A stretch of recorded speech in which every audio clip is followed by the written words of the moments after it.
Yep.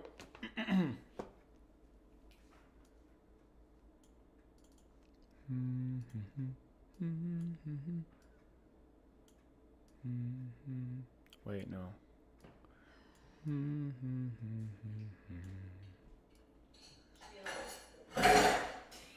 Nice. I was supposed to say, I emptied the dishes so I wouldn't have any noise before. Empty the dishes so you wouldn't have any noise before And stream. now Clank! I put one dish in the sink. Love that.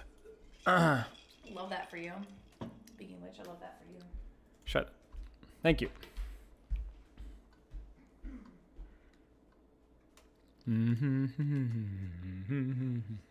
Hello, Giant Stiff, Nerdy Natty. Hello, YouTube. Dedank, Fury, Grass, hello, hello, hello. Sponsored? Oh, shoot. I forget that there's no sponsored command on YouTube. Let me change it. Sponsored coaching. Wait, let me make sure it still works. Sponsored. Yeah. Basically, yeah. It's just basically we haven't had any Mauga coaching in a long time. So I opened up an application like we did with Symmetra, like we did with Hazard. Shoot, who else was it, chat? There's one other character and allow people to get free coaching.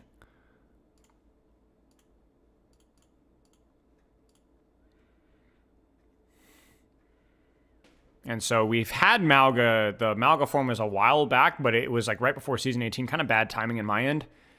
And then there was, no, it wasn't bad timing. It was perfect timing. But then there was like, because we timed it so that we'd have a lot to do prior to season 18. But then freaking they released like all the season 18 stuff before season 18. Like patch notes, dev blogs, perks, everything. And so we ended up having a lot of stuff to do before season 18 that was unexpected. So we were only able to do the Symmetra one. So we're finally catching up to the Mauga one.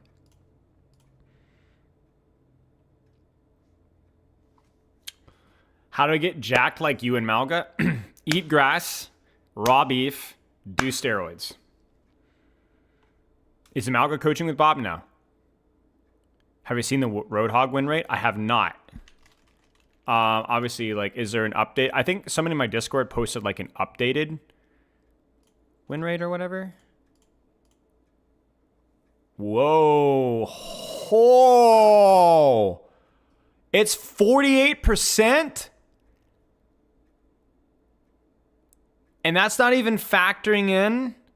That's not even factoring in how bad he was prior. So for context, guys, let me pull this up. Listen, he was 40% before, as of like literally 2 days ago. And now he's 48%. So he's probably what, 52%, 53%, maybe even higher? Maybe? I don't know. Maybe that's too high. Oh my gosh. That's insane. He just skyrocketed. Do I eat my food in a cutting board? No, I eat it in a giant trough.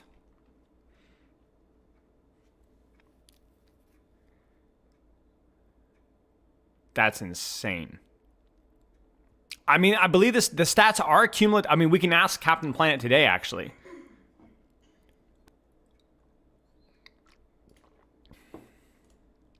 To my understanding, they are. But yeah, maybe there's a heavy bias towards like the last week. I got it! Day 221 of asking Spiller. Hello, Magister. Here in misery. That's insane. Seriously though, like even wow, 8% increase in 2 days. Is there been? Have we?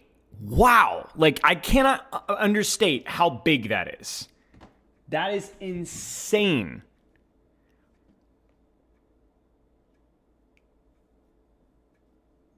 Good question, Sylveon.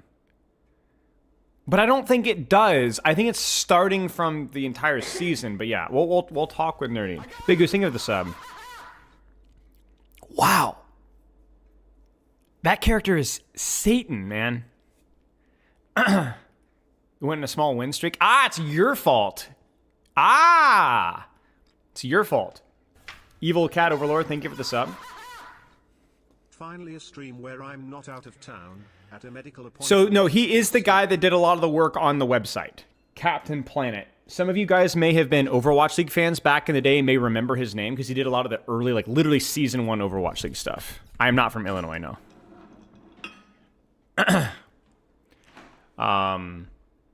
But yeah, he'll be on about an hour and a half, so that's just ridiculous. Yeah, I this has been the most negative reaction that I've seen from a patch in a long time. Like a long time. I think it's even more negative than the relative slap on the wrist that Hazard got back in December that I think most people misunderstood. So, yeah, I mean, people were really upset. Maybe the tank buff patch, I don't know. To be fair, I mean, like I said, like I said in the patch reaction from 2 days ago, it's like I think there's some nuance here. You know, it's like they're obviously buffing characters that were like really bad, and you know, so I don't think it's as simple as like, oh, this patch is bad by any means. But I gave them feedback about the longer cooldowns. I just fundamentally disagree with their decisions in that regard. The attempt to make cooldowns feel really impactful, keep them impactful, but on longer CDs, I just think it's bad. I just think it's the wrong decision, especially with the tempo that Overwatch is played at. So the best thing that I can say is that they're aware of my feedback, and I'm going to keep cracking away at it. And if we have to do another, I'm going to intergalactic pull my little strings across the educational sphere because I just think it's so toxic. I just think it's so freaking toxic, huh? I meant to tell you, I played one comp game last night. I haven't really played against Roadhog ever. In comp, really? Played against Roadhog in comp last night? I didn't die, but I just watched my team like get massive. Yeah, he's has a lot more damage. Terrifying. Stat time soon, yes. Chat with Blizzard stats guy? No.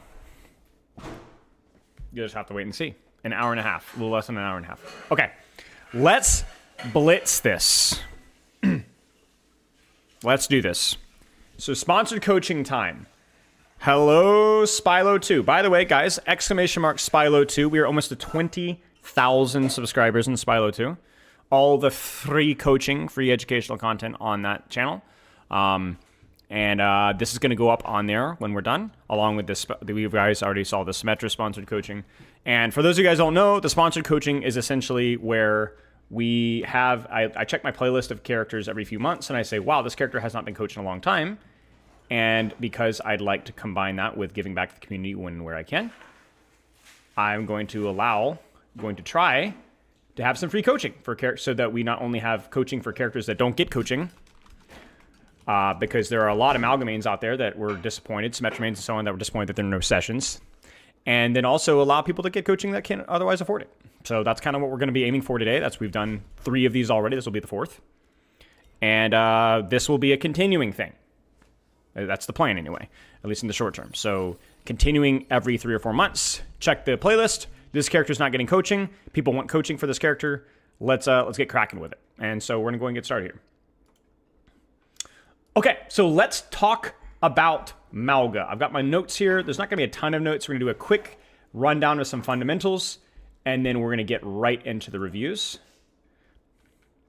So Mauga is what we like to call a mobility brawl tank. Now, those words are meaningless without context. Let me explain what that means. It means that the value of Mauga is generally playing in short to medium ranges, even though he has a gun.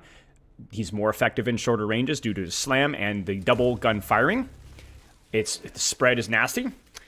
He's also up close effective because of his perks, because of his cardiac overdrive, and the ability to kind of maintain space up close, and even his ultimate. But the mobility aspect means that where you want to find that little circle of pain is really dependent on the situation, and you can be very flexible about where you place that circle of pain. Now, I'm going to use an analogy with a certain tank that a lot of you guys might be familiar with because I think it helps understand things through analogy. And we're going to be using the Rein example because Mauga is similar to Rein in terms of how he plays in more ways than you'd think. Rein is very dangerous up close, but Ryan can also be fragile if he's not in the optimal position. Ryan has mobility. Mauga also has mobility, lateral mobility. And so you really want to be finding those small circles of pain with Mauga. You want to be finding those small circles of pain with Mauga. The difference is that Ryan doesn't want to really get poked from range, so he takes short angles with cover. But Mauga can take short to medium angles with cover because he has a little bit of range. A little bit of range. It just depends on the character that you're playing versus. So like Reinhardt, you're going to be using Mauga to find high rewards. You're going to be looking for windows for high reward slams, all-in slams, big damage, big slam. But generally with Mauga, you don't want to be doing that early. So Mauga dies to anti-nade, he dies to sleep dart, he dies to shields, he dies to Junkrat spam, Hanzo spam, Cassidy spam, Genji deflect, Symmetra turrets, Soldier spam, Sojourn rails, Bastion turret form, Reapers. He dies to everything. If some of those things are gone, baited, forced, removed, or irrelevant, he's going to be able to survive. Not that him think of this up. So for Mauga, it's about how can I find little angles to force CDs, shoot, poke, prod, bait people to come into my room, to my space. Because it could feel like, oh, Mauga just used his overrun, let's go chase him, right? And you bait him into his little room of punishment. How can I find ways to either avoid those CDs or bait them in a way by taking space? You are not a mitigation masterpiece. Mauga is not what he was once in Season 8, where he can basically just tank through everything. He is all about finding ways of taking space, walking forward, isolating tanks, isolating targets without getting shot from range. And to do that, you either walk to those angles or you run to those angles. Really important. Now, you can and should be using your cardiac liberally when you're finding space. I think one of the big mistakes that a lot of Mauga players make is that they wait too long with this cooldown because obviously it has a relatively longer cooldown, but notice that the cooldown is active as soon as you press the ability. But crucially, the reason why it's important is because you want to keep yourself close to full because it's easier to maintain Mauga's health utilizing armor than it is once you've already snowballed yourself to less than half HP. It's hard to build it back up. So use it liberally when you're under pressure. Use it to maintain your armor. And then if you're on a really aggressive position, you want to be very, very quick to respond to enemy attention. If it's a lot of people, you might just run away. If it's only a couple people, you might just cardiac and hold it. Exclamation mark, sponsored Meatwagon. So last thing we'll talk about, last two things. Okay, number one, cage fight liberally. Use it to maintain aggressive angles. Use it to secure solo picks. Just use it to simply shield yourself. If you're baiting a lot of attention and you messed up in the open, just use it. It's fine. It's one of the more flexible tank ults in the game. It is a mitigation tank ult, and the fact that you can use it to keep yourself alive, and it doesn't always have to be used to get 6-7 trillion people involved. Just use it. Big thing. Final thing is, layering off onto that, no pun intended, is a lot of Mauga, if we're talking about that ultimate, if we're talking about his overrun, if we're talking about the cardiac, is mitigation layering. You never really want to be in a situation with Mauga, almost ever, where you don't have your cage fight, you don't have your overrun, and you don't have your cardiac. You want to run to an angle, but I have my cardiac in case they push me. Okay, I've used my cardiac, but I can run to get out. Okay, I've gone in with both abilities, but I have my ultimate that's going to allow me to do something. Those are all the things that you have to be doing with Mauga because you really want to have one of those tools to be able to survive on a position. Last thing we'll talk about, I promise last thing this time, is the perks. You can't see them because of my face cam, but yeah, basically, the minor perks are situational. If you're running around a lot, Kinetic Bandolier is pretty good. If you're kind of taking more passive angles, poking with your primary fire to set people on fire, the overhealth is useful with Pyromaniac. But basically, we're going to be focusing on Firewalker because while Combat Fuel has its niches, Firewalker is just so incredibly strong at setting people on fire as you run through them. It's a ton of damage. It just makes your aggressive mid to late game fight loop of just killing people, running and slamming mid fight, just so incredibly strong. There's really no reason not to ever run it. It's insane. Okay, so that's just kind of like a really basic principle. Take space, walk forward, shoot people. And now let's actually look at a replay code to kind of demonstrate how that's done. We're going to be looking at, I believe, let me actually check my form here. I want to say this is gold or plat and Grandmaster I think. So let me actually check my form. Sponsored. Hi, Kitten. Because I wanted, like with all our sponsored coaching, I wanted a little bit of a mix here. So this is plat, and then this is also Grandmaster. Okay, so we have Plat, Grandmaster. Let's start with the Plat first. Okay, so we're going to start with... Oh, hi, Kit. I didn't mean to bonk you in the face. We're actually going to use a Lijiang Tower, I think, here. So let's pull up this code here really fast. 2CR. 989. I think it's 989. No, maybe it's 9B. Okay, no, it's not. It was just kind of a pixely picture. Okay, 2CR. 9B9. Okay, Mauga time. Maugan. It's Maugan. Chat, just FYI, I'm not really interacting with chat. We are on a bit of a short time schedule here before we have to do the thing, so we're going to be moving at a pretty brisk pace. So if there's any really important stuff, I will be looking at it. In GBC, absolutely you can make it to the top of OWCS as long as you keep your focus on having fun. And you don't neglect your real-life responsibilities as well. But yeah. Okay, let's keep going here. And let's take a look at some Mauga here. Good skin choice. This is what I look like real life once the camera filter's off. A little bit of an off angle here, which is fine. Now, the key thing with Mauga is at what range am I playing? And so what weapon should I use? In this particular situation, you're in short to mid, so you can pretty much just fire both weapons, especially on Roadhog. So let's just go.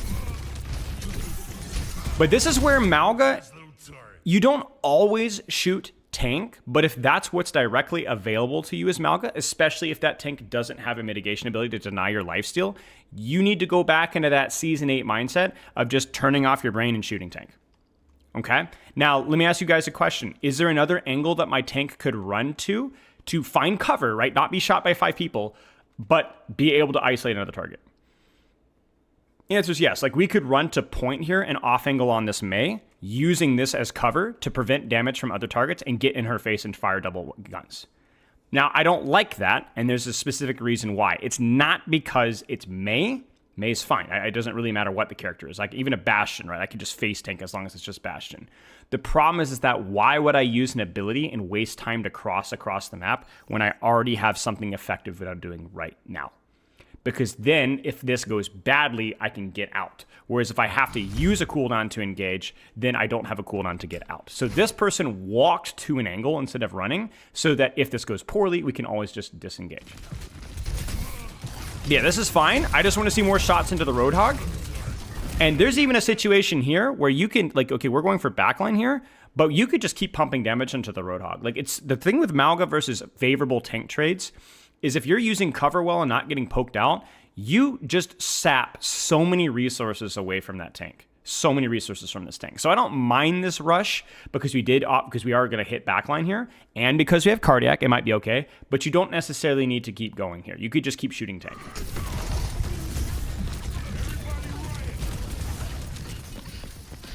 It's fine. Yeah, a lot of just tracking issues here. I believe this is console. And this is the mistake. So chat, what's wrong with this play here? First off, where are we taking the fight? Is my team doing anything? Kitty, I might have to move you down. You're getting a little bit disruptive. You're a very good girl, but you have to keep down. Okay. We've already seen once where we had stuff to do, and then we ran away from things to do to go deeper, right? We had Roadhog in our face, and now we ran into backline. But at least, okay, it's backline, I understand. This situation, we're already getting value, pressuring Moira, you could pressure Roadhog, whatever, and now we're going deeper. And in addition to that, where's our layering? Do we have cover? No. Do we have cardiac? No. Do we have cage fight? No. So we're dead. Now, if we had cardiac here, maybe. If we had cage fight, maybe. If we saw an opportunity, maybe. But we're getting impatient right now. You cannot be impatient as a Mauga player. If you're getting a good trade in Roadhog and you're shooting Moira and you're winning the 1v1 because you're in her face, be patient. Force her fade. Force her. You're not going to kill her. It's okay. You don't need to kill her. Just force the cooldowns. Just be patient. This is like Spylo and Doomfist? Right, exactly. It's the impatience. So we're dead. We should be dead for this. And you're dead. So we created space, but we did so inefficiently and so unnecessarily. Let's keep going. Going to take an angle? Sure. Our team is fighting here, so this is fine. Now, some of you guys might be like, oh, why is my Mauga flanking? This is fine. As long as we have cardiac overdrive, and we're on an angle, we have overrun, and our team is fighting. Our team is fighting here, so we're allowed to be here. This is Mauga. We have mobility. We can do this. We will not get punished for this as long as we have our cooldowns. Good job. But we didn't need to run away from this. We're still fine. Just keep shooting this Genji here. We're fine. Just keep shooting the Genji with your weapon. He's 1v1, so you can just shoot, poke. We don't need to run away. So it's kind of funny. It's like we got isolated in all the wrong ways by using our cooldown in, not having cardiac, fight, and then now we're not breaking those rules, and then now we get nervous. You could be by yourself as Mauga. You just need to follow the rules. Have your overrun, have your cardiac, you know? We're running away now. We don't need to run away. Cap.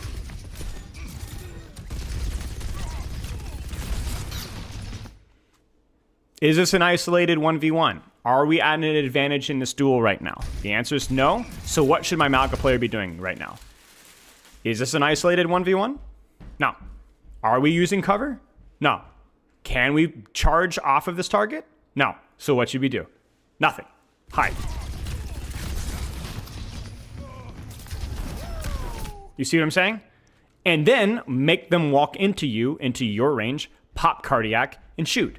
And then they go, oh no, they're all over me. Then just run out. See, we're engaging when we don't need to engage. We were already in a good position to shoot people as it was. We're holding a corner. We don't need to engage. And if we were to engage, chat, what would we need to engage effectively? At least we have cardiac. That's good, right? But look at our HP. Right, so we could be sneaky, we could flank in from the quarter, that's a great idea, yep. But we would at least like some HP here. We don't have the HP. Now, at least we have cardio. I'm just gonna keep saying cardio because it's easier. But we're being impatient. We're finding angles, and we're running into the middle of the backline and slamming, and just hoping it's gonna work or not. We're not tracking our cardiac, we're not tracking whether we even see an opportunity.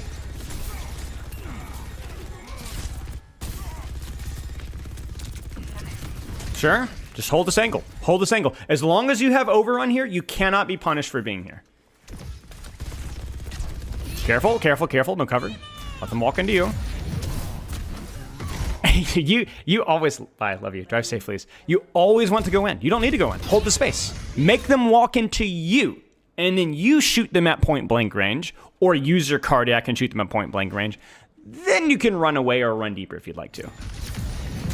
See, this doesn't do anything for us. We already have something to shoot. Why would we use our mobility cooldown here? Now you're like, oh, but it's for extra damage. Yes, but it means that you are all or nothing. And so you're even though you use your cardiac here, you're probably screwed. Yeah, you're screwed. Goodbye. So this player has a tendency to always run in, regardless of the situation, regardless of the state of cardiac, regardless of if our position is already effective. We're already making them walk into our range, right? On this map, you don't need to go into the back line, into the angle. If they're right next to you. Remember, we're short to medium range, so we don't need to go fishing for something if it's already in front of us. This is the equivalent of like casting, like getting like a freaking marlin, almost said bow and arrow, fishing pole, like looking for something when there's literally just, they're right there. Just get a bucket and pick them up. They're right in front of you. Don't go fishing for something that's right in front of you. What do you want as Mauga? You want to shoot people in the face up close. What did you have? People to shoot in the face up close. So why are we slamming? How can we, so now this is where we can use our overrun or our walk. So where could we go to get closer with cover right now? How could we create space without running into the middle of the enemy team right now? Where would we go? A couple of options. You could go coast side, probably the more isolated option, but you could, okay? We could go in through here, off angle on the Genji, force him out, isolated 1v1 with cover. We could then deepen from here, pull resources from here. You could then even run into the back line and bait them towards you with cover, then cardiac, and then run out again, right? It's all about pulling attention and to your range. You want people to get close to you. Even characters like Reaper, you pop cardiac, you maintain armor, he's in trouble. Reaper's a little AFK. That's fine because nobody was close to you. You have cardiac and you have cage fight. This is fine. Good. Didn't even need cardiac because nobody even looked at us. Good job. Yes, the minigun bullets are blocked by walls cover. Yes and no. I like the idea of just using the cage fight. I would prefer them to walk more in so your team can help you more. So don't, instead of walking into them, let them walk into you. Just sit here and be like, come on, Zarya. Oh, she's bubbled. I'm just going to cardiac to keep myself up. Maybe even break bubble, you know? Make them walk into you. At least we have cardiac. We can mitigate through that. Just shoot one target. Focus on one target. You should be getting out.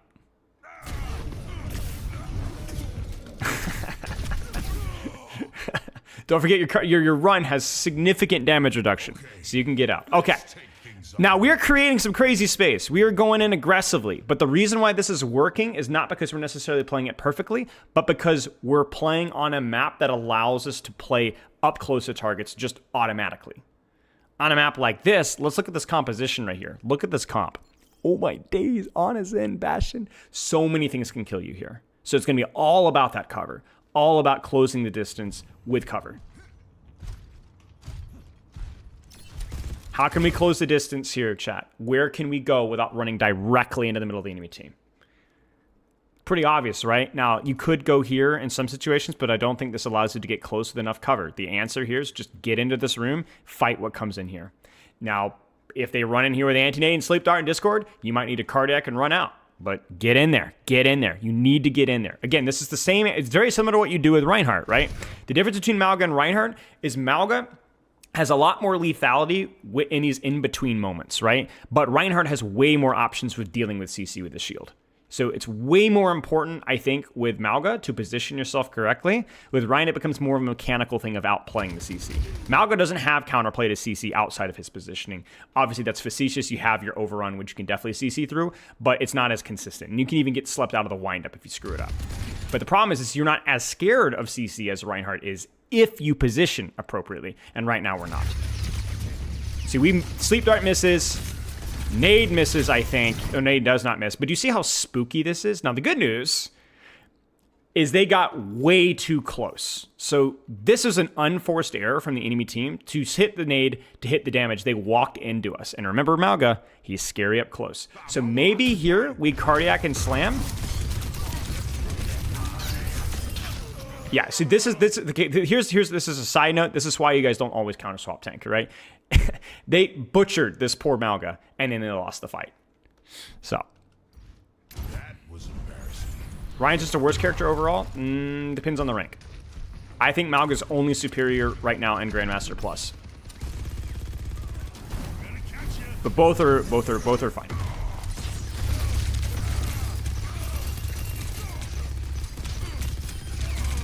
It's a little far.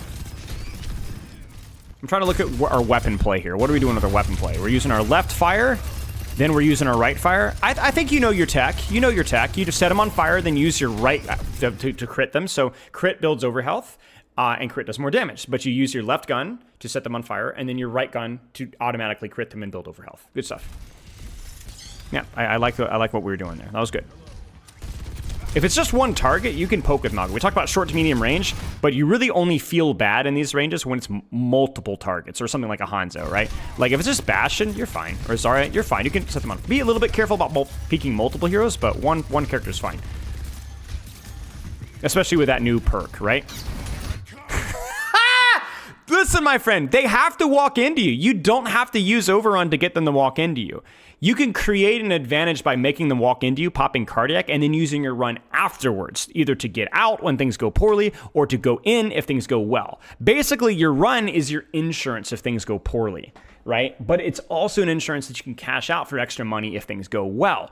The problem is that you're cashing your insurance at the start every time in the hopes that things will go well. Things will go well. Things will go well. Maybe, if you're good at hitting your slams. But even then, even if you hit your slam here, you get slept, you're dead. And there it is. Was that really worth it? And the answer is not. And the answer is no. It's just not worth it. Hold the corner, cardiac to hold the space when they push you. Force those bubbles, force that nade, bait that nade, and then decide what you want to do. You want to go in? Do you want to go out? You know, your choice. Use your range. Use your range and cover. Use your range and cover. Mauga's a very positional focused character. Now, how do you create space now? Chat, where can we go with Mauga right now to get closer with cover? Now, you could go in now because Zen's dead, maybe. Maybe if there's no nade or sleep, right? Just go back to the house. Hide. And then shoot the Zarya in the back. Make them walk into this room. Maybe I get slapped and naded in here. Yeah, but I'm going to do it in the room. In my magical, painful room. Move. This is platinum. And I believe it's console. Yes! The only problem is that you ran right through the middle of the enemy team into the room instead of going around here to the room. You would have cut off a lot of the damage that you took. This is good, though. Look, they're chasing you. They're baiting you. And then now we can pop Cardiac, isolate the Bastion, and he's dead. Yeah, that was fine. And now mid-fight, now they're fricked, right? The cooldowns have been used. Your team has taken space. It's over. Nicely done. Nicely done. Very nice. Almost good.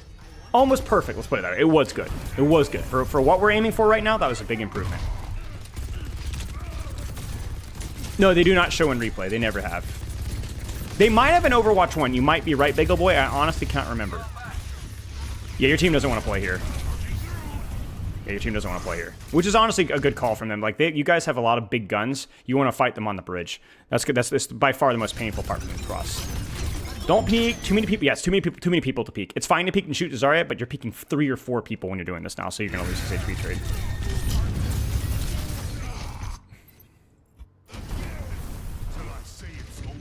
Okay, how can we close the distance? We could do the same thing. We can flank, solo flank. That would be fine. We could go with our team here, and then play here, and then run around here, or play point and again make them walk into us. Let's see what we do. If it's Bastion without help, you can destroy Bastion. You could go right now if you wanted to. As long as they're distracted, you can get him. Isolate one, get him. Get him. I'm surprised you didn't slam that. Bastion gets destroyed by Mauga. Good cage fight. Yep, stay calm and focus on the Ana. Huge. So little tip here. Little bit of a detail, but it's when you start to lose an HP trade, you should always run. Almost always. Because you're able to reposition yourself, number one, but also remember that your run has a 50%, I believe, damage reduction. So right now, you know what we should do? We should cancel our ult. On PC, that's Q. I don't know what it is for console. Cancel your ult and run. Where do you run? I don't know. Cover, somewhere, anywhere. You can cancel cage. So as soon as you've forced Nano, Trance, Dragon, it's beautiful. You even got the Bastion down. You've done a great job. Now you just need to live. Get out and live. Your cardiac's expired. You're losing HP. Q and shift out. And I say shift, I mean run. Just run. Just run. Don't die. Don't die for this. Yes. Yeah. Yes. Yes. Yes. Beautiful. Beautiful. Too slow. Way too slow. But yes. You did your job. And now we get our health back. Don't peek this. Don't peek this. You don't win that trade at that range. It's one of the few characters you can't just solo poke. Now we go back in. Now, I don't know if I love this immediately, but we have the perk. Okay, so go with the perk. This actually becomes a little bit better if you hit the slam. Yeah, okay. Good cardiac. Use it early to get that HP back up. We haven't talked about the team utility with cardiac because it's a lot weaker than it used to be. Good job. Good job. Use that cover. 80% damage reduction. Okay, I thought it was 50. Okay, okay, so good enough. Ha! I mean, it's risky, but we have our cardiac, maybe.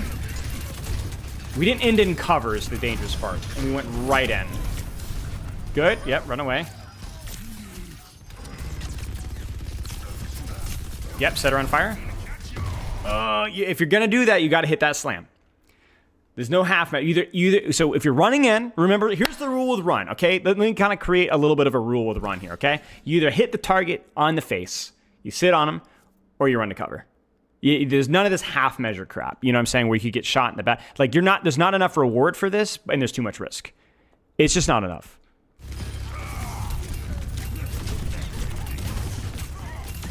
But we had a cardiac, and the map is good for it. So we're cooking here. We're cooking.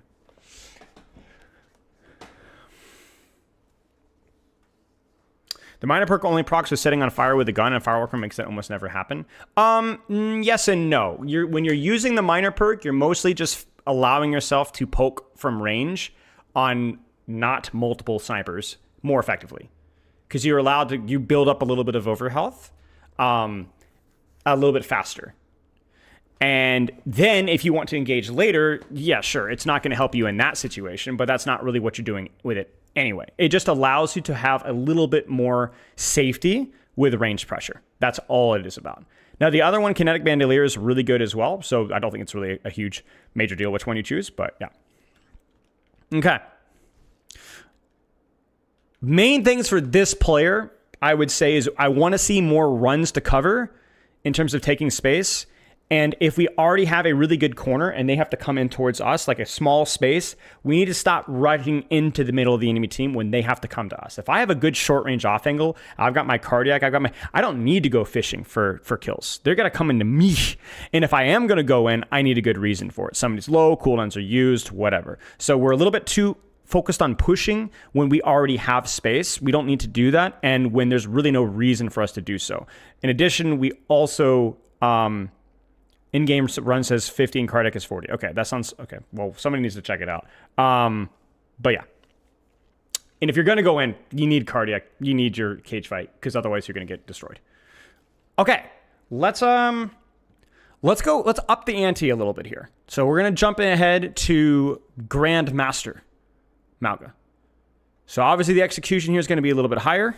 Is able to keep losses. I wasn't going to say any wins because most of them were just stomps. The losses are a bit of close games, but there's more to go over the losses and wins. Anyway, play extremely pointless. When I play like a bronze, played can sport. Good. Okay, so let's look at So we're gonna push the bill here. We're gonna whip out the Junkrat. I said the Junkrat. We're gonna whip out the Mauga on a bad map. Bad map. As in a map that is challenging because it's so broad. Now, the good news is Mauga's not incompetent here, and you should know why, because you can run. The bad news is those short-range situations that you're looking for are going to be a little bit fewer and far between. So, how can my Mauga close the distance here?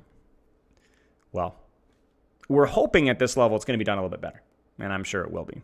Any questions before we keep going, guys?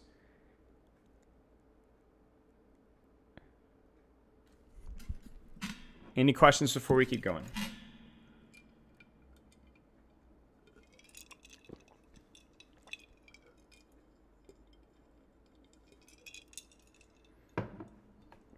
Juggernaut is the best map. Well, at least you have the mobility for it. And very small maps like the ones we just played, it would be relatively annoying to play into like Orissas and Zaryas for sure. So yeah, maybe your mileage may vary. Am I hydrated? I am. Which of the tank plays most similar to Mauga? Reinhardt. Short range off angles, using mobility to take aggressive space. Like how we're about to see our Mauga play here is going to be very similar to how you'd see a Reinhardt play it. The difference is that Reinhardt gets value by holding shield and not taking damage. Mauga does it by managing the damage with his weapon. Yeah, and then we're not going to be talking about as much about rollouts here. Rollouts are incredibly hero specific and something that just takes a lot of reps on the character.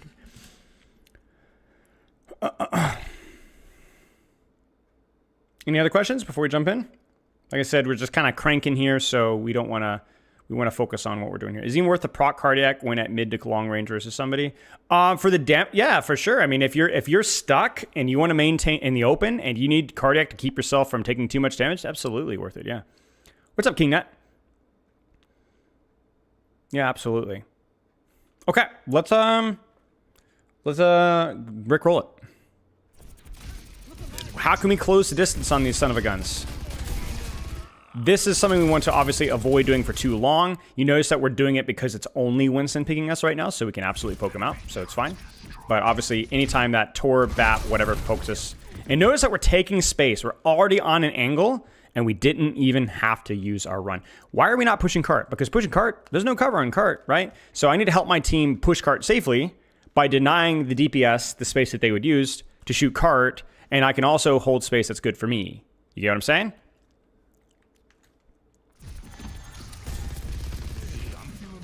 And now, as soon as he sees bubble, I know so many low-rank Maugas that would have just pummeled into that bubble.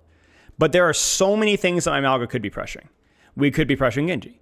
We could be pressuring Wuyong to prevent follow-up. We could be pressuring Torbjorn. We could be pressuring Baptiste. Now, for those of you that know my coaching style, not even my style, the way that I think the game is played, is I'm going to criticize this Mauga for situational awareness.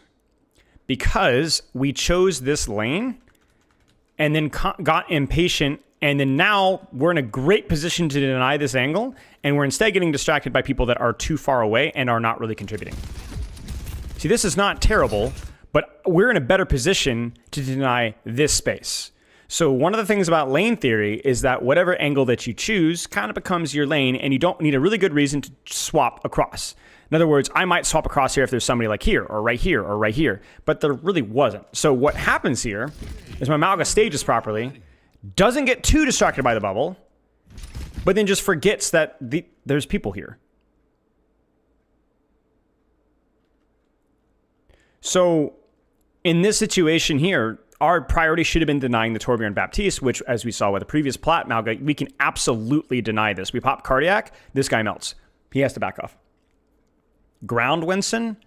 I mean, I guess, yeah. I mean, you use your mobility to stage around and you have cycles of pressure around a long cooldown, sure. But Winston's value is different from Mauga in the fact that he's a little bit more focused around his cooldown, where Mauga's more flexible. Mauga's available way more frequently. And also, Winston can control vertical space. Mauga cannot control vertical space. So it's a lot harder to take different angles with Mauga. There's a reason why Winston cannot function very well on flat maps, because he's so reliant. So this is the problem. It took us our overrun to get to the angle when we should have just already been here. And to be honest, we should have used Cardiac there. Cardiac is not this big cooldown that you can't invest. Cardiac is what you use to keep yourself alive, to preserve your HP, so that in this situation right here, you're not losing 300 freaking HP, demanding double support pocket, and you can allow your support to do the job. They have a similar playstyle. I mean, again, yes. I mean, we're just being semantics. Like, what's similar? If you were to say that Winston is more similar to Mauga, I would strongly disagree. If you were to say Winston's more similar to Mauga than comparison to Zarya, then I would strongly agree. Right? It's just it's how do we decide what similar is? You know. Winston is more similar to Mauga than a lot of other tanks, sure. But yeah, we have taken a really bad cooldown trade because we left the angle, didn't use Cardiac, and now we're using Cardiac. So you can see this, even though we're taking a lot more damage, we're actually able to maintain it for longer. But if we needed our armor to do that, and we needed to not run to the angle to actually be able to do it. So this is the second time here where, to be honest with you, I would have just popped Cardiac. Now, I think the reason why we used our run here is so that we didn't take damage on closing. But yeah, this is messy. Really good staging. Really poor execution on the space control there. Does that make sense, chat? Beautiful. We love to see it. Again, Cardiac. Again, Cardiac. Totally fine to Cardiac that. Maintain your HP. Keep your health nice and juicy. And then we can go in a little bit faster here. It's lower cooldown than you think. It's lower cooldown than you think. Take some space. Where do we take space, chat? What angle is free for us right now? I guess we're waiting on our support, so never mind. You got to be really careful about taking damage free fight. And this one I don't like as much because previously we did this when it was only Winston. Now this is multiple people pocketing this, so I would be very careful here. Being get punished, so sure. Too far, too far.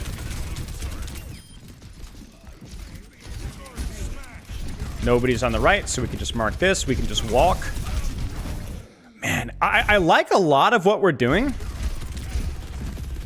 But please pop Cardiac here. Please. Desperately. I'm going to be less nice with our higher ranked players.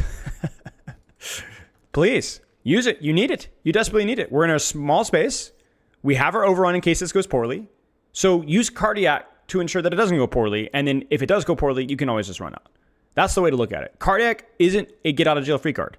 That's run. It's a mess.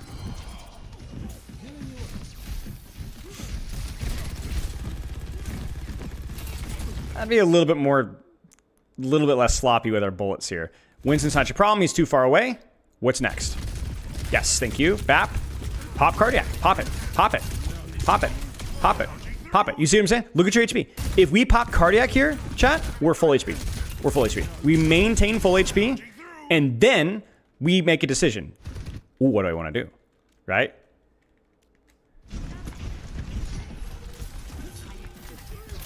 Frankly, I also would not overrun the card here. I'd maybe grab this Mega and then go back and push this angle out again, especially because you still have your Cardiac, right? So remember, once you've cleared a lane or won your duel, remember, chat, like once you've chosen your position, just keep going. Don't be like, oh, we got to kill. We're good. No, we're not good. We're not good. BAP died, but look at your team's space. Your team's in trouble. We need you to keep going. You have resources here. Let's keep going. That Torb is a problem. So there's the overrun to prevent the CC from the ult. That's fine. Push that Torb, please. What did we do with our Cardiac? Oh, it's kind of unfortunate timing.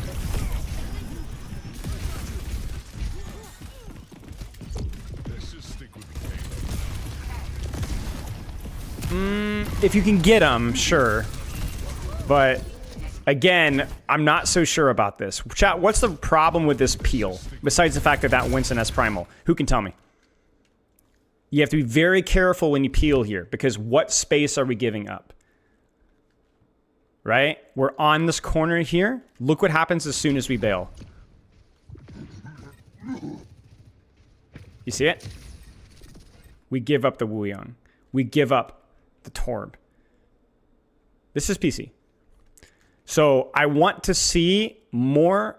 This player's problem so far, twofold. One, we will stage well and then just forget or leave. We won't commit to what the threats are on that, and that is our responsibility. And then second, we're way too conservative with our Cardiac when we're in an active duel to maintain our HP. Because now everything's too far away. There's nothing to do. And we lose to the Winston anyway, and we lose to that freaking Torb angle who's been there this entire game. Heck, it feels like we've prioritized Cart more. Again, Cardiac. It's too late now. Don't wait to use Cardiac. Yeah, so we're just kind of resetting here. Okay. What was missed? Are you talking about the Wuyong wave thing? Is it like not using bubble to save your armor? Yes, exactly. Exactly. The analogy there, Bob is right with the Cardiac and bubble cycle. It's similar in that aspect, where it's used to maintain your level of HP so that you need less healing from your support. You're able to continue doing things after Cardiac if you see an opportunity. And then as soon as Cardiac is available again, your HP is still healthy. Keeping your health up as a tank is really, really important. Yes, and Diva's defense matrix, right? Use your matrix early and often. Don't use all of it necessarily, but use it often to kind of maintain yourself in a healthy position.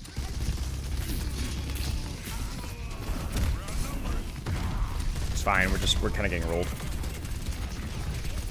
All right, so we've swapped to the left side here, which we absolutely can do. If we wait for our team, we could run in here. We could stage from this position here. Run to here, basically. If we get pushed, we Cardiac ult. If we don't get pushed, we walk up here, Cardiac, then use our cage fight if you want to, or then make them run away, then chase and pursue with cage fight. What about Hog? We don't talk about Hog. We're indecisive. And we're standing in the open again. It's not the end of the world, I guess. I guess there isn't really a whole lot that has been punishing you, but on paper, should be. Okay, I like this angle. If it ain't broke, now stop turning your attention to here. Stay there. Stay there. Or okay, this is fine, as long as we're maintaining some sort of space. I was gonna say, just pop it. Now, what should we do? We're gonna pop our ult. We're gonna Cardiac. They're gonna ult. And then we're gonna cancel our ult. And then we're gonna run out. Yeah, I saw Fujimo later in the thing. We cried about it later. Let's see. Yes, Cardiac. Cardiac. Yes.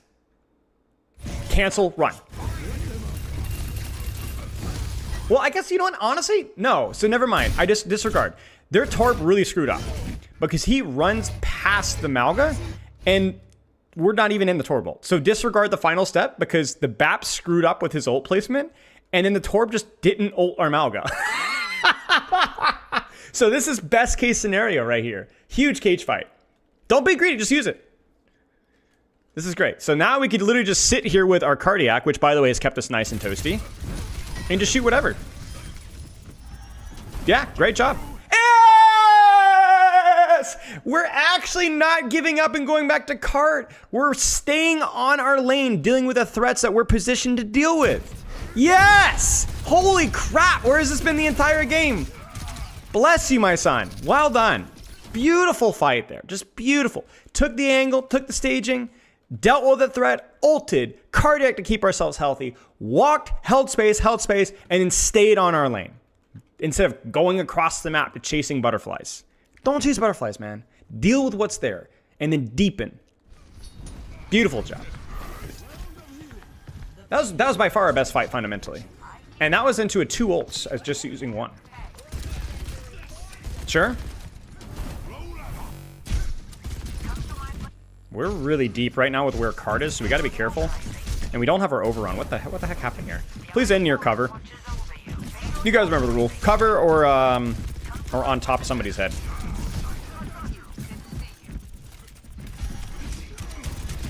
I would use my cardiac here if I needed to.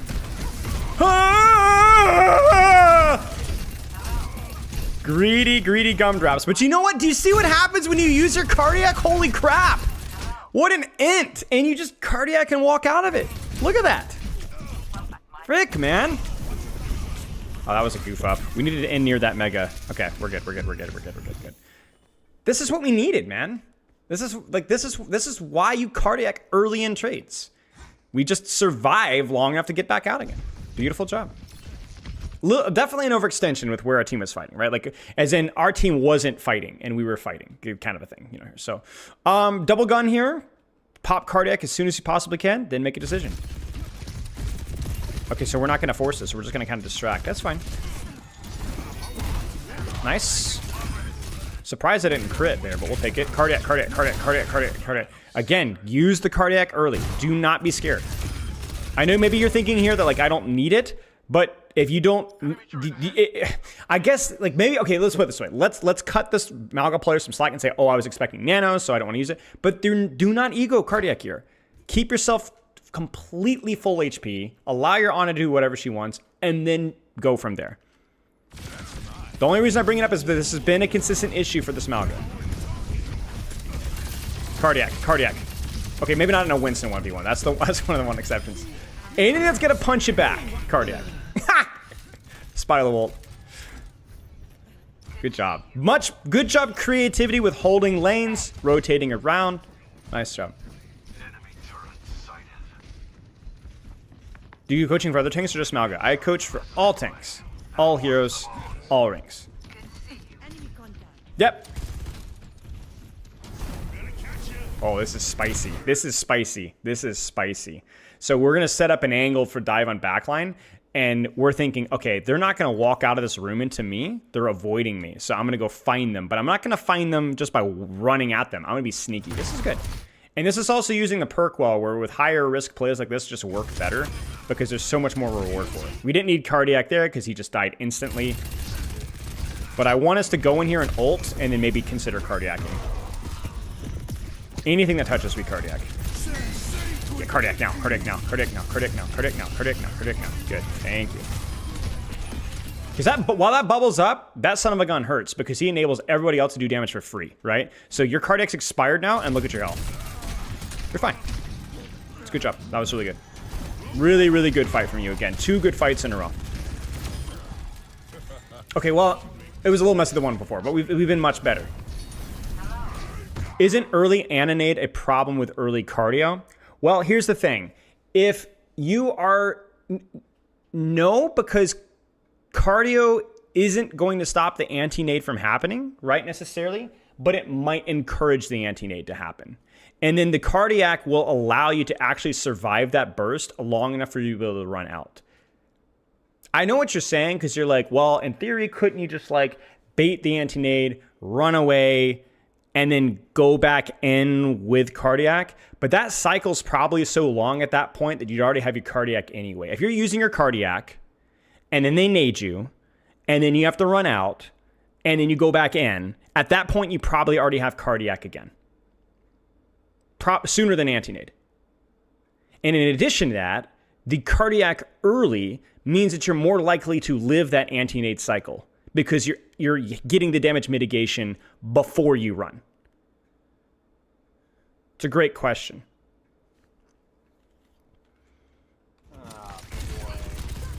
Xantoxin, thank you for the raid, mate. Hope you had a good stream.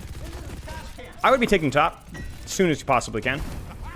Set up on those little small angles where they have to walk in towards you. D.Va's tough. Worst part of the map? It is challenging, yep. This is a great setup, though.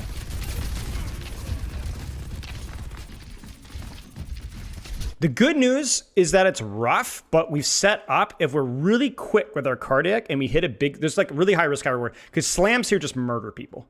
You can literally run in circles around here and just set everybody on fire. Mixed Wuyon games, but still top 300. Nice, mate. Doing good. Thank you. Pop that cardiac. As soon as they push you, pop it. Do not be... little risky, little Rixy, Rixy, I say. I don't hate that cardiac there. It's just a little bit unfortunately timed that I run. That's fine to drop. Like, we started to lose. We kind of screwed up. We dropped it. Sure. You got our cardiac. We got our perk. We love it. Yeah, use that cardiac. Only thing I'd say here, we should have used it earlier. I'm going to sound like a broken record, but we should have used it earlier. Maybe we just kind of forgot that we had it because it's our second cycle. Just use it. I don't care if it's a baby diva. Use it. Get yourself nice and toasty. Yeah. See? Do you see how we're getting shot by 2 targets for a little bit there? But we were okay. It would have been even better if we'd maintained our armor. Even better. And then crucially, because we used it on a cycle, we would have it on a 7 or 6 second cooldown now instead of a 10-second cooldown. So we could overrun to top, take top, and then we're ready to go whenever we need it. Just take top. Just take top. Take top or shove them into the room. I'd say probably shove them into the room here would be the play. There's the Zen swap. You don't have cage fights, so you probably can't stuff them. Yeah, we didn't make a decision fast enough. We probably needed to be like here or here. We need to decide quickly though. This is way too open. Oh, just get in here. Get in here. This is the hardest part of the map for Mauga, especially if you don't have cage fight. Get them out. Get him. Get him. Get him. Get him. Get him. To be honest with you, I think you should have got him. I think you should have got him. You had cardiac. You have your perk. Just go. He's isolated. There's no diva there. Just go. You see what happens? If you don't choose to engage and you're sitting on cart, they're going to choose to engage on you. You know? If you're not going to dive the Hanzo here, don't stand in the open. Run off to here or hide or something. You know, run and slam in here and make him come into you. But you need cover. You can't be here anymore. Way too much pressure. I mean, look at that. Look at that, dude. Frick. Just destroyed. You cannot... You see how quickly you get punished for mistakes with this. Hey, goodbye. Where's this short-range off angle right here, chat? We have full information right now. Because we heard Diva and we saw height. Where is it? Where can we get closer without dying? We could go any spawn. Yeah, I'd probably lean towards here. I'd probably run through cart, touch cart, and get to here. Maybe touch cart a little bit, see if I can pull them towards me and run away. You could also approach them from behind here with Kate. Because with cardiac and your ult, you could probably ult here. And then you're going to force like a bunch of support ults and then just cancel it and run away. But you got to get close. Ah, you got to run. Run. Too late. Ah! Where should we run? Where should we run? Where can we go? Where can I go to find cover right now, chat? Go. Out. Out. Run. Run away. You made them drop. Run away. Yes, left. You can't go. You're discorded. You're screwed. No. You're so incredibly lucky that that worked, and he probably should have had trance at that point in time. Like, that was just not it. Good use of cover here, though. Good. It's unfortunate. That's okay. That's all right. So, 2 major issues. Late cardiac and not dealing with the lane that we're on. Some of the staging stuff needs to be done just a wee bit better. You just can't peek. Exactly. You just can't peek 5 people.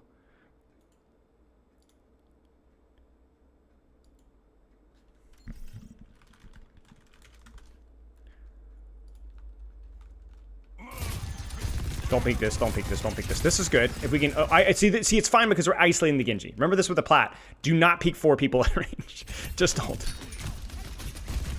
Hold that corner, hold that corner. Okay, now you're getting off-angled on. So you probably need to back up because they're taking off angles and you can't really push them there. So if they're off-angling on you, you need to back up. You need to back up. You need to back up. You need to back up. You need to back up. You need to back up. There we go. Now we can decide where you want to stage. Probably would have started to lean back up and start to approach this angle from here. That probably would have been the play. Sure. Don't need cardiac just yet. Hold this lane. This is your lane. Your lane. Your lane. You win this lane. No, no, no, no. Hold your lane. Hold your lane. Your team will shoot cart. You've got D.Va and Genji on you. You can hold them here if you're smart with your cardiac. Trust your team. I don't think this is a mistake because at least we're not in the middle of nowhere, but I like us to be a little bit more. Oh, why are we leaving this cover? We're standing in the open. Oh, at the very least use cardiac. Oh my gosh, stopping cart's not that important. This is, oh gosh, my heart, please. Okay, where should we be? Where should we be? Where should we be? And what should we be doing? We'll be doing a demonstration with this, like with Hazard and Symmetra? Maybe. Yes, I think we might have time for it. We might only have time for like a quick play game though, because the thing is coming up soon.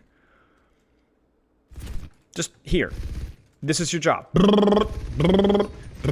Short range, cover, angle control. I got this. If I want to push Sojourn, I'm already there. You know, making the noise. This is insane. We have to stop focusing on cart when there are actual angles that are available to us. You're in one fight territory anyway. If you lose this fight, you're not recontesting. So it doesn't matter if they get any more cart pressure. There's nuance here, of course, right? If we wanted to take a fight earlier, like here, that might have made sense, right? But we've already given up to the point to where it is now a one fight for the cap territory. So the only thing that matters is winning this fight. Well, 2 hearts isn't enough to compromise for this. Even if 2 hearts was back then, you're thinking of 20 healing per second minus the DPS passive. It's nothing. 2 hearts, I mean, okay, all right, I'm going to break y'all's hearts. You ready for this one? 2 hearts was wildly overrated. It was honestly like, it was loved because it was so silly. It wasn't good. Kinetic Bandolier has almost exclusively always been better. Especially with the way that you can be playing Mauga in ranked, which is generally not cardiacking your team, focusing on controlling space yourself. You cannot be playing in the open here. You just can't. Now, I know there's no Hanzo, there's no Discord. It doesn't matter. Any character is alone here. And you are demanding so much sustain from your team right now, you're not giving them any opportunity to do damage whatsoever.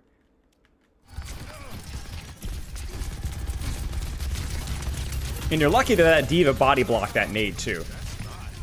Their D.Va body blocked her own nade.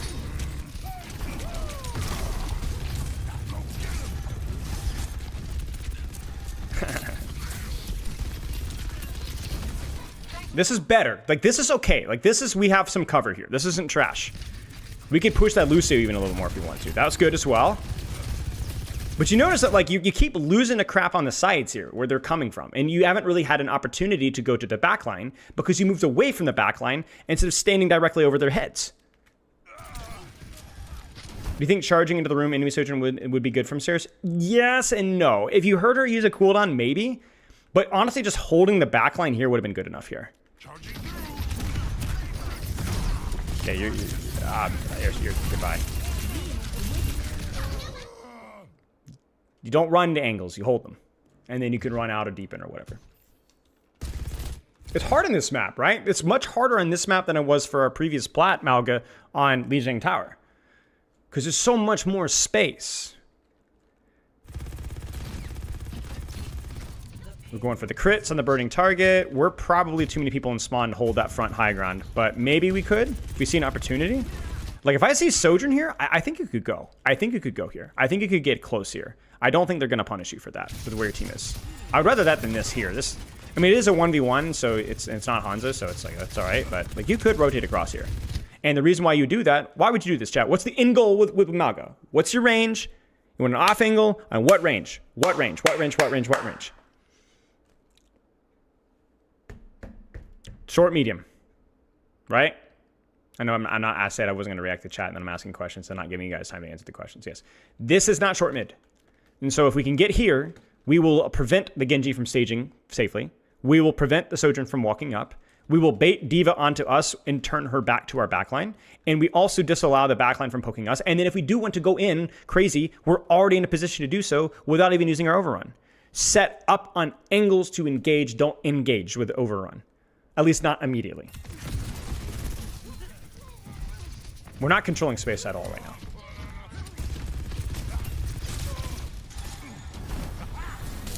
You see this? We're swatting flies. We're swatting flies. Look at how much space that this team has. Look at the D.Va's position. Look at the Genji Lucius position. We're swatting flies. We're basically just punishing mistakes, and if they don't make a mistake, we don't do anything. But yeah, that D.Va, look at that. We're in serious trouble. We are getting we should be the one making it impossible to go. And then to do anything, we have to go in, which then exposes the deflect. We needed to cage fight that way sooner. Otherwise, that Ana's gonna just chew us up. Cage fight this immediately and pop cardiac, and maybe this works. Goodbye. You should probably die for this. Oh my days! You are the most lucky person I have ever seen in my entire life. That is insane. Is either the worst matchup for him, at least when it comes to tanks? Very map situational. I think Orisa and Zarya can be worse. Even Sigma on very flat maps. Sigma worse on flat maps that are broad. I think Orisa Zarya are worse in close range maps. D.Va's probably the worst hero on maps like this, where there's like a lot of flexibility. Yeah. Insane. Hello.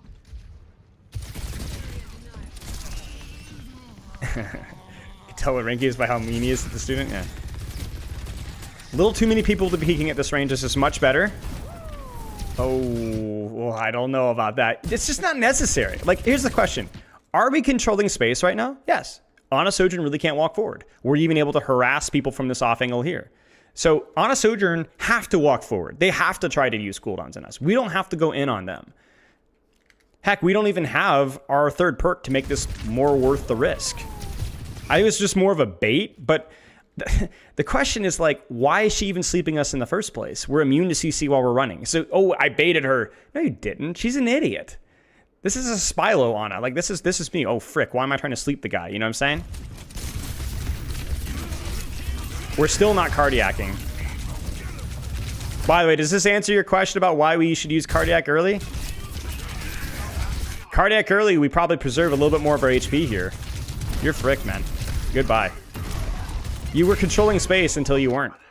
Good slam, though. Good slam. Good slam. Good position. Terrible engage. Terrible cardiac. All right. Take the top. Take the top. Keep rotating. Keep rotating. Keep rotating. Keep rotating. Keep rotating. Get right here and just... You know what I'm saying? Set the on. You can literally set the Ana on fire in 4 CDs without using a single cooldown. I don't hate this. This is, I might want to slam the D.Va. I will give up the position to stop the Nano D.Va from getting value. This is fine. She actually goes for a soldier, which is a little bit unfortunate, but I don't mind the idea. It is a bit of a peel, though, because the difference between going from high ground to high ground meant that we could still do stuff, but now we've given up the position entirely. I don't know. Now we went from maybe kind of chasing to completely chasing. We can go now. We can go. She's screwed. Yeah, it's just unfortunate ult trade for you guys, and an unfortunate engage trade from you as well. To be fair to you, though, they had I think just a few more ults, a few more impactful ults. Okay, let's watch one more fight here. One more fight. Stage.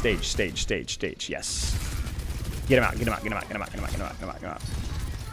Probably just take that top. Probably just take that top. I don't mind this, though. Good off-angle poking on the tank. And then now you can go back here and take the top. Don't think you need to go directly to here. It's not a problem. And certainly hug that right room. Oh, man. Oh, we got to be so careful doing that. If you're going to do this, do it from the cover. Do it from the cover. Do it from the... Do it from the right. More Mauga content on stream? Maybe. But yes, big stomp and utilizing that perk. So there's more reward, at least for the risk. We should just hold this right room here. You can also, I've won a lot of fights just sitting here, and then just cage fight immediately, you know? And then they blow everything on you, and then you cardiac, and if you need to, you run out. I know that's Baby Diva, but you gotta be careful. You gotta be careful. You could go for that. You could go for that. You've got cardiac and cage fight. You can punch that. You need to commit, though. You either need to go or you need to hide. You cannot stand in the open. No 50-50 stuff. Cage fight immediately. Yeah, it just wasn't worth it. It was the timing was off. The timing was off. We missed our timing, and then we lost the mega. And then we got slept out of our cage fight. Disaster. All right. Feedback here. I want more cover, more angling, and dealing with the angles. Some of our staging was really good. Some of our staging was really bad. It's really feast or famine with you. And then earlier cardiacs to maintain your HP and to keep your cycles coming out faster. Let's try one quick play game. Let's try one quick play game. Just because sadly that's all I have time for before we have to get ready for the actual... I don't want to be late for the Blizzard thing. Hello, Aerothol.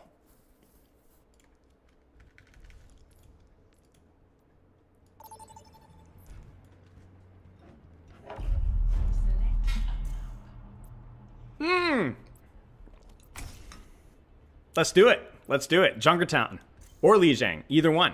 Let's do it, boys. If we get Havana, I'm gonna cry.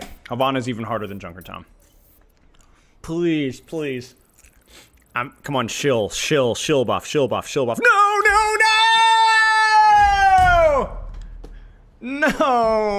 No.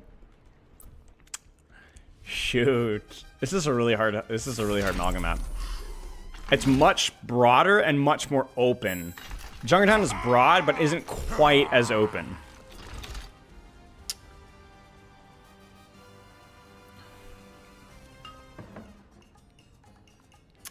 The superior skin? I mean, who chooses this, man? You know what I'm saying? Like, what the heck? It's the Spilo skin? You're welcome, Bob. Alright, how can I close the distance by walking or running so that I can take trades? Alright? Let's find out. This is gonna be freaking miserable. I hate you on vacation. I'm instantly regretting this. I was like, quick play, how about... Oh, no. Cliff Netchel? No, I haven't. Netchel? A man like you could do well in my line of work. There is no honor in selling one's skills to the I'm probably going to start right side because that's going to allow me to... If they chase me in there, it's good. But then I can deepen in towards the high ground. Whereas left, I'm kind of stuck in that room. There's really nowhere to go from there. So I like going right to right on this map. On a lot of characters. Keep in mind, I do the same thing on like Genji. I do the same thing in Ryan. I need to cancel that stomp there. You can cancel your stomp if you get the timing right. I'll always mess that up. I'm losing this HP trade. It's too far. I was going to try to break Pylon, but okay, I'm not getting healing, so we're just going to keep going. Oh, we got it. Nice. Cover to cover, cover to cover, cover to cover. If they push me, I'm good. Now look at the back line. We see the Ryan died because they all fell back. So I'm going to walk forward here, but I'm not going to commit. I'm going to bait a little bit of tension. Break Pylon. All right, we go. Immediate cardiac, immediate. Cover. Ah! I got stuck on it. I'm just gonna shoot Ryan because that's all I can see. I need to rotate. Come on, follow me in here. Oh dear, I messed up. But I want to hold this angle here.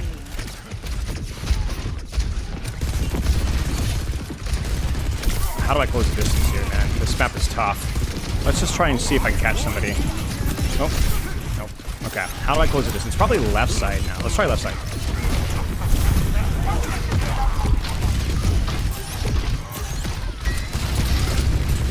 Okay, so he runs. I messed up, too much damage. I gotta back out. He blocked it. Frick, my bad. You can kind of see, like, when it gets to there, we had to get the snowball going, otherwise there's no way to do it. Shoot. Frick. Could I go towards your spawn? Maybe if I go from left to left to left, maybe? Better be a good excuse for this holdup. So let's go from left to right here. Man, we had that too.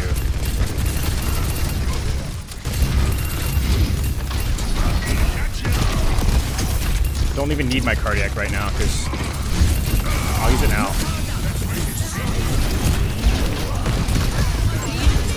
That sucks.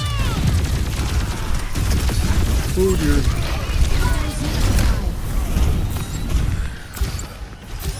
We lost one immediately, so I had to back off. They're gonna shatter me, maybe.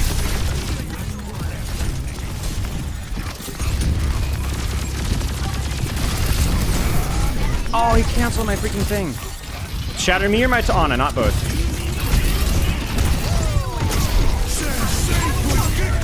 There's the shatter. I should be okay. No, we're losing. Chat.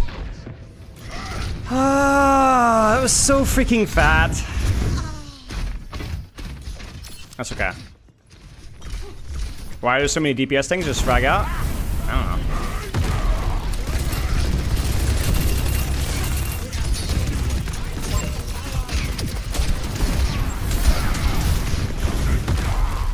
Cover to cover. I'm gonna get my next off angle from here. This is too far.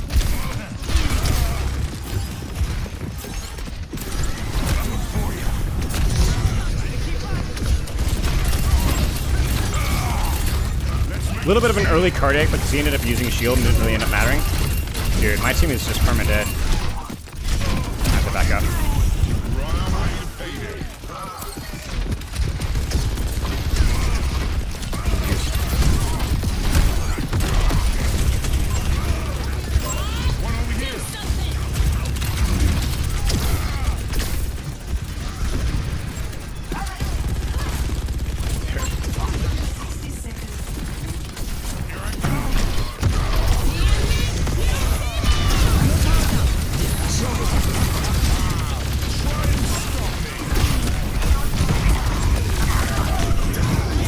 So many resources, that's insane.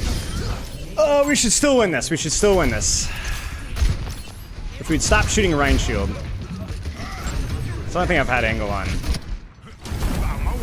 Well, okay. Okay. It's fine if we're getting trades elsewhere. We should still be okay if we're careful. We have a couple of ults here. I told you this map is miserable. Rhine is way better in this map.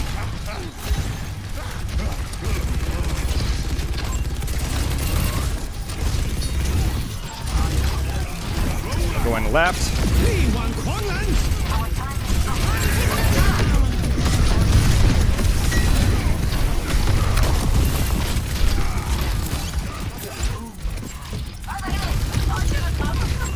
Touch point, touch point. I need to go in here. Should be fine. Yeah. This Rhine is a fan. Because there's devoting so many resources. Okay, so... Oops, missed that one up.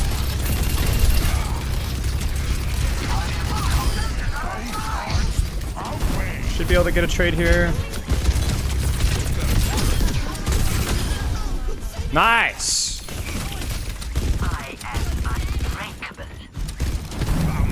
Play this angle out here. Ladies and gentlemen, start your engines.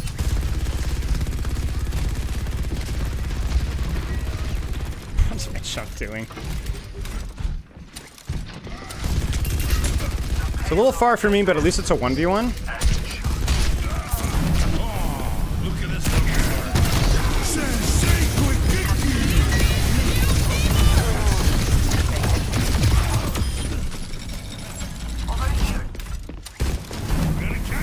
No, no, no, no.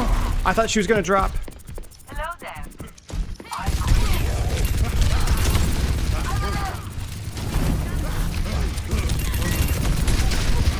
Frick. We can deal with Tracer, maybe?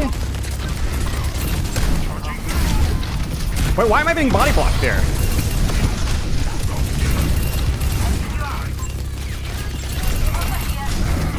Live, live, live, live, live, live, live, live, live, live, live, live. No, come on, please.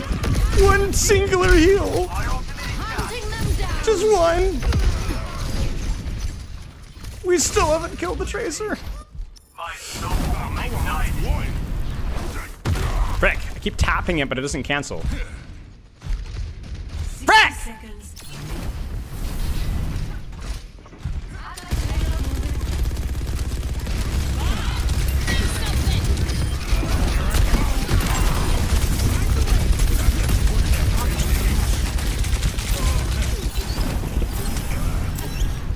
I can't do anything here, so just allow my team to not die.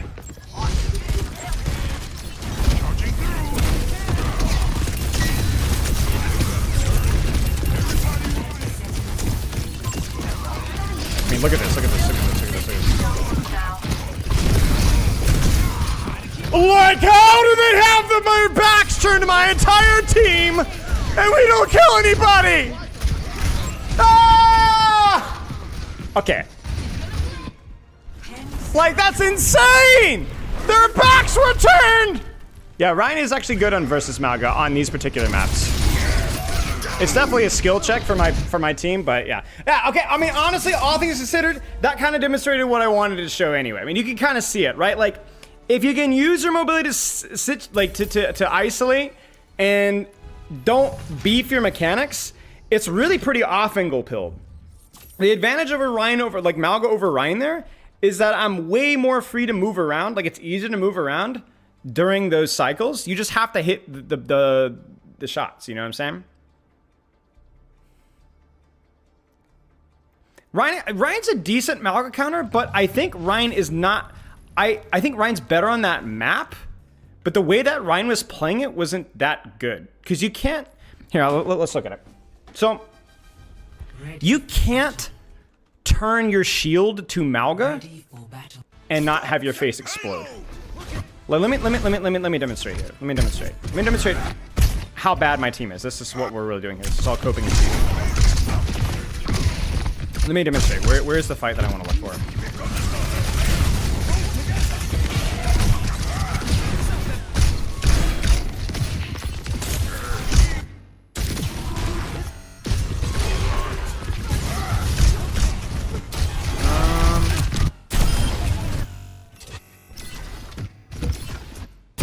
Ryan, stuff if you're playing to shield your overdrive. If it's on a map that is narrow, I would agree. Otherwise, I disagree, because Ryan can't shield me and his backline. And my backline, rather. But it was just quick play matchmaking. You see what I'm saying? Like, look at this right here. He gets slapped. He's getting pincered. We just don't nade him. Like, this right here is inexcusable. Like, that should have been a team wipe here. Where's the fight I'm looking for? Yeah, like look, this should never happen. I think that Genji was maybe controlling our backline here. Yeah, I mean, look, I think my this is what I was dealing with. This is what I was dealing with. You get what I'm saying? That's what I was dealing with.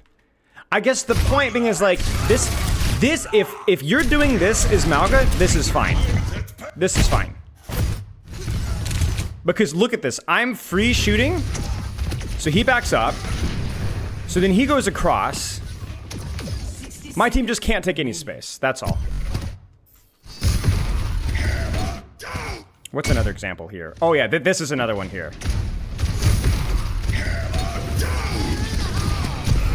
Well, no. Okay, we're running out of time. I want to show one fight here then.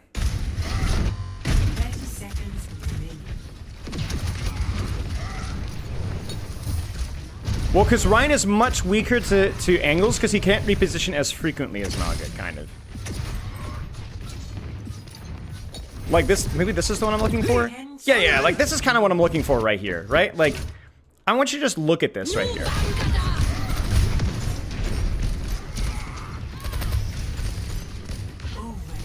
The problem is that my entire support line's running into me instead of just shooting, right? And then I think, was this the one here? Where was the one that I was losing my mind on? Oh, is this one I just didn't get any healing?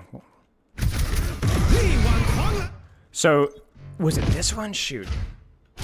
Yeah, basically, okay, so let's highlight this really quick. Right here. So I have cardiac, and I needed to tuck into the small room here sooner.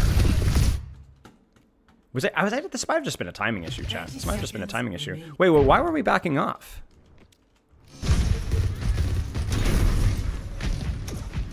Oh, that explains it. Okay, so let me explain. I was really confused what happened here, because I was like,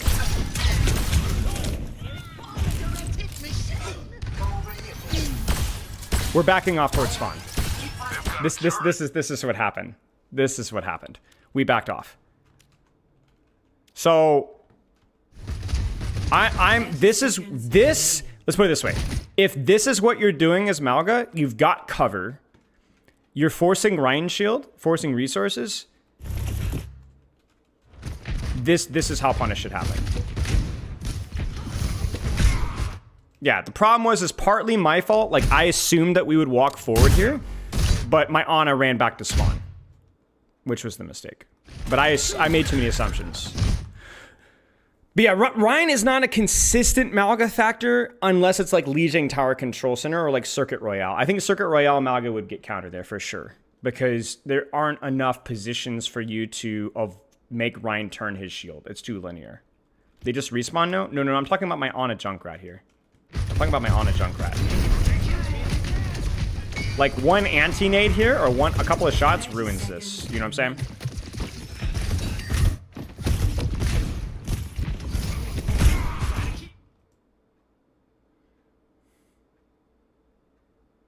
The worst Mauga map, you think? Yeah, I think I would agree with that, Bob, because I don't think there's enough off angles to force.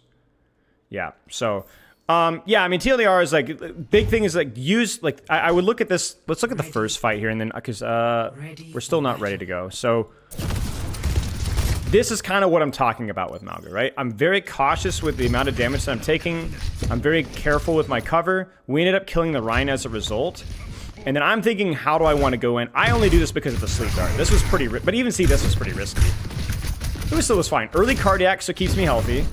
I run out to cover. I mess up my overrun here, and then I'm back on the angle. I think my mistake here is that I should have gone to here, which would have made Ryan turn his shield further. Because we don't get enough space off of this. I still don't know how we lose this. I just think my Freya missed all of her shots, which happens. And then I think it took me too long to figure out where to rotate from here, because this felt too far. I think as I saw, this is definitely the rotation from here. Yeah, I agreed, and yeah. So finding this was too far. This was way too far. So it took way too long to rotate.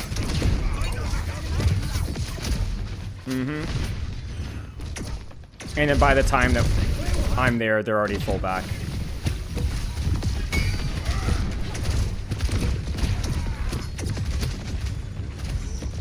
And then they just were getting trades, whatever. I mean, it's more about like the theory of what's going to happen with the way that you're supposed to play in games. And as you could see, I think my biggest problem here was there were too many awkward spots where I wasn't really sure to rotate, which is why I hate Havana.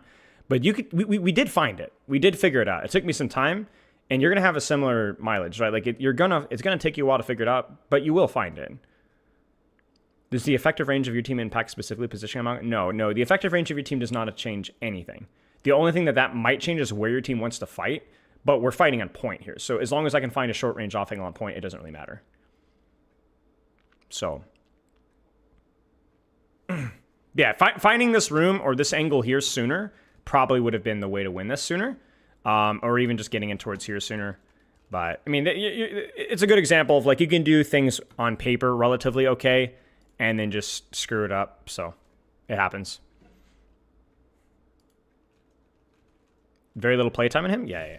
But, I mean, the playtime is more showing in terms of, like, knowing what the next rotation is. But flipping the map is something to do here. I thought about that, Bob. Maybe going towards their spawn, but yeah.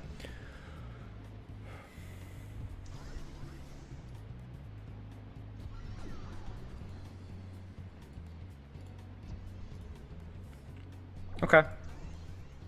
I guess we update stream title here in a second. We're just waiting on Captain Planet will be going down.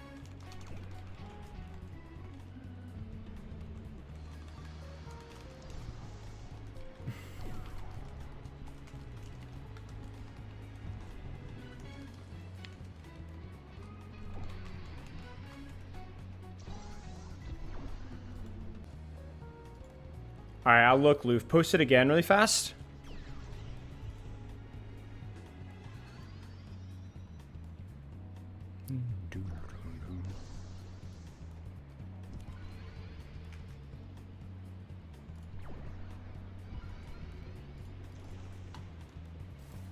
Yeah, I'm gonna rotate. Maybe block it forward. Yeah.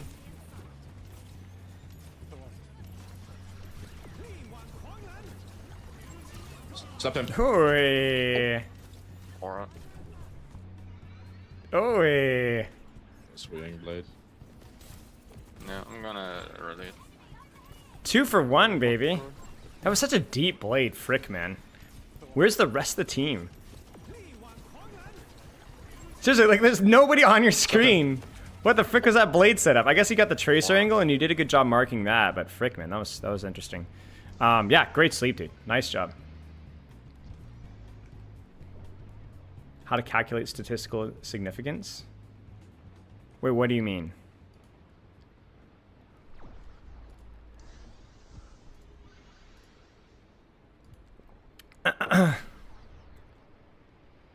Well, tracking a point in the beginning as well. Nice, dude. Yeah, I could tell you were spacing pretty far back, which made sense given what they had.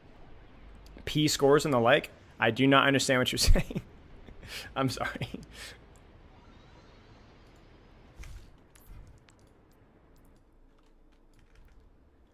I will open our loot boxes while we're waiting. Accounting major. Like I said, I'm not an accounting major. I'm a finance degree guy that is now 11 years out of practice. It's a pretty cool skin.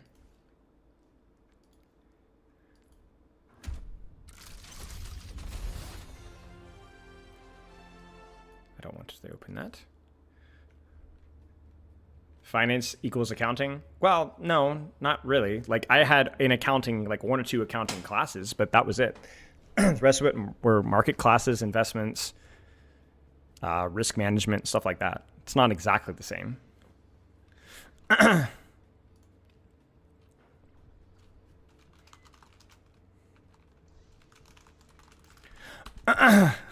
Statistical significance is calculating the probability that something is not fully random, basically. Fair enough. At college? Yes.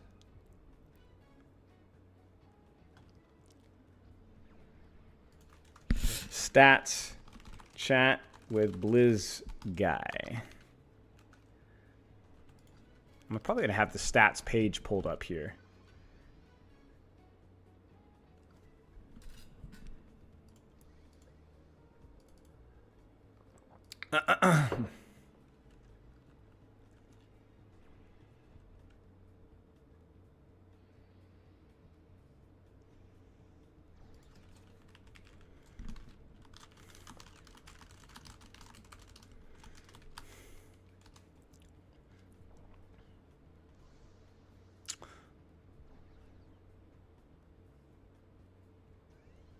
With the variance standard deviation of the distribution you're sampling from? Mm-hmm.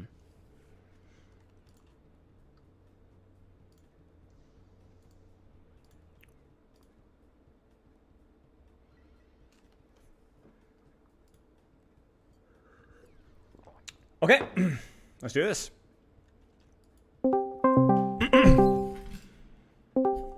Hey, what's up? Hello. How are you? I'm doing good. I'm just checking my camera, making sure everything's good. Good. I'm gonna really cross my fingers, and I'm gonna really see if I can actually get your face cam to work. So, okay. I mean, I see it. You're totally good on your end here. The question is... Yeah, it's an OBS thing, right? It's an OBS thing, exactly. So let me see if I can get this sorted out. Let me turn it down just a little bit. And then I'll pop it out separately. I will full screen it. And then I do think it's working, but the question is more along the lines of Captain Planet followed me. Sick. That's me. Let's go. Just making sure I can bother your chat while we're chatting. Yeah, please do. Please do. Okay, so the question is, can I do it when I tab over? Dang it! I cannot. Gone. Okay, hang on. Wait. If I borderless windowed, let's see. The problem I have realized that it's when tabbing over that we have problems. Maybe if I don't go to Overwatch. Wait, hang on. Let me see if I do this. Let me see this here. I'm And if forbidden I- from chatting in your chat for 10 minutes, it turns out, even though I just followed. Yeah, sorry.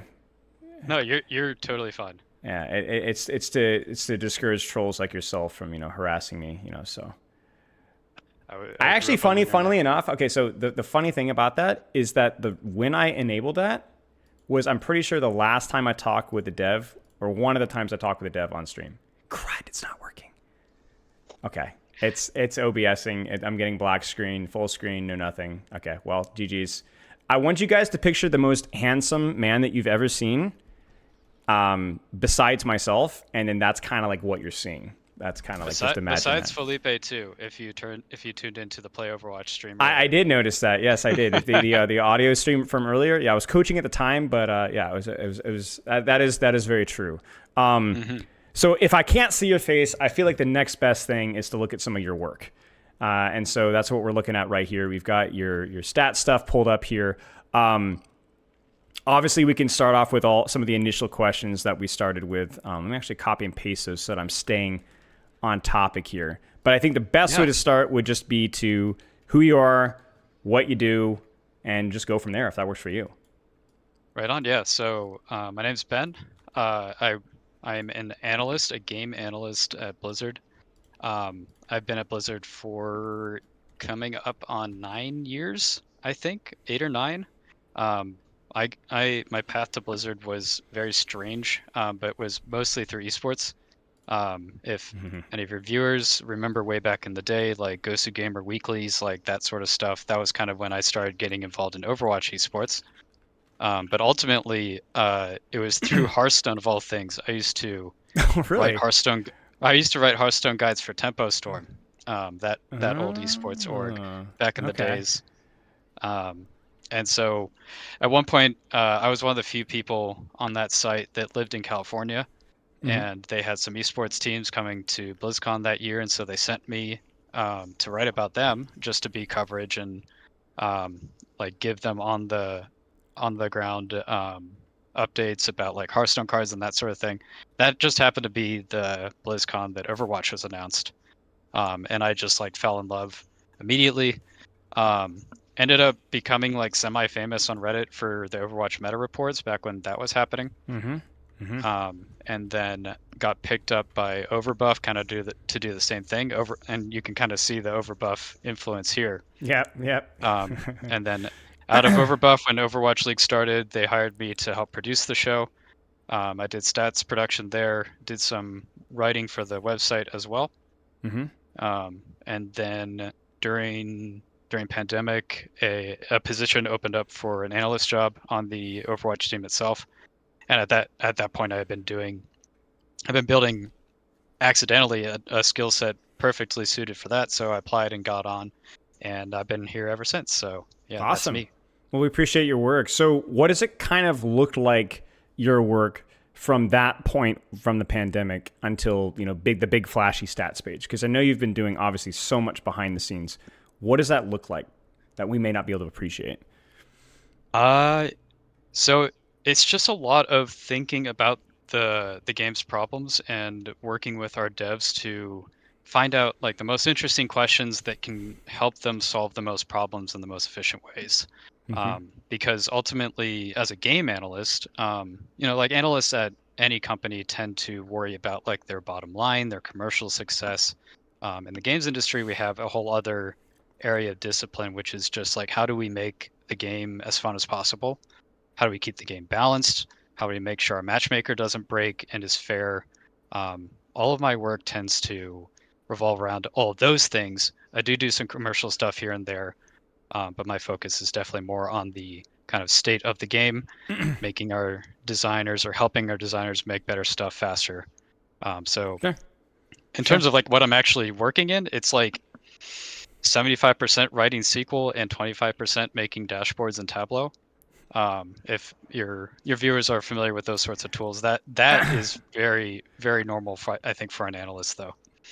Makes sense. Are there any examples that you could share maybe over the last couple of years where those numbers have led to something that has actually changed within the game system, even if it's just a balance tool? Oh yeah.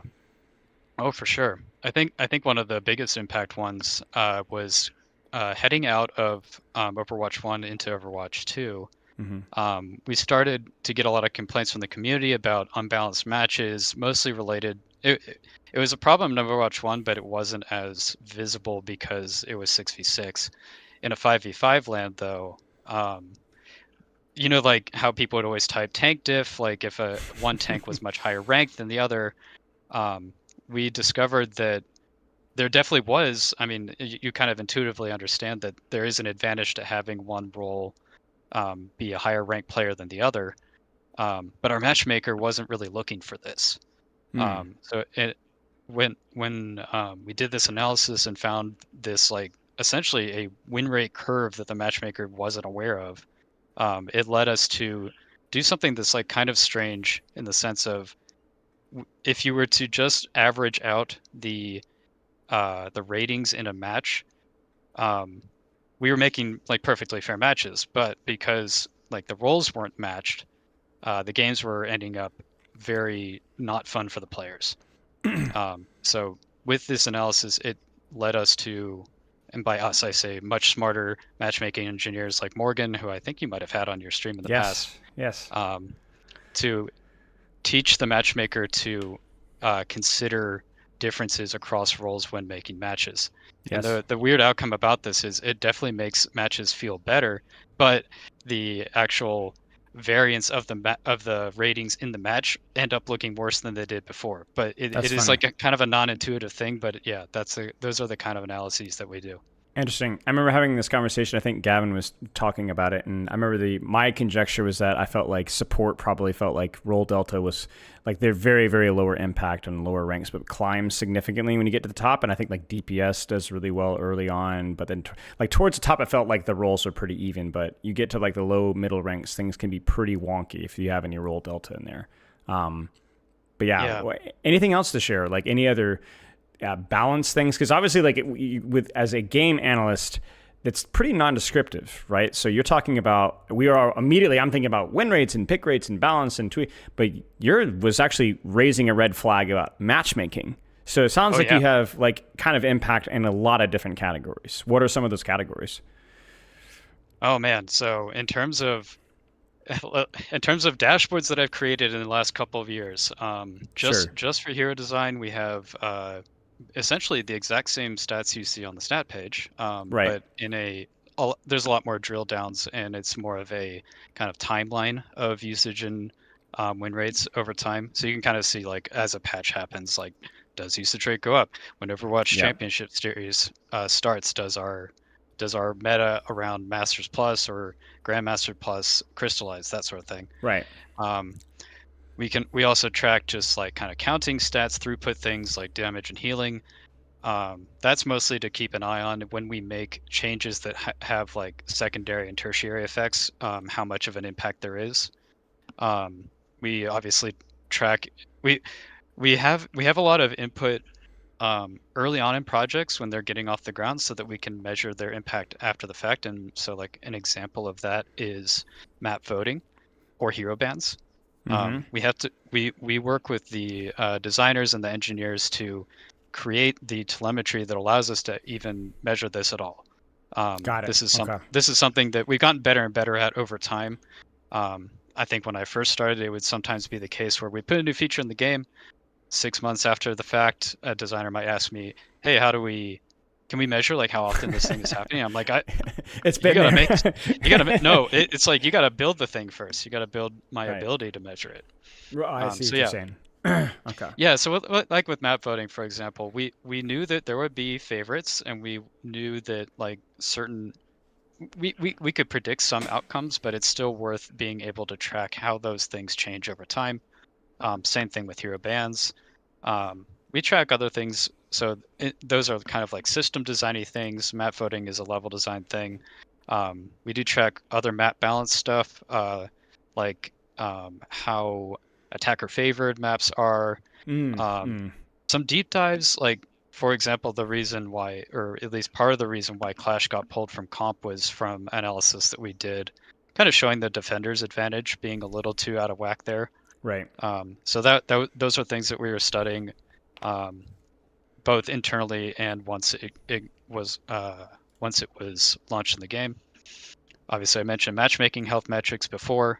We have a lot of different ways to look at that, especially both in terms of match quality and queue times, and our like 99th worst percentile, or yeah, 99th percentile worst queue times, that sort of thing, because Right. those are the ones that tend to get the like most visibility, because it tends to be our creators that run into those outcomes. So Right. track those too. Same with perks. Obviously, we're tracking perks as well, perk win rates and pick rates, even down to ultimate usage rates, and like how quickly heroes charge their ultimates. The designers will often have an idea in their mind of like, maybe Freya should have an ultimate that charges as fast as Tracers. Are we actually Sure. hitting that value? And then imagine all those things I just said, but the same amount of dashboards just for Stadium, because holy crap, that mode is so complicated. I feel like your job's just exploded in like the last year and a half. No, like you talk about. Yeah, I went from supporting mostly hero design and sometimes level design to kind of doubling the work for Stadium as well. But, yeah, like we talk about Stadium, you have bans, you have map bans, you have perks, and then you have obviously every new character, every new hero, and then now a site that's actually publicly communicating that. So I feel like the amount of different things that you must be doing now must be absolutely insane. Do you have a favorite job or a favorite category when you're providing information? What is there a particular item or topic that really gets your interest? That is an interesting question. I think I don't have it's not a specific topic. It's more of a way of, or a skill that I like to show off, which is that I feel like I am pretty good at data visualization. In terms of like, I've been using Tableau now for like a decade, and I can do some pretty interesting things in that tool. Sure. And so anything that allows me to kind of show off that skill is really exciting for me.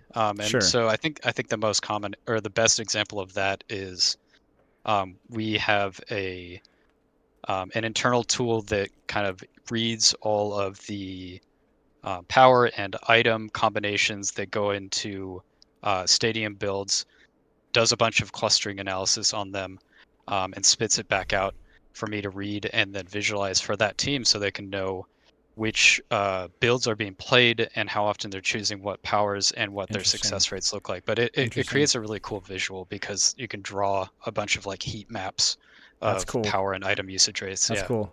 It must be fun to, because so you're not just only providing the information for others to interpret. Sometimes like you're even being able to present some of this information as well, which is probably the most fun aspect. Oh, absolutely. Yeah. And we interact with all levels of the game team. So even I think just after this call, we have to give a bi-weekly sync with all the important smart people like Aaron and Dion and and Walter and those sorts of people. So big stuff. Okay, I won't keep you too long here. Okay, so we got to talk stat page then, because my initial question I realized is meaningless, because I was asking why the stat page. Well, I mean, it's public information. It's awesome. It's sick. It's cool. I want to see all this kind of stuff. I mean, this is like an endless content farm, and it just makes things so much more fun. I guess the more important question is why now? And I think this is maybe not the most important question for you, because I'm sure that this is stuff that you've had access to for a while. But what are you excited to see now that this information is not public, especially as somebody that used to work on Overbuff, the only really public access that we had before? Well, I kind of knew how, or at least I hoped I knew how the community would use this. And in terms of like why literally now, it's because the amount, or the amount of different teams that are required to make this and to maintain it was rather large, in terms of just how hard is it to get me, the data analyst, our data engineer, our team 4 server engineers, and the BattleNet team who do the back end and the front end of the website. How could we all have time to do this all at the same time? True.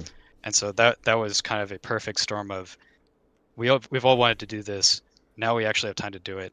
And it happened to align with, we really like chose, or we really intentionally wanted to make 2025 a really big year for Overwatch. And you can see like how many different things we put into the game. This is a smaller but still important part of that whole like let's make 2025 really awesome. It makes people like me really happy. So I really For appreciate sure. it. Yeah, and I mean ultimately like the purpose of this, and really that's the thing that motivates me, is to help our player base become better at the game. I know I've always believed that there's an appetite for stats in our community. It's been really joyful for me to see the player base either acquire a new data literacy or demonstrate their existing data literacy, and use that in their discussions about their favorite hero or the meta. Or I've even seen people use like win rates at Masters as the basis for like some meme about Tracer. Like they're using it for humor too. Like it's almost kind of made its way into the baseline of conversation about the game. Yeah, and yeah, that's just good. That's just a good thing. I'm gonna leak some of my friends here. I've got Sarah in chat. So some of my friends, we were having like last week. There's this whole meme for an entire quick play session where we were going into quick play and we were like, all right, look at the map win rate. Okay, then we'd all pick the best heroes for the map, and then we'd compare it to the enemy. Oh no, they have the 49% win rate hero on this map. They're gonna lose. We have the 51%, you know. And so it was hilarious for like hours. We were just like killing ourselves, and we were terrible on the heroes that we were playing. But it was just totally. But so like you said, it's now almost became part of the humor. So yeah, we were all win rate maxing, and then I think one of us made the mistake of Tectris made the mistake of going. He was looking at the win rate on competitive, and I was like, no, you idiot, you gotta look at quick play. We're playing quick play, dude. Like the stats are all wrong, you know. So absolutely, it was hilarious. And I think from, like you said, making the player base better, one of the things that I think has been really good about this is that I've always, I mean, it's obvious, but I've always had this problem trying to communicate to people about why map is so important when it comes to hero selection, not necessarily countering enemy tank or whatever. People undervalue the map value. And so having this tool has been really helpful for me to kind of communicate, not just telling you, no, you shouldn't play this character on this map necessarily, but if you're going to play the character in this map, don't play him like all the other players. You're going to have to innovate because it's hard. And let me demonstrate why. 40% win rate with Lucio and Havana, that's terrible, right? This guy's got 60% on Ilios, right? So it's been able to kind of help me to communicate concepts, not just telling people to swap, but communicating concepts, because we actually have the data to back it up now, which is just amazing. Yeah. We definitely wanted, at bare minimum, we needed to give usage rate and win rate, because you can't really understand one without the other. Right. Being able to also provide quick play, like both game modes, split it by rank tier, split it by map as best we can, and even by region. All those things we were very, very happy to provide. I was happy we got it in time. If you think about like those Indiana Jones scenes where he's left his hat behind, he grabs it just before the door falls. Like, that's what shipping content's like. Yep. Last second. Question in regards to setting up the stat site. So you guys said that it took like a lot of effort, a lot of teamwork. Is this something that's going to be easier to upkeep now that you've bit the bullet, or is it going to require a pretty concerted effort moving forward as well? It is thankfully in a good state that it will maintain itself quite well. Adding new features will require a lot of effort in terms of like it is 4 separate teams that we all would need to align on time and availability to set up. Makes sense. Makes sense. So where it's at now, good, easier. Anything new, going to be more challenging.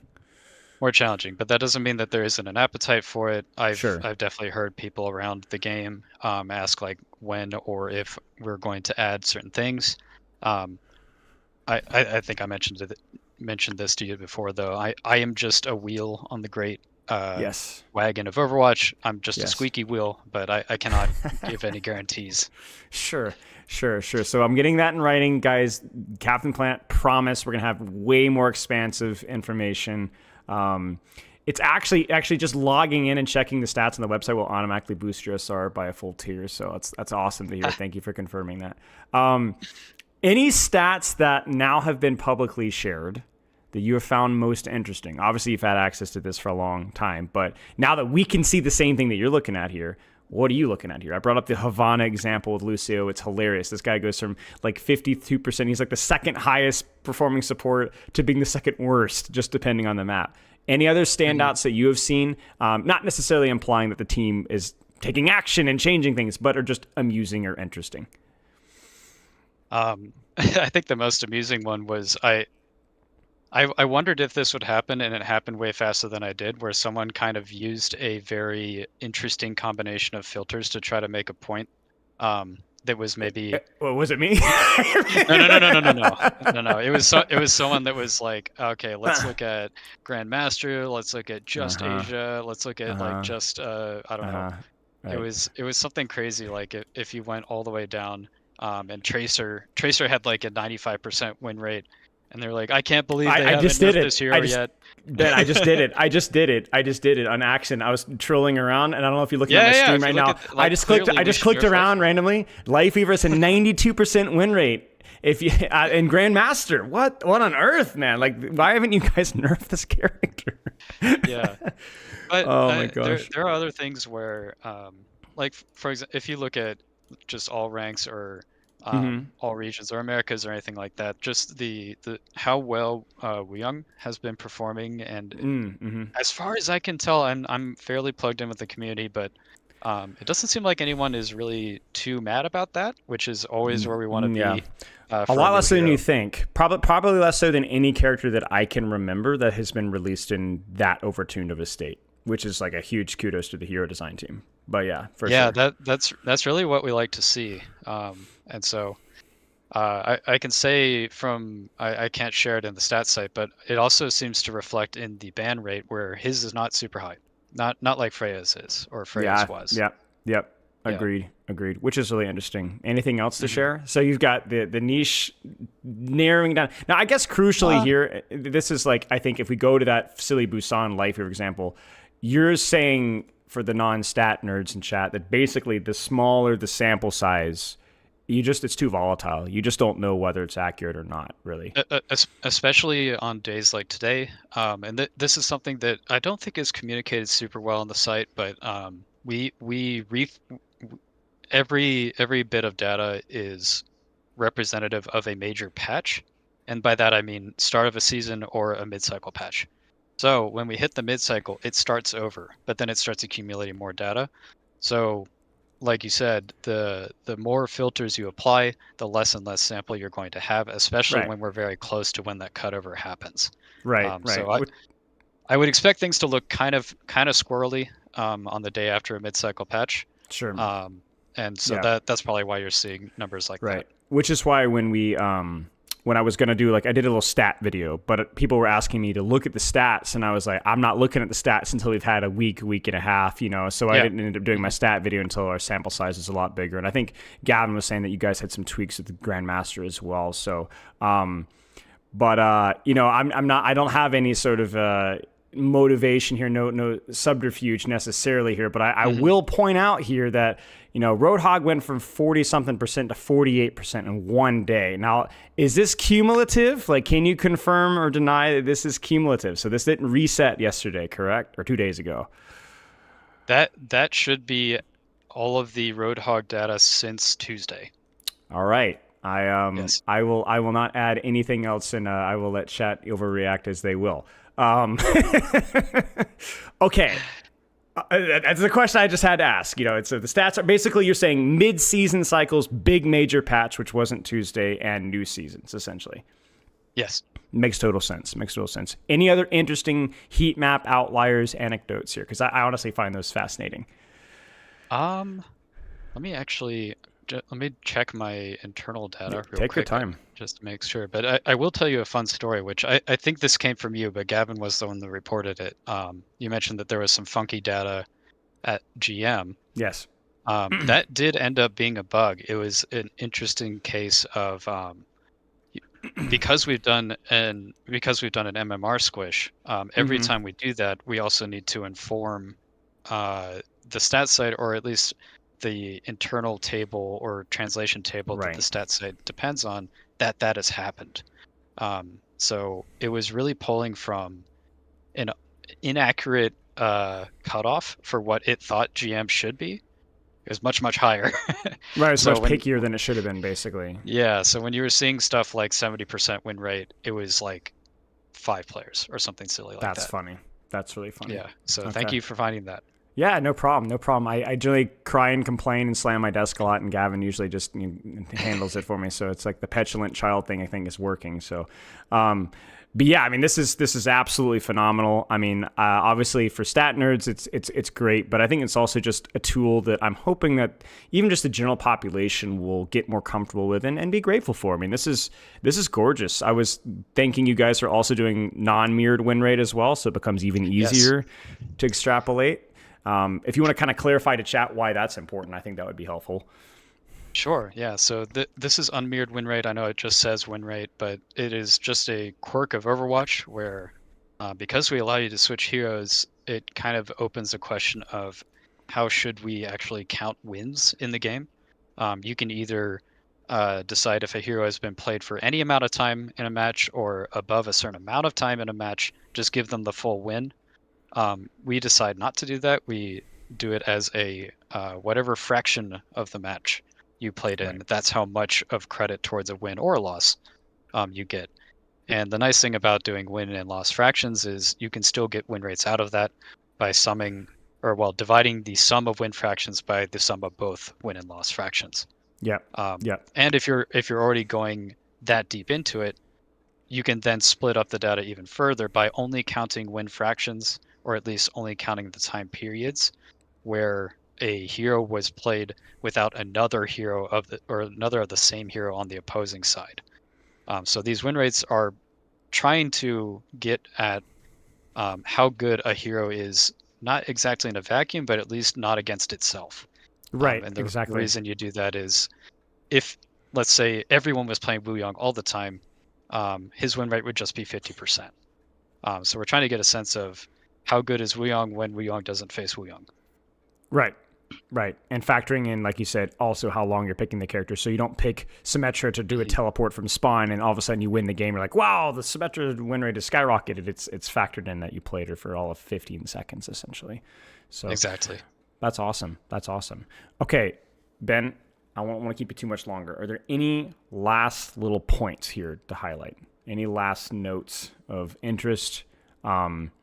Maybe even I could vet some questions from chat and see if they're approved or not. Yeah, we could probably take some chat questions. I've been looking, but not too closely. Sure. One I have seen was this is updated live. How frequently is this updated? Is it like a daily thing, an hourly thing? It is daily. Minute to minute? Okay, daily. It is daily, and also on those patch cutovers, it may have a delay sometimes, just in case we have to verify that the data is working. So if it doesn't update exactly on the day that the patch happens, don't worry, it will come along tomorrow. Okay, makes total sense. Should I flame my teammates for picking low win rate characters? This is a really important question, Ben. Well, it depends on the map, doesn't it? That's a great answer. That's true. I'm sure we could probably find. I mean, we found the Lifeweaver one. Surely Orisa has an above a 50% win rate somewhere. We'll find it. Any chance you'll have an aggregate or like a graph? I think I'd asked you this, Ben. I think I'd already asked that. Where I was like, is there any chance that we could have the previous season's data stored in an accessible location? You said probably not. That is something that we've discussed, at least to see how much has something changed patch over patch. We did discuss it during the creation of this. It was not something that we were able to get done in time, but it's definitely something that we're thinking about. In terms of graphing this as a time series thing, that's mostly how we look at this internally. It is significantly more difficult to chart that on a website that we also don't want to crash. And also if you were to look at a time series data for a very zoomed in amount of filters, it just looks like garbage. So that's another there's nothing to pull. Way too much variance. Makes sense. But occasionally we do post those graphs in blogs. So if we do, that would be where to find them. Okay. Good to know. Is the pick rate overall between all roles, or is the pick rate within their own roles? I believe it's within own roles, correct? Think the pick rate is modeled as think of a 5-person team. If a hero is there, if a hero has a 45% usage rate, they are there for 45% of all time I see. played by that 5-person team. I see. So yeah, I see. if you sum the pick rates, it should add up to 500% in that case. Okay, If that makes sense. makes it more clear. Yep, makes total sense. I saw someone ask, does competitive include open queue? No, it does not. These are role queues only. Roll queues only. Okay, makes total sense. Are hero band stats coming? I don't know if you can answer this one, but this is something I think Aaron had spoken about. I think with maps potentially, like map ban rates, but I don't know if you can answer that question or not. I can't answer that question other than we are definitely talking about it. Got it. Great. Thank you.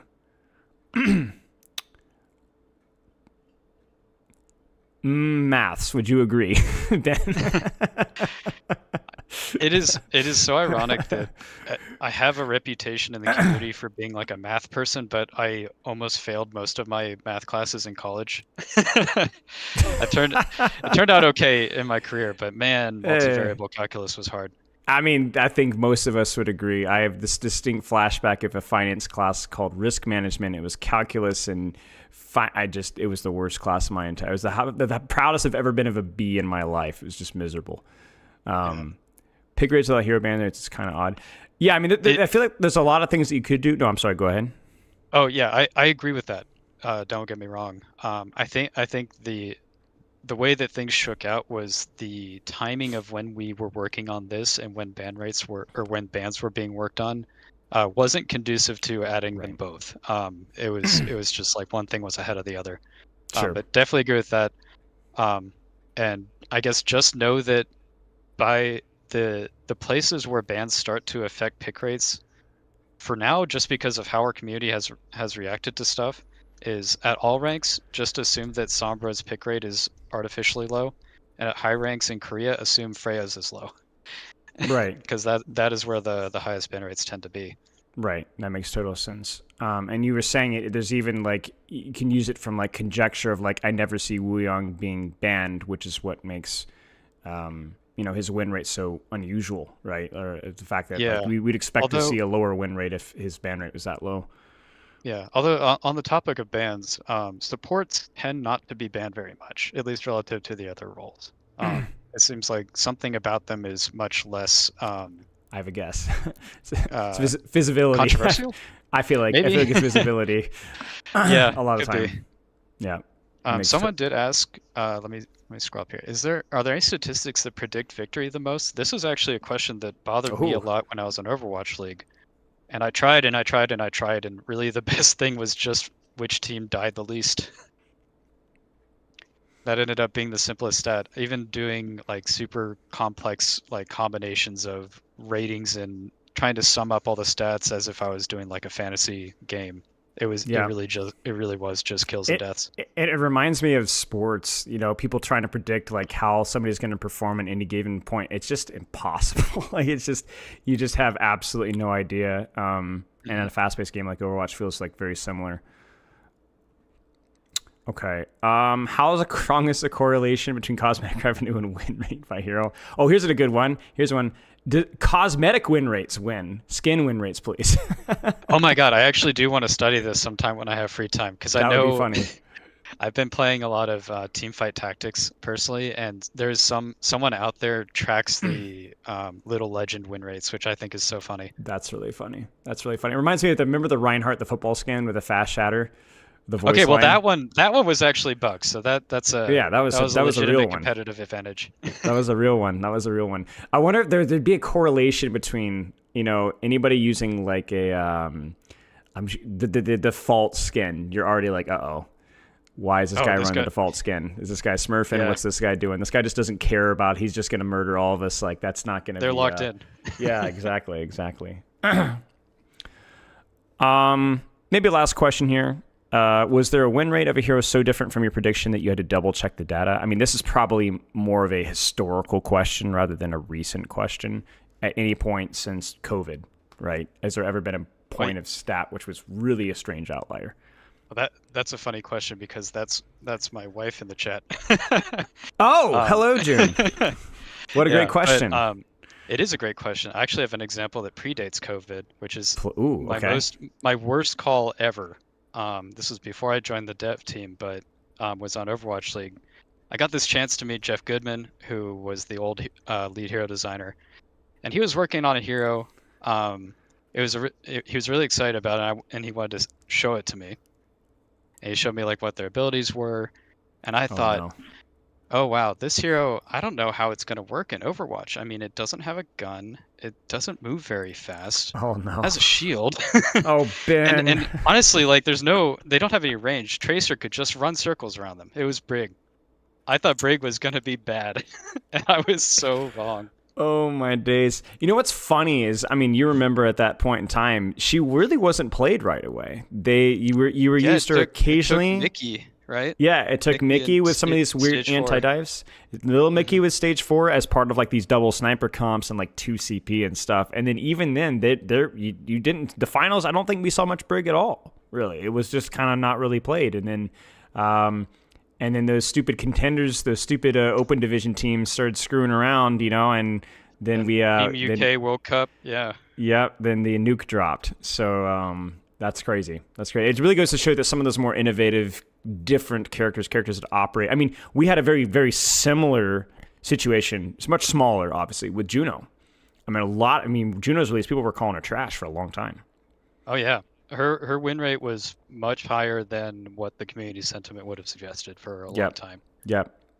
I feel like this kind of stuff is like, obviously it can always be abused, but I think one of the things that I've really appreciated, and I'll be frank with you, 2 days ago, yes, the patch was not well received by the community. But one of the good things is that at least we can go to a stats website and say, this is why this is done. We have a 40% win rate character. So at least it's like, okay, I get it. We get it. I don't have to like it, but I understand it. And I think that would, before the stat website, we wouldn't really have that. It would be a lot of conjecture versus conjecture.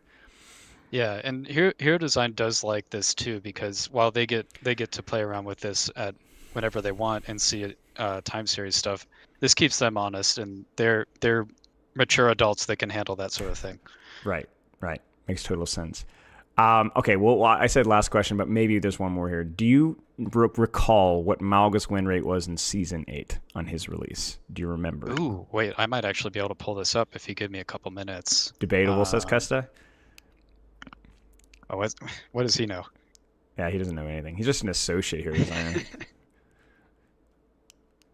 But yeah, I'll vamp. I have a folder called "Break Glass" in case of random question about old hero balance time periods, because this used to happen a lot.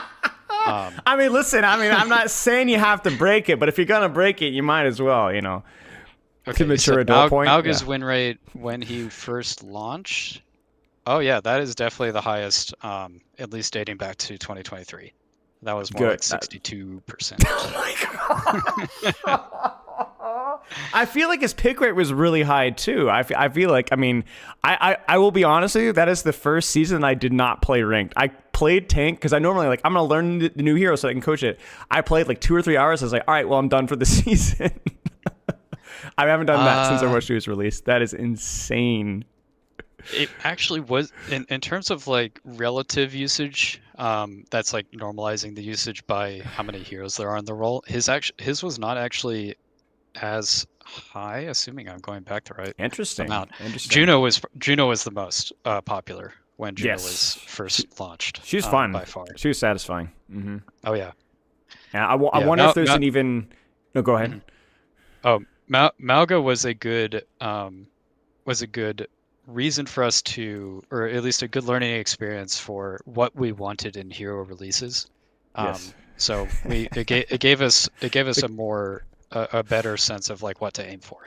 The Christmas disaster of 23. You guys go on break and this is just an abomination running wild through rank for weeks. That must have been stressful. But yeah, Juno felt like everyone was immediately falling in love. And there's probably something to be said as well for like the support heroes. There's fewer support heroes than any other role. Support players maybe are just like, maybe there's a role preference, like where support heroes are way more likely to pick up. And there's also 2 supports. There's just 1 tank, right? So there's a lot more variance in that front as well. Mm-hmm. But okay, well, I will not take any more of your time, but we've had 4 last questions. But I really appreciate your time. I really appreciate your work. And I know you said you're just a small squeaky wheel, but hey, the squeaks were very informative, and the work that you've done is amazing.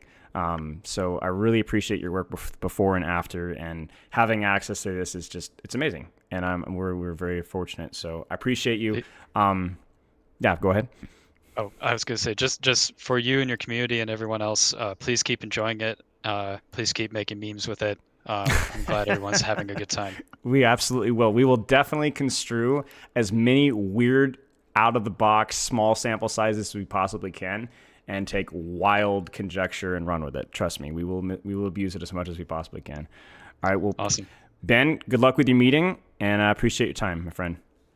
Thanks again. All right, thanks. Thanks for having me. All right, that was Captain Planet, one of the mates behind some of the good stat stuff.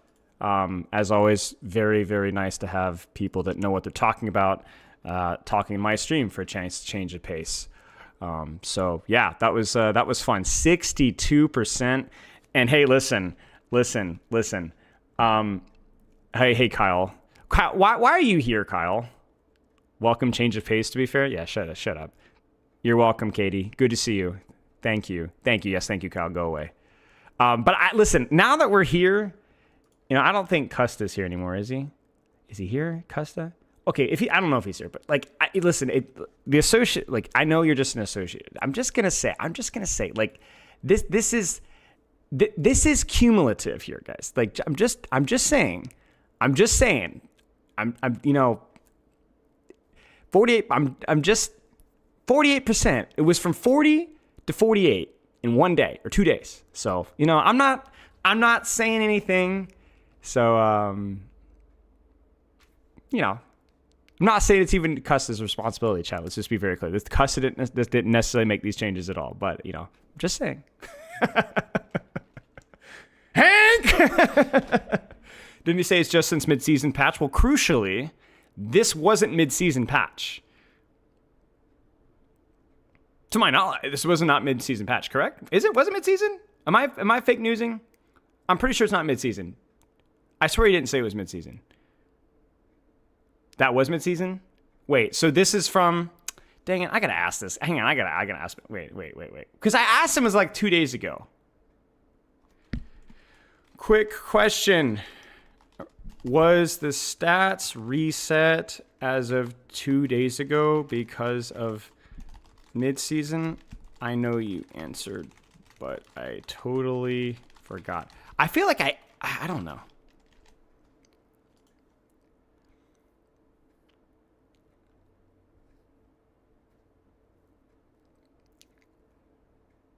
Since Tuesday. All right. Well, I'm dumb. Well, frick. There goes my freaking, what is the term? Propaganda. I didn't listen. Dang it. It was reset. Dang it. Shoot. Okay, that's a huge improvement, obviously. Huge improvement, but it was reset. Dang it! There goes my propaganda. Narcy, you shouldn't have fact-checked. We could have gotten a reset when timestamp feature added. Dang it, guys. You know what? Here's what I will say, though. As bad as that is, hey, look, guys. Look. This is, for my Mauga guide, remember? Look at that. 45.7%. I feel a lot better. Why does it matter if it was reset or not? Because it would be bat crap insane that Roadhog would climb 8% win rate in 2 days. Oh, yeah, show quick play. Frick. Well, dude, quick play doesn't account for rank. Okay, well, fine. We'll go to my approximate rank with Mauga. It's probably not that high. Yeah. Oh, gosh, I need some water. Also, this is a smaller sample size. Just keep that in mind, so it could be even worse. What is it, Masters? Probably even lower. Never mind. It doesn't make sense because the higher rank you go, you're going to have higher win rate characters. Ramontra's hilariously low.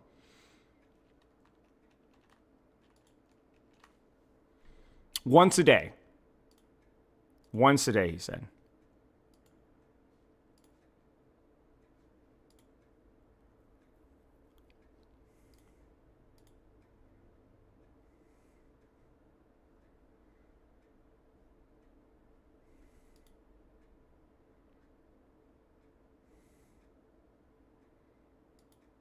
Probably because of lack of data. Yeah.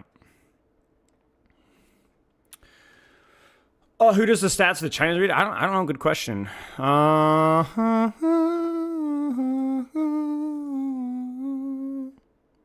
Played Ram and Zen because they were buddies.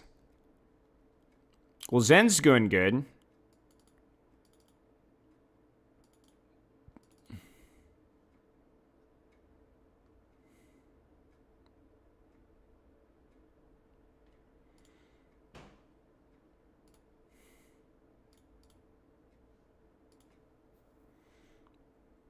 Bad supports don't know how to play with Hog. I just don't think people like playing with Hog, period, but...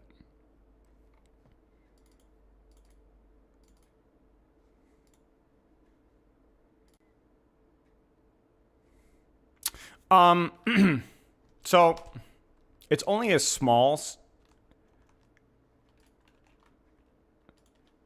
One of my Discord users here, shout out to Milk Bankroll Osiris, WGGL, showcased a delta, so a change, basically, between the pick rate of characters. I'm actually just going to turn off chat for just a second. And between 2 days ago, today, and prior to the patch. And so this is pick rate at all ranks per hero. Mercy goes up. Can you guys guess why? If you guessed butt crack zipper, you got it correct. Roadhog goes up. Can you guys guess why? Obviously. Life Weaver, same thing with the skin. Sombra is interesting. I'm not sure exactly why that would go up. Widowmaker and so on. Widowmaker got a buff. Weon goes up because another new skin. Diva, new skin, and so on. Then the outliers kind of taper off. Sombra got a skin too? I think, oh yeah, wait, did she? Yeah. Oh yeah, it could be true. People banning Hog instead of Sombra. Mm-hmm, true. Now, if we look at the opposite end of the spectrum, Kiriko's in the toilet. Because Kiriko did not get a new skin. And remember, anything that goes up, something has to pay within that role. Kiriko didn't get nerfed, but she got nerfed because Mercy got a skin. Tracer, nerfed. And again, Tracer, if Sombra's up, if Widowmaker's up, if anything else is up, Tracer's going to go down. Sombra, or Sojourn, down. I don't think Sojourn got a skin. Sojourn's pick rate was probably also up and fresh off of the Mythic. It's been a little bit of time since then, so the Mythic is less spicy. Double flex, so Sojourn down. I think you're overthinking it because remember, this is all ranks. This isn't just like Grandmaster, you know what I'm saying? I believe this is for ranked. Bap down, again, competing with the supports. Winston down because Roadhog, but also because Roadhog's pick rate's up. So all tanks will go down. Hazard's nerfed. Moira's competing, and so on. Is there a link to this? It is in my Discord. You can actually... I will show you case where we need to look. So it's in content suggestions, and somebody dropped it in there, and you can find the information in there. We'll keep going. Pick rate, win rate per hero in bronze. Torb, way up. Shocker. Brig, way up. Again, shocker. Big buffs. Symmetra, interesting. It could be a lot of factors, but yeah, who knows? Bronze is also a relatively small sample size, so there could be occasional random characters that pop up. Wrecking Ball, way down. Because 4 seconds of mines is a big deal in bronze, I guess. And also Roadhog pick rate going up. So we won't overanalyze bronze. Let's look for silver here. Because silver is going to be a little bit bigger. Torb up. It's weird to see Sim go up again. Interesting. But yeah, you're not shocked to see the characters doing worse are the ones that got the nerfs. Whereas the characters that went up. But Sim in May is strange. And then gold is going to be the first one where we really have a much larger sample size. Torb up. Brig up. Sim up again. I find Brig with no change at near zero change to pick rate to be very interesting because it indicates that perhaps Brig's pick rate is disconnected from her power level. Or maybe it's that the buff is counteracted by other Brig's pick rate is disconnected from her power level? Yeah, probably, because Brig isn't necessarily, like, surface level immediately powerful. You know what I'm saying? 20 damage on a bash isn't, like, something that people are going to immediately put 2 and 2 together. But yeah, Torb is skyrocketed, basically. Have I...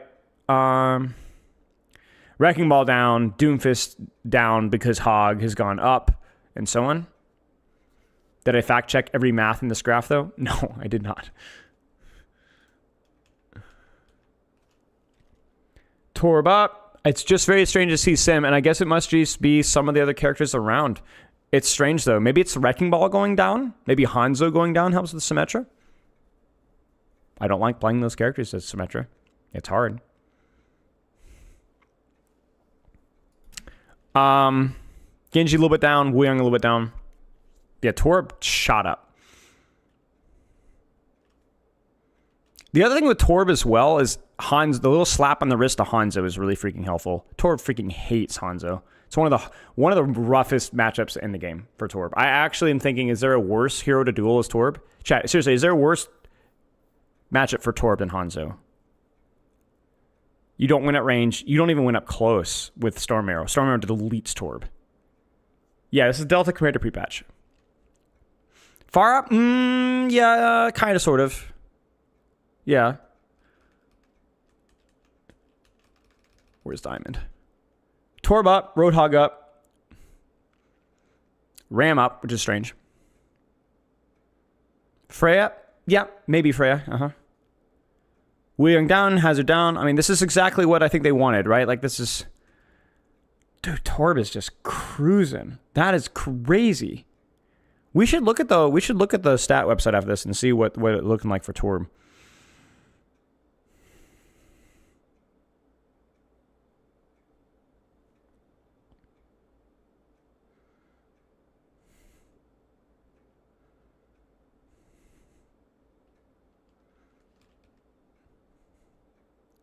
Last one's Grandmaster. So smaller sample size here, so we won't be as crazy with it. But Mauga shot up because Mauga is terrible versus Hanzo.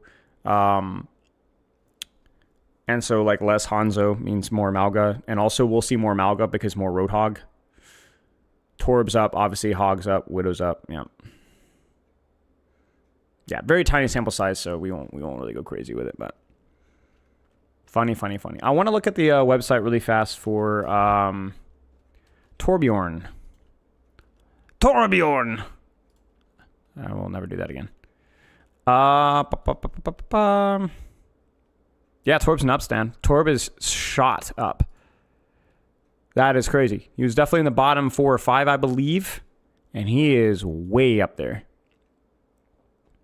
Just less competition. It's not just that his buffs weren't, like, insane. They were small. But the no Hanzo nerfed other DPS is, and again, everything's competing with everything else, right? So I think Torb's biggest counter is range DPS. And Hanzo was the last bastion, so to speak, that was really denying him. Freya's not strong enough to deny him right now. Sojourn's not strong enough to deny him right now. He just destroys. I mean, yeah, that's it. Hog Reaper meta, so to be is? I don't know. I'm not sure. Thanks for the sub. Congrats on the 3 months. I like win rates. I'm glad you do. Sorry for asking for me. Dude, I bet you Torb's the top and low. Yeah, freaking, that's insane. 52.5%. Okay. We'll not look too much more into this because obviously if this was reset on Tuesday, there's still a lot of stabilization. So this is more just fun. We'll do what we did at the start of the season, and we just kind of have to wait like another week basically before we take any serious look at it. But maybe we should do these stat checks more often, or not more often, but like on cycles. You know, like give the new patch a week and a half, 2 weeks, do a check, or 2 weeks, do a check, see what happens.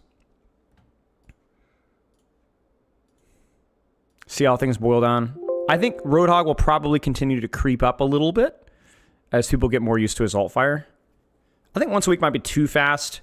We'd have to we would need to do it after a major patch or whatever, but also not immediately after the major patch. Although you could see how stuff evolves, true. But I'm always a little cautious about doing analysis that's serious or doing like a serious breakdown because people will take that information and run with it, you know? What's up, Slonely? Hello, hello. Bastion is 0.8% pick rate in EU, low elo. Well, again, really small sample size, though. Cheers. Have a good rest of your... hope you feel better, mate. Get better. Why would Genji's win rate go up after a nerf? If you're talking about a really small sample size, the answer is literally it could be anything, just RNG. If Genji's win rate should actually go up after a nerf, which is unlikely, but like let's say we waited a week and it did, it would be due to other meta factors, as in Hanzo. There's less Hanzo. Now you're like, oh, but Genji counters Hanzo. Yes, but all other DPS being hit harder than Genji is nice. Like, here's a question for you guys. Why is Genji all of a sudden a problem? Quote unquote, a problem. Why? It wasn't a problem before. Don't say perks, because perks is only a small... Because his perks, I think, are overrated. They're good, but they're overrated. Wu Yang, yep, he's pretty good with Wu Yang. He works well with Wu Yang. Yeah, the hit scan sucks right now. Like, this is the weakest that hit scan has been since, like, 2022. Frey is not very strong. Cass is not very strong. Ashe doesn't have a strong enough perk set. I think Ashe is a little bit underrated, but she's challenging. Widow, as of until 2 days ago. Sojourn's lost 25 HP. So it's not saying that Genji is countered by hit scans. That's not what I'm saying. I'm saying Genji has consistently been a good DPS that is generally outvalued by other DPS on a lot of other maps. It would be the same thing if you nerfed a bunch of support characters and all of a sudden Moira's good. You know, Moira's not countered by BAP or anything. It's just that her competition's weaker. Dive tanks are good? Yeah, sort of. I mean, yeah, you could say that a lot of the brawlier tanks are weaker, like Ram, Orisa are not very good, and Roadhog wasn't very good. Mauga's not super good. True. So... Zarya is also good. Yep.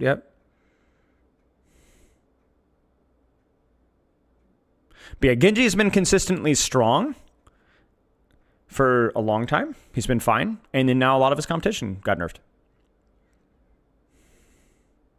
No, I would not Sewer Soul. I think she needs the 175 HP. I think it's much more healthy to have a character with more uptime. Why is hit scan weak right now? HP. Because they were nerfed. I don't think we had a DPS power creep. I think we had a DPS nerf. Yeah, I'll update stream title in a second. Yeah. Just for Soldier Man is trying to deal with pharmacy and Diamond 4 right now. Off angles. If you're distracting two of them, then just hold their attention and don't die. The way to beat pharmacy is to pull their attention away from your team and then not die. Don't deal with them by killing them. That's not consistently doable because it's a 2v1, like you said. If your team expects you to do that, then your teammates are idiots and it doesn't matter what they think. Cassidy's lower win rate surprised me. 47%, yeah. 25 HP is a big deal. They've said that before. People like playing Cassidy because he's fun, but 25 HP is a big deal. Soldier's fine against Pharah. Soldier is just very map-specific versus Pharah. Any hit scan is map specific versus Pharah. Cassie's probably the most flexible versus Pharah, but he's actually pretty bad versus Pharah in certain maps. Like maps where there's like a lot of range can be really awkward. And honestly, 275 HP also hurts him versus Pharah too.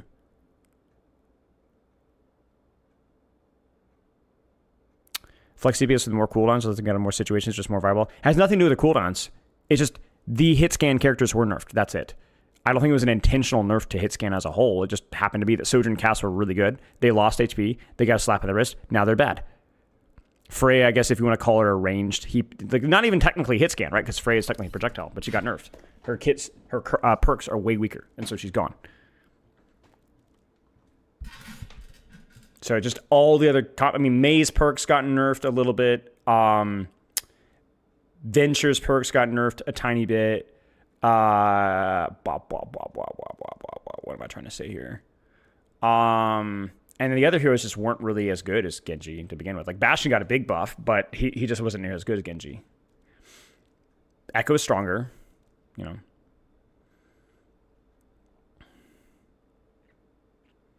Ashe wasn't nerfed, but Ashe hasn't been as strong as some of the other characters.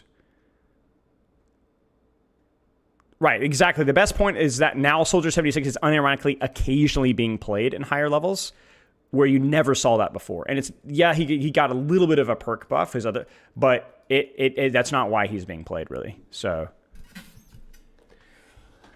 it's like, you're not just seeing more Genji, you're seeing more freaking Soldier 76. You know what I'm saying? Like, that should kind of tell you what's up, you know? Heck, even Reaper. Like, Reaper's new teleport perk is really good, but Reaper's not some insane noob stomper all of a sudden. It's just this competition's weaker. There's just been a shakeup in the meta. The only real true mover and shaker, I think, in the meta for most ranks is Wuyong, at least prior to this most recent nerf, right? By far. But I think even like I think Zarya's perks are really strong, but I still don't think she's like deciding the meta. I don't even think Jungle Queen's deciding the meta right now. What's up, Gavin? You did. It was great. We had a great time making fun of you. I tried to rein him in because I was like, hey, man, you know, don't gonna be kind of professional, but he just let loose. Oh, maybe Hanzo, kind of, sort of, a little bit, but yeah. Do you think perks should be variable in their power based on a hero-by-hero basis? No. At least avoiding that as much as we possibly can. We talked about it on Tuesday, did the whole problem with perk. Is it I talking about Tuesday? No, it was Thursday. Frick, man, I'm losing my mind. But, yeah, I said no. TLDR. I mean, obviously there's going to be unavoidable variance. Like, you can't possibly make every character have the same power scaling. It's just not possible, but you should try to. And I think that we've seen that some characters are just way too perk reliant.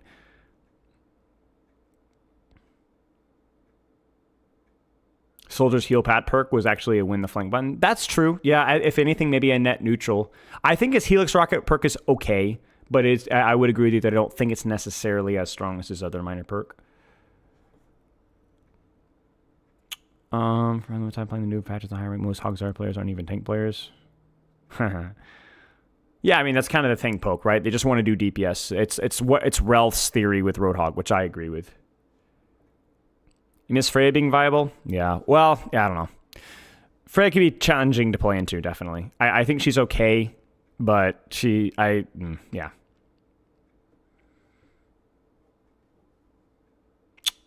She had Reaper teleport versus choice and having mobility. Yeah, it was odd that they replaced the other one. The soul perks, to me, was just, I guess it's just a little bit of caving to the lower rank mentality, where probably a lot of lower rank Reapers were choosing that perk because it sounds cool and, oh, the old school Reaper way, but it's just a terrible perk. It's one of the worst perks in the entire game. It was a choice to get rid of the other one for sure, because that would have been interesting to have one or the other perk, you know? Costa's still here? If he is, we're not going to bother him.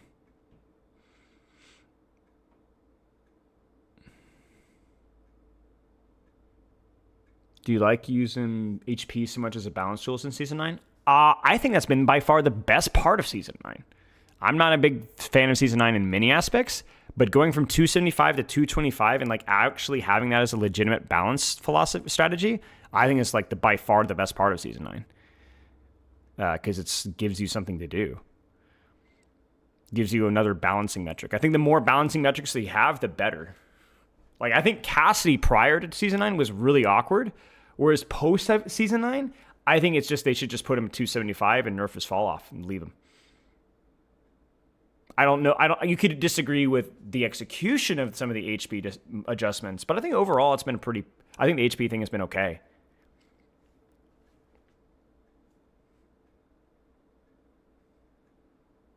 Misspelled May. I mean, May's not strong right now, so you're not going to see May drop into 275 anytime soon. I think May's fine at 300. I think if anything, May just needs more utility and so on. I think having a tankier, longer angle control character is really valuable. Do you think Reaper needs a nerf? No. No, I don't. I don't. Now, if you're saying as a balanced philosophy, would I like to see them just nerfing some of the stronger characters and tuning down power creep? Yes, so that then we can tweak perks and then give that power back by nerfing perks instead. But in a vacuum, I don't think Reaper's wildly OP. What's our next big project? I don't think we have anything else this week. We'll see. Brig should be 275. That is a hot take. Has Reaper really been power crept? No, what I'm saying is that it is the opposite of power creep of what we've seen in the DPS cast, where a lot more nerfs have happened to DPS heroes. And what I'm saying is that's why Reaper's more viable, is because he hasn't been nerfed. Not that he's been power crept.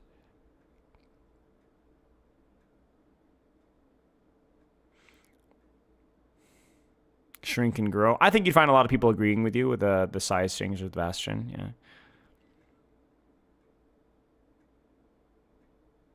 Give Freya shields. Hey, man. I would love to see a 250 Freya with 110 on the bolt instead of 120 or 130. Is it 130 or 120 then? 120 or 250 HP and a lower cooldown and updraft and the ability to dash during your ultimate.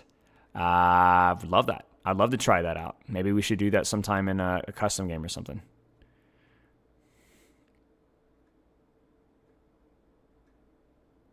She might be bad. She might be bad, but I'd like to try. Give her 50 shields even. Give her 50 shields, 250 HP, dash during ultimate, 10-second updraft cooldown. With just see what happens.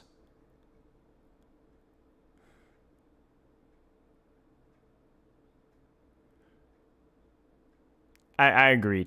Ton Makita. I'm butchering that, man. Give May one-shot Tracer kit. That was one of the big takes I remember back in the day. You're like, you can't one-shot Tracer anymore. Yeah, we talked about that with ban Void, and I think the big thing is that like visibility is a huge thing when people come to banning stuff.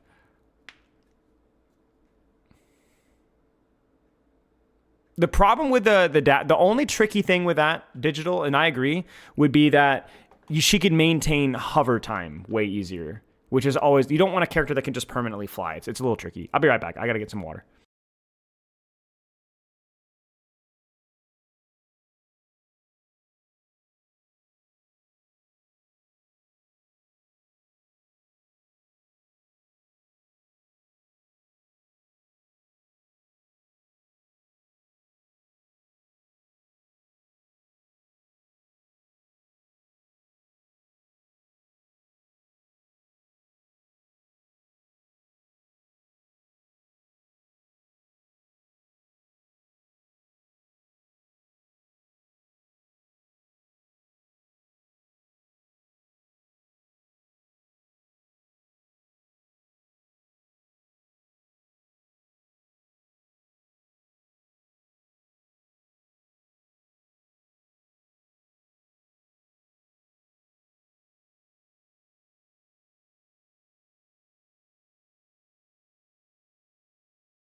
You poison my water?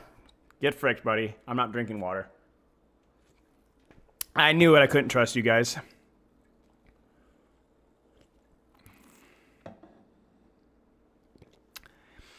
Explosion. Saw some Marvel Rivals kind of doing the opposite of Overwatch, releasing on the safe side of trash. Newest heroes have not been the strongest from what I've seen. Yeah, I haven't played Rivals since then, but I've heard about it. Maybe with Rivals, they can get away with it because the frequency is so freaking fast that people are going to play the new characters anyway. Or there's just going to be people will figure them out, and it's like. Whereas with Overwatch, it's more of an event, and so you need people to participate in the event. And there's also a chance that it's not even particularly purposeful. You know, maybe it's not a philosophy. Maybe it's just how it's worked out with the last couple of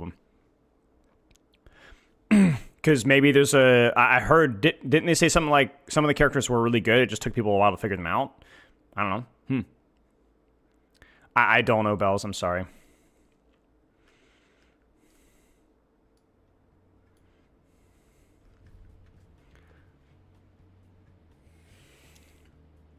Freya's cooldowns regenerate slower in the air. Interesting idea, Poke. No problem, mate. Did you guys see me play Genji yesterday? Maybe we should do guess the rank thing here. What did you guys think of my rank for Genji? I was thinking like Diamond 3, right? Something like that. That doesn't seem too unreasonable. Gold. Haters. Low Diamond. Maybe we'll do another custom game because I don't want to. We'll do that. Diamond something? I think Diamond 3 seems like a good guess. Do you guys want to do a pug then? Let's do one. Is Spylo Diamond on Genji? Let's find out.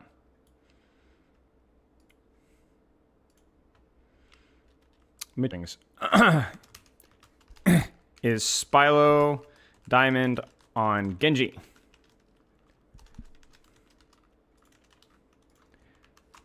All right, I'm going to rank and roll. I will say anywhere from Diamond 5 to Diamond 1. Let's aim for that. I am very rusty on him mechanically. Yes, true. It was like even just, I was saying, like even moving was just horrendous.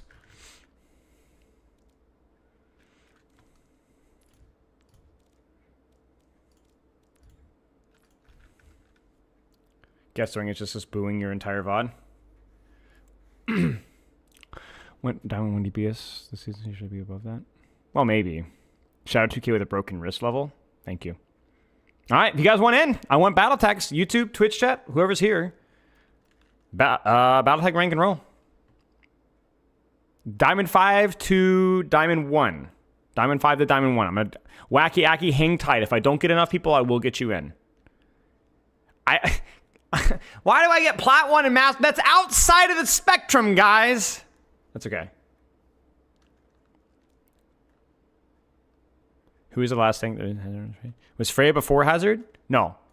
Freya was after Hazard. Also, anybody alive in YouTube? I've not seen YouTube chat in a while. So if I've been missing anything...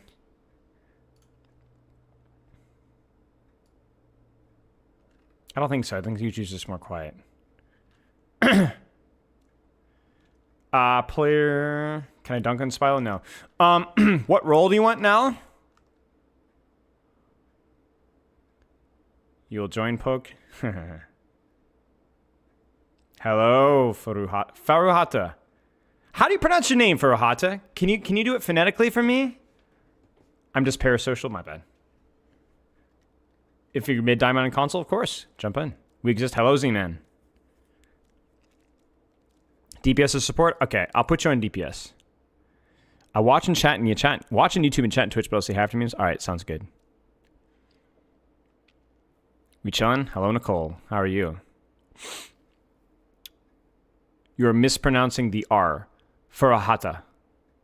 Am I just going ooh? Red line, D3 tank. Okay. I'm shocked. I'm usually having to turn people down. That's in this. I'm hurt. We only have 3 people here, and one of them is me. Would I have an unfair advantage, though? No. It's fine. Double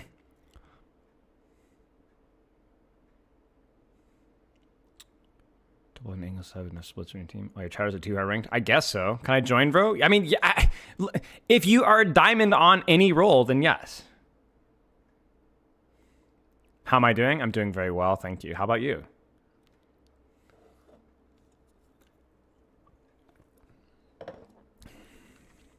Wop, wop, wop, wop, wop. Master 40 if you don't find a diamond. All right, I'll keep tabs. Mingle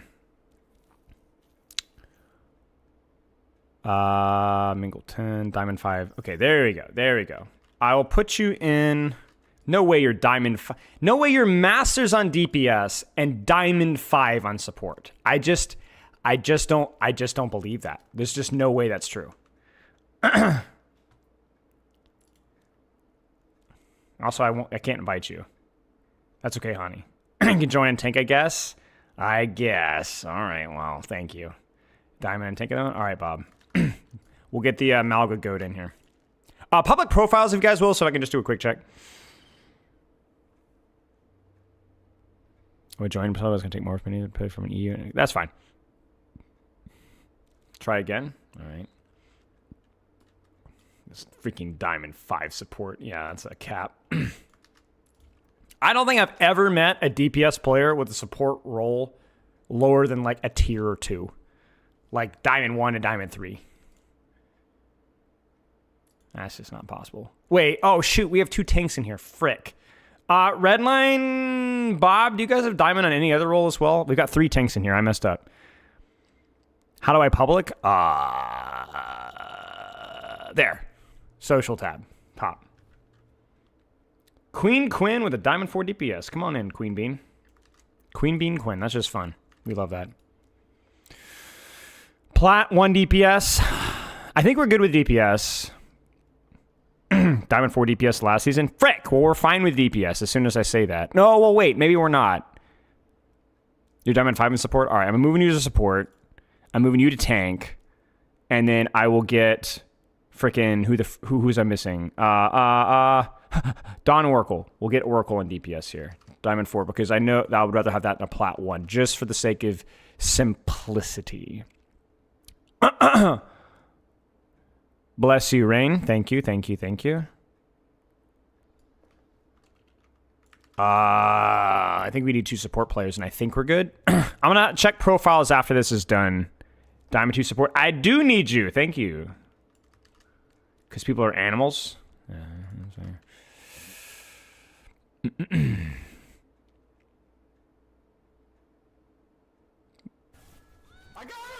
what if you were suffering delusions and truly believe you're Diamond? I guess pretty good, dude. How are you? Pretty good, pretty good, pretty good. Feature on control, but placed unplaced predicted Diamond 4 support. All right, good enough for me. Good enough for me, YouTube. Finishing a round of control. Okay, so we will wait just a second. Torthor is finishing a round of control, and then we should be good to go. All right, let's do a profile check while we're waiting. Profile check. Profile check. Diamond 2, Diamond 1. A little bit decayed here. Oh, frick me, man. Like, Gavin, are you still here? Can we please have time played instead of hero skill rating as the default? At least for previous seasons. I don't know if you're responsible for that at all, but it's really annoying. Okay, that's fine. Let's see Spilo Free and Genji. Bob, public. Why is chat follower only? I can turn that off if you guys want. I think it's been follower only for over a year, now that I think about it. Frick, dude. I just realized. How do I turn off follower only? Because it was for the 66 discussion with Aaron Keller and Alec Dawson a long time ago.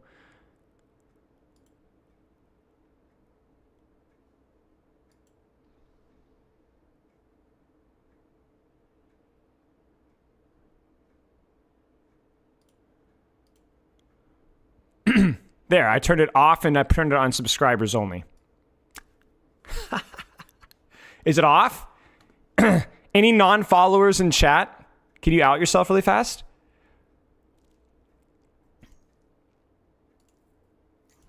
Okay, sick. Captain Phillips, you fricker. How dare you? Thank you, Bob. Bob! I'm just going to trust you. I'm going to trust you. Okay, Diamond 4, sure.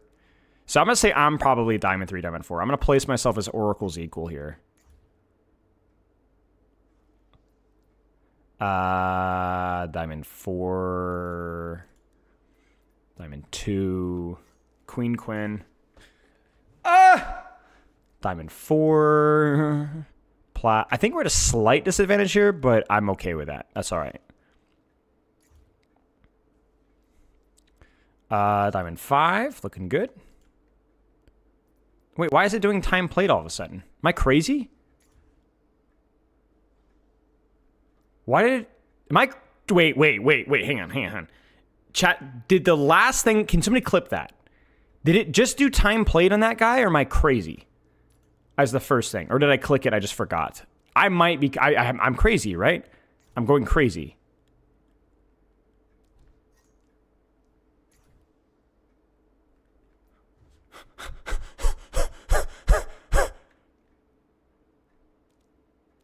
Oh, I got you, Thor.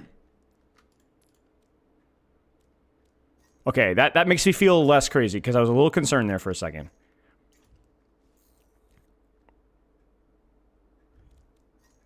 Picks the last selected? Thor, you said you were Diamond 4 predicted, right? Wait, what's the support thing we got going on here? Diamond 5. Diamond 2. Diamond 4. Diamond 5. I think we're at a slight disadvantage if we ignore hero pools, but it's fine. Okay. Everybody ready? Ready? Play whatever you want. I don't care. Focus me. I don't care. We're just trolling around, having a good time. We're cool, Bob. It's fine, Bob. It's fine. It's just content. It's just content. You know what I'm saying? It's fine. We're good. Is Spylo Diamond on Genji? I mean, the answer is yes. Spylo is Diamond on Genji. Question is Spylo like, I think I will need to be a Diamond if we ignore all other factors, which is definitely a choice. On paper, I need to be Diamond 2 or Diamond 1. I think with the way I made these lobbies. So it's a little higher than I expected, but I can maybe handle that. A more detailed follow-up on the patch? Nah. Are you talking about like a YouTube video? Nah, poop in the cheeks. I don't know, man. I don't know if I'm gonna do a patch react video on YouTube. You remind me of myself. Yeah, it's terrible, Michael. It's poop in the cheeks. You get what I'm saying? It's just the worst. Okay. Thanks for the compliment.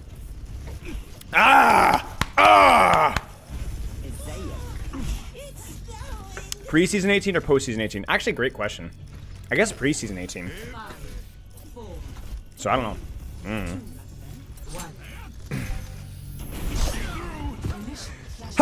Listen, the last time we played this game, we won. Right? You guys remember that? I remember. How could I forget? Clunk City, let's go. Are you freaking kidding me?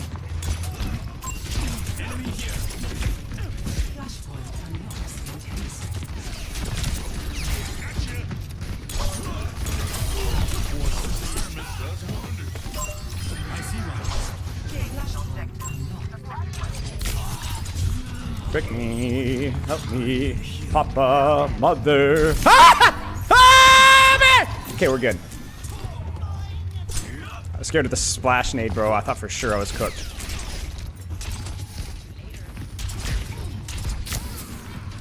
Why is Bob Communist in my lobby? I mean, Bob Communist is freaking Diamond.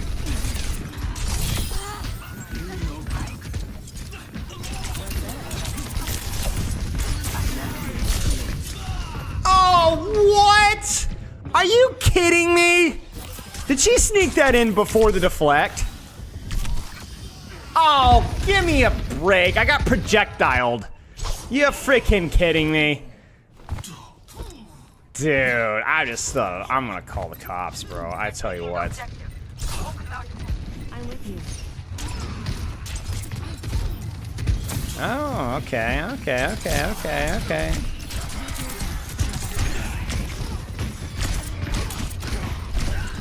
We got nade out here, so I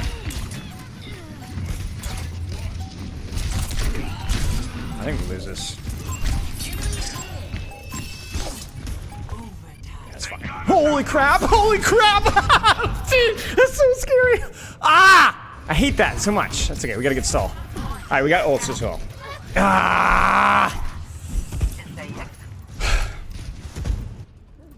That was terrifying, dude.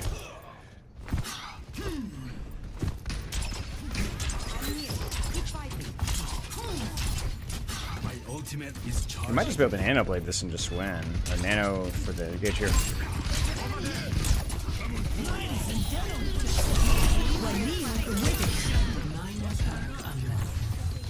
Alright, I wanted to choose that perk. Actually, we should win this fight first.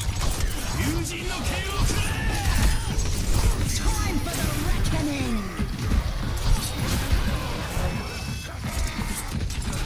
Frick, we might have tossed this. No, I trolled. I thought we committed. How did we troll that? We had all these ults. We didn't use them.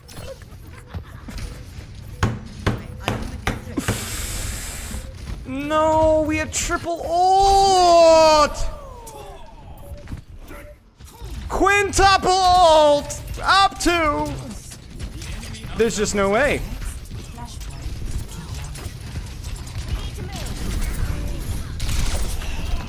I wanted that many. Frick.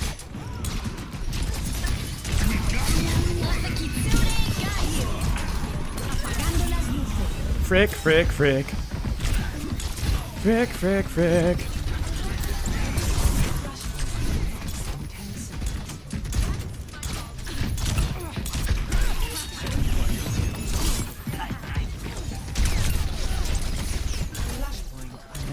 Surely.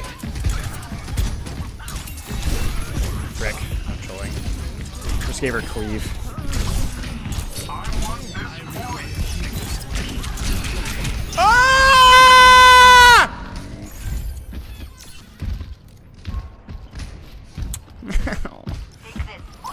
Okay, we got him.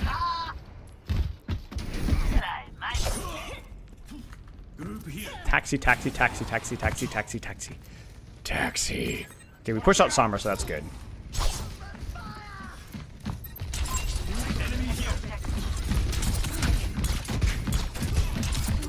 We need to not give a point. We need to not give a point.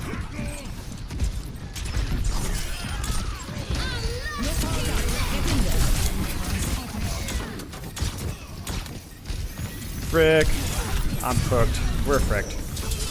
We just trolled it. We just trolled it. We just trolled it.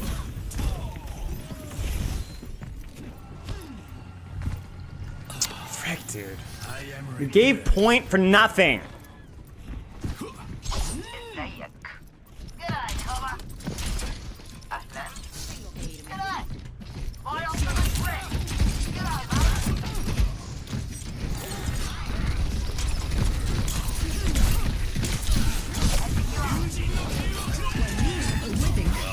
I don't know what I was doing. I really don't know. I just don't. I'm trying the new perks. I'm not even using the new perks. We're just going through the motions. Every aspect is just completely and fully autopiloted. We might as well not even exist. It's over, dude. I'm giving up. I'm going next game. This is just, we're just cooked, man. Nah, it's a total joke. It's a train wreck. It's a train wreck. Literal, just awful. What a disaster. What a disaster. Every ult fight has been trolled.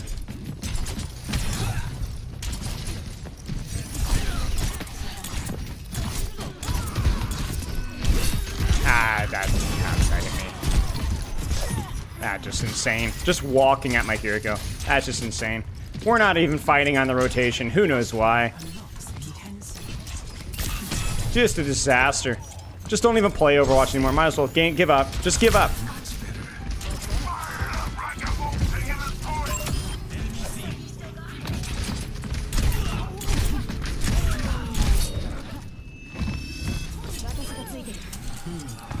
Where's the freaking Reaper?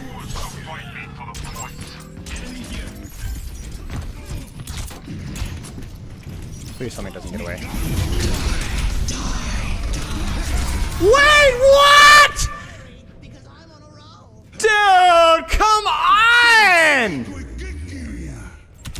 How do we die to that?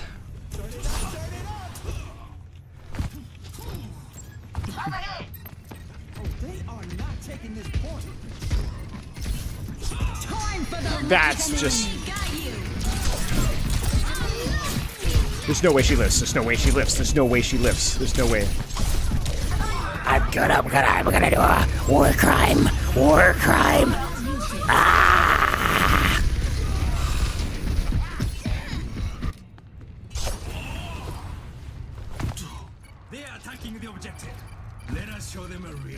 Insane. Actually just criminal. It's not even criminal, it's not even the right word. It's not enough.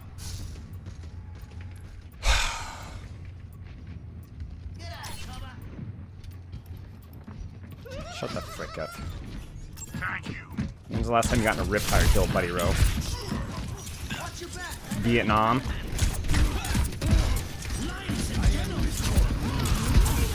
I just hate this. Okay, there we go. We got it.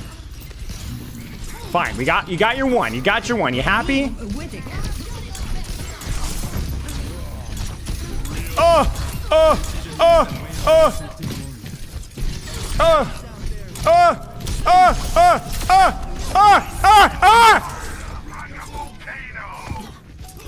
Crying out loud, dude. Idiots. Go ahead. I know where you are. Idiot. Spit in your stupid, stupid grave. Idiot, fool. I should have known what I was doing. I should have done that. I shouldn't have done that.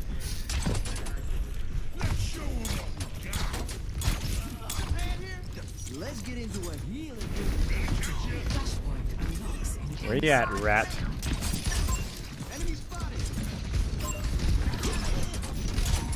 How the freaking...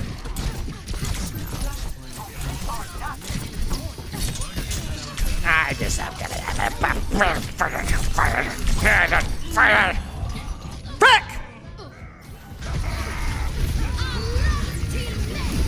I don't know how we got that, but... Just live. Just Lucius would live. Shoot.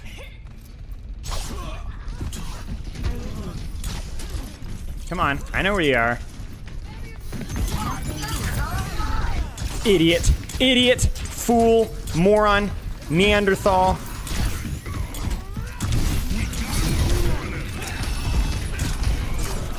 I actually am just committing my dash because I do not trust this. Okay, we're good. Ah!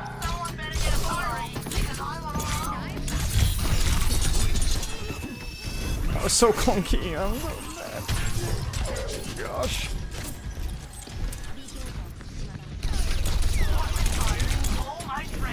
Yeah.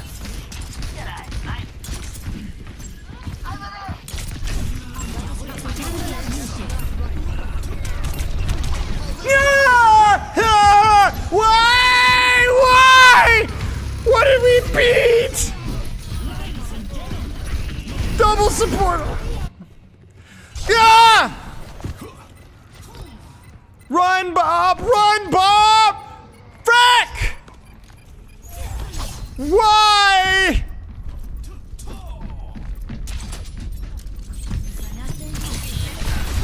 No, you blasted booty!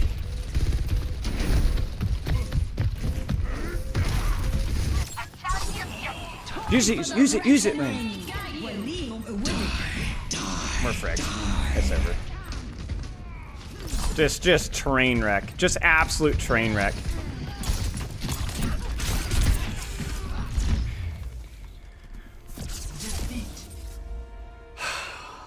All right, who are we gonna swap with? Who do I swap with, chat? Oracle or player? Play of the game.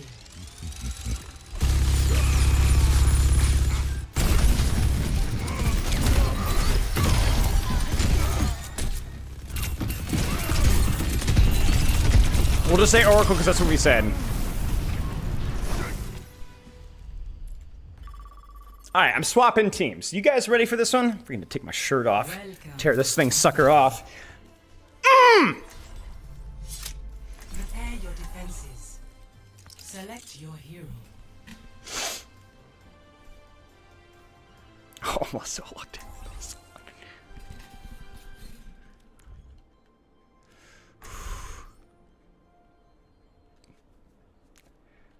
Hulk Hogan? Dude. I got this. I got this. I got this guy. Dude, they're not monkey noises. How is that in any way resembling a monkey noise? This one might get tricky. I'm gonna freaking win this. I'm gonna freaking win this. Of course. You are like a brother to me. Remember, I said I gotta be Diamond 2 or Diamond 1. I wasn't Diamond 2 or Diamond 1, okay? Not that game, okay? I admit it. I admit it. I wasn't Diamond 2 or Diamond 1.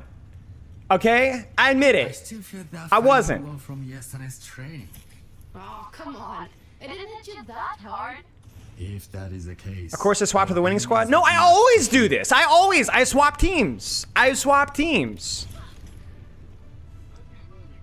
Stop it. Shut the frick up. Go sit over there. 3, 2, 1. Attackers incoming. Defend objective. Mauga Junkrat. I mean, I'm really real surprises here. Probably Sombra. Cassidy. Hit a shot challenge for me. There you go. 2 shots, 3 shots. Can't really stop that boost.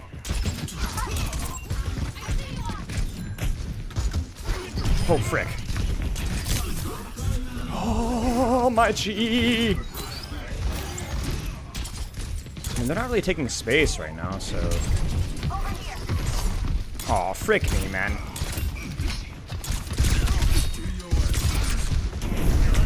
No, mama, please!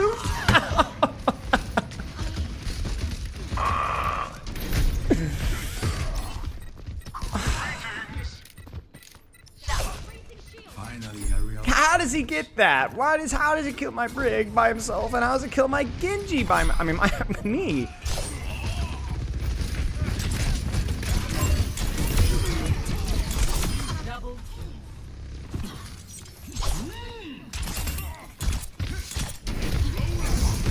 Okay, it's not gonna work. Not gonna get a kill. Not gonna get a kill. Not gonna get a kill. See? See?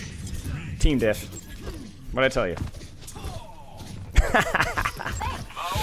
Goodbye, sweet cheeks. Come on, just one. Just one of those shurikens. Ah, 3 of the shurikens.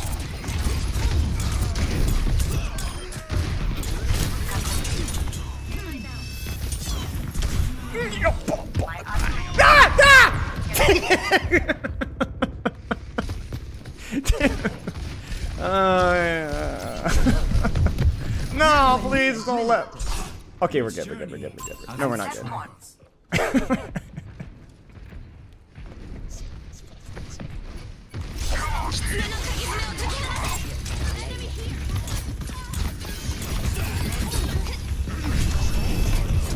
I'm gonna lock in. Alright, well, I've just repeatedly died, so. Wait, why did my dash on cooldown? Does dash not reset on death? I died so fast. I didn't even get my dash reset. I didn't even know that was a thing. I've died so many times, I found out that dash doesn't reset on death. I hate you, Bob! I hate you, I hate you, I hate you. Frick.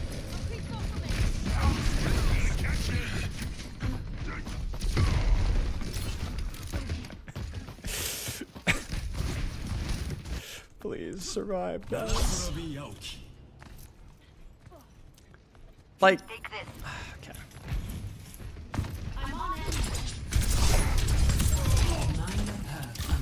We're gonna try this. I just, ay. We have now? We don't.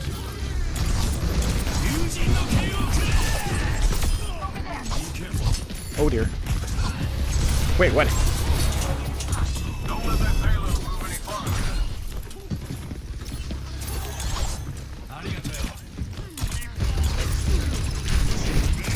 I'm gonna cry, I'm gonna cry. Get me out of here, get me out.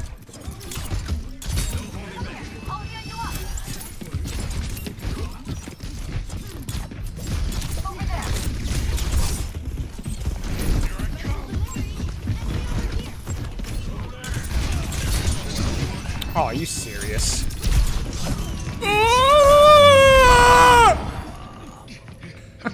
Why are we...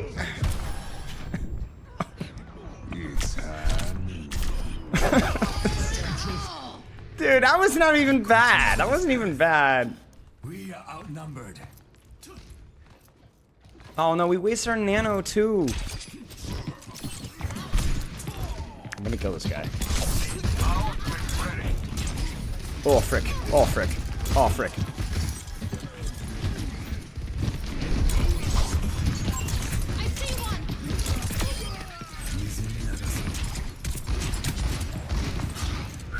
Huge. Okay, you guys, I'm gonna hold the space here. Wow! Wow! Wow! Wow!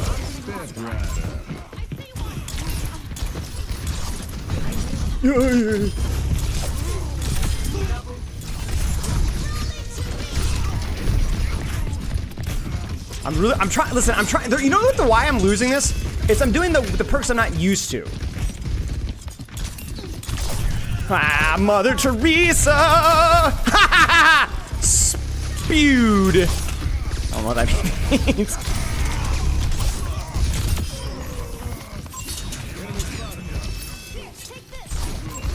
Ah, 60 seconds.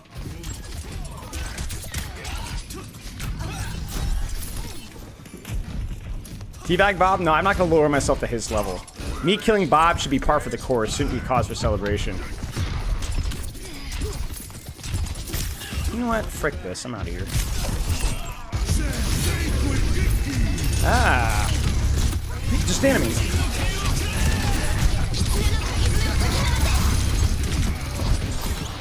What am I doing? What am I doing? What am I don't know. I actually, okay, true story, chat. I promise you I did not mean to blade that.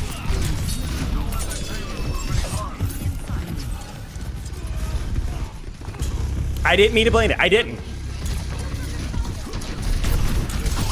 No!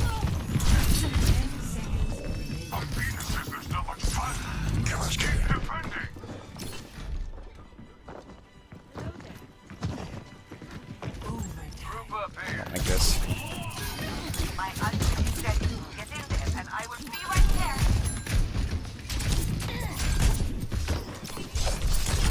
Ah! No!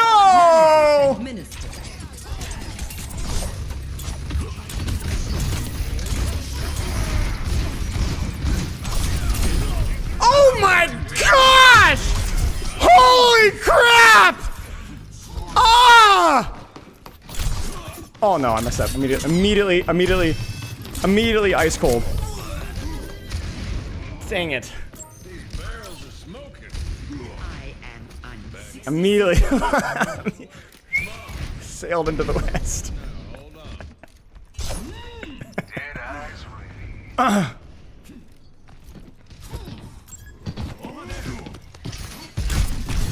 Frick, no. Frick you, dude.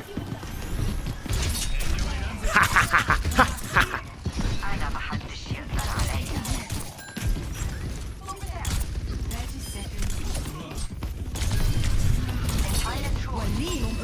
Oh, you dinglebat! Dude. And we don't even punish it! Oh, we nano primal! I mean, I guess it's fine. I mean, if we can get 2 kills off of it, it's fine. We need 2 kills, though. 2 kills now. I'm manifesting We used 3 ults and got 1 kill. 1. 1.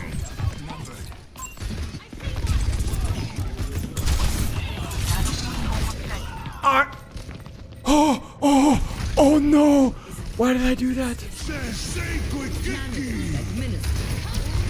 Wait, can we kill Cass? Wait, can we kill Junk?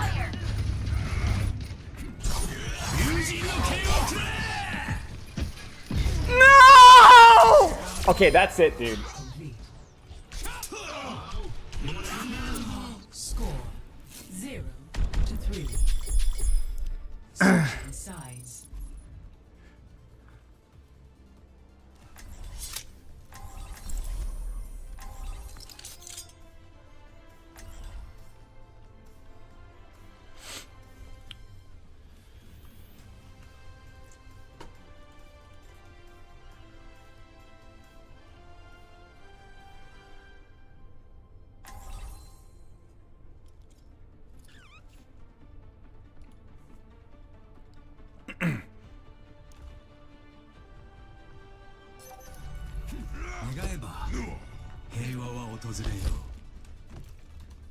Wow. I've heard so many stories about everyone on this team.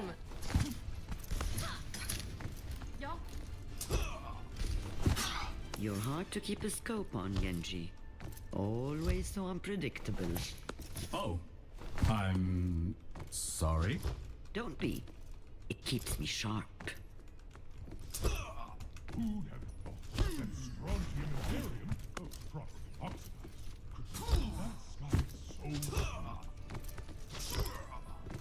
Five, 4, 3, 2, 1. Attack commencing. Capture objective A.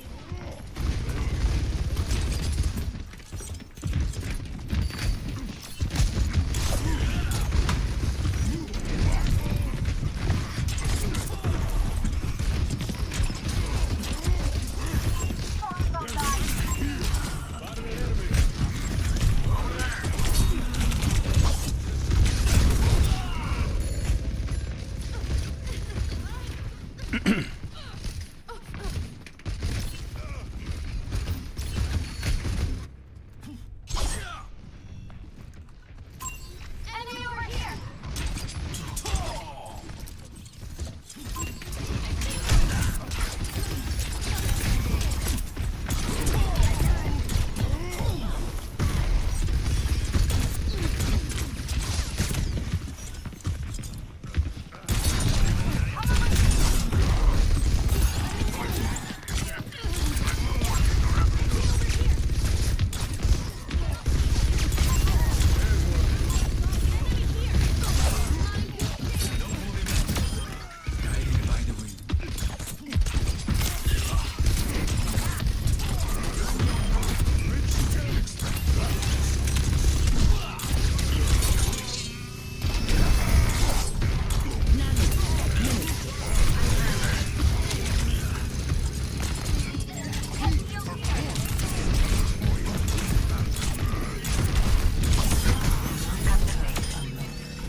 Objective A.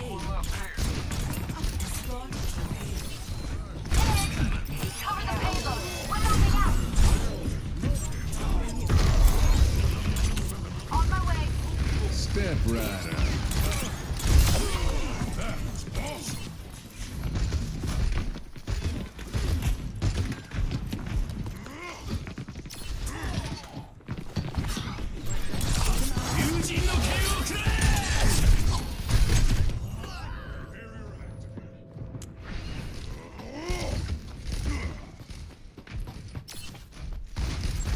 Over here.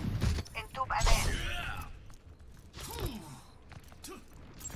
Over there! Enemy over here!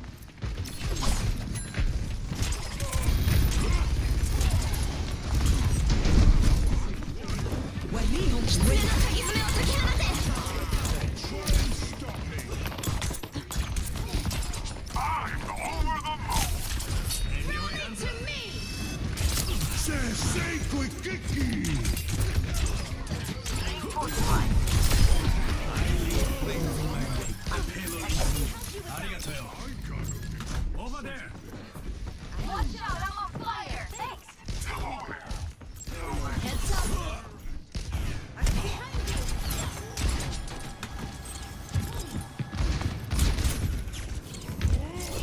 My ultimate is almost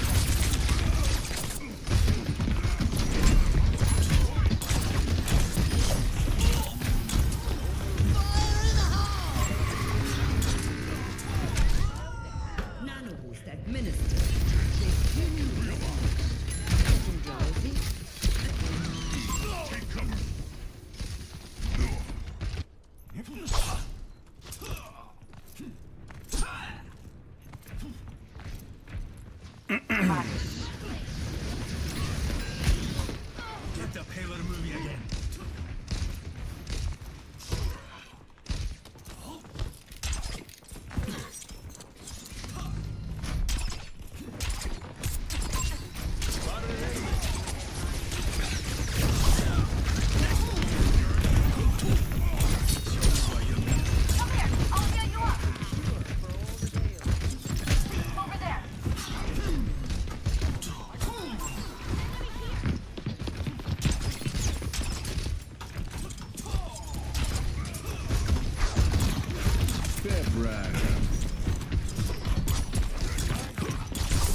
rat.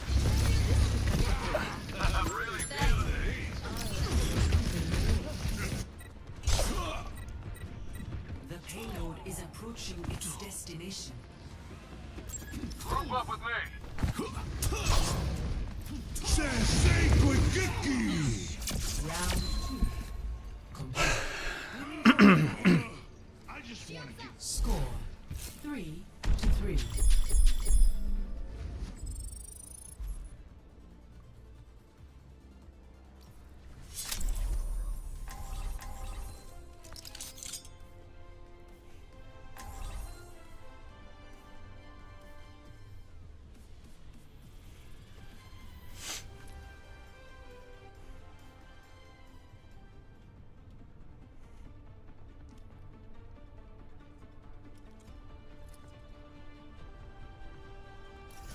Major panel unlocked. Wow. I've heard so many stories about everyone on this team. Yes. I can't wait to see you all in action. Hey. You haven't slept. Yeah. Was up last night, thinking about who we used to be. I try to focus on the good times. Hey, yeah. We did have some of those. I'll cover you. 5, 4, 3, 2, 1. Attack commencing. Capture objective A. Enemy seen.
Play of the game.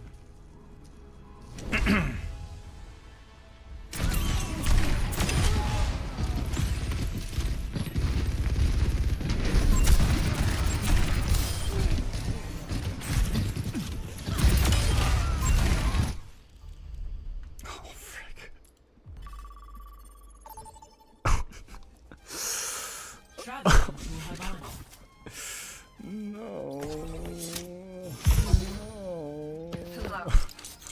Prepare to attack. Select your hero. Oh no. Alright, this is to prove it, man. This is to prove it.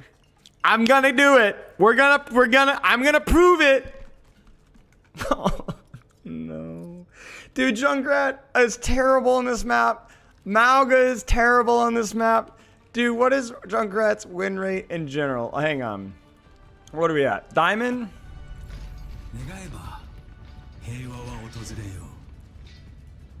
48%. What is it on Havana? Oh! Is the lowest win rate of all the DPS. What counts is the sharpness of the blade and the mind of the wielder. I said a bigger sword, not bigger words. No. No. I'm gonna win. Oh. For a mission, isn't it? Oh. 5, 4, 3, 2, 1. Attack commencing.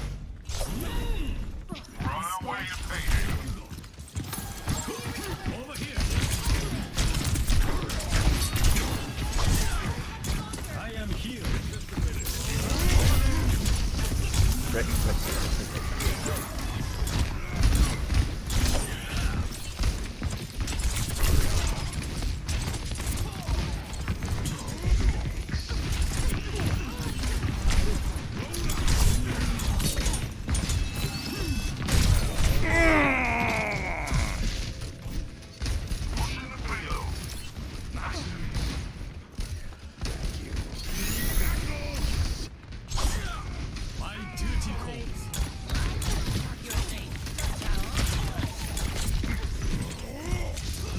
this guy.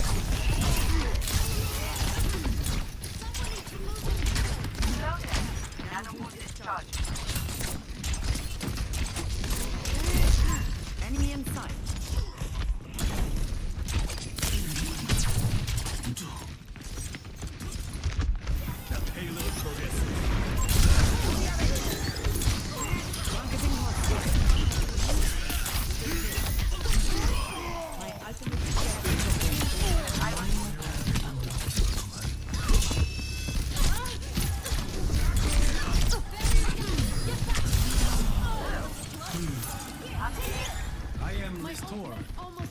Hello there. My ultimate is ready. None of the payloads moving. About time.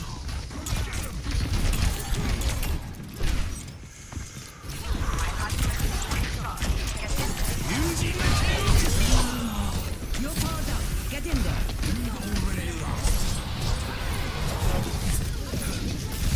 We're leaving with it.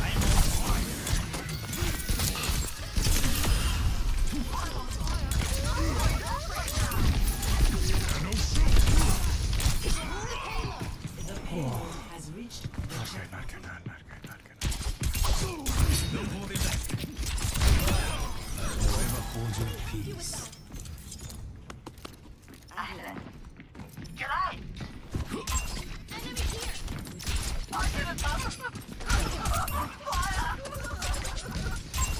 Enemy seen.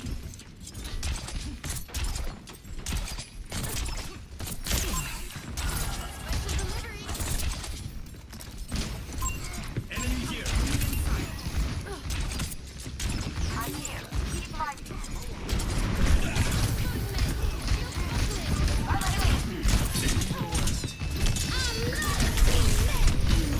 Dude. They have superior numbers.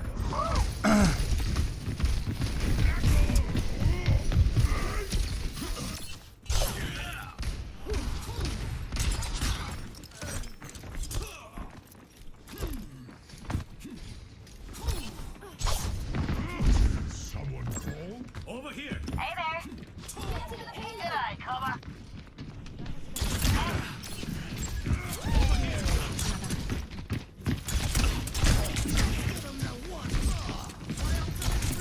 Over there.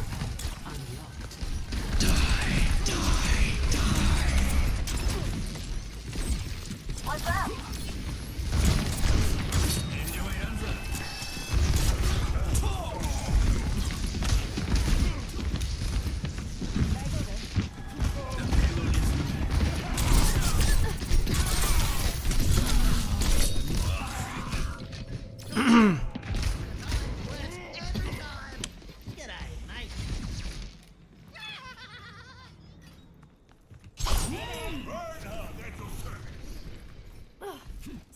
My ultimate is charged. Attack with me. We're leaving with it.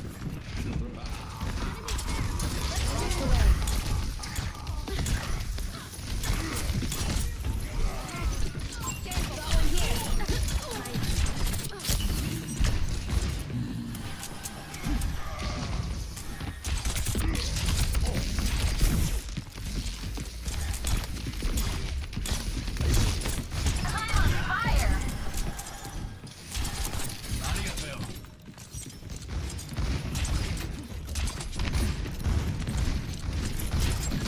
Over here. The kitsune is ready.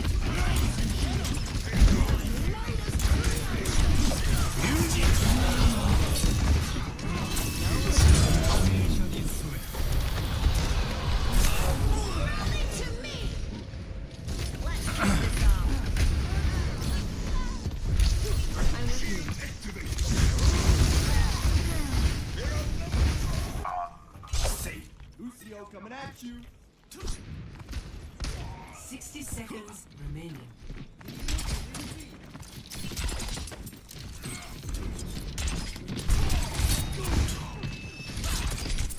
Keep you safe.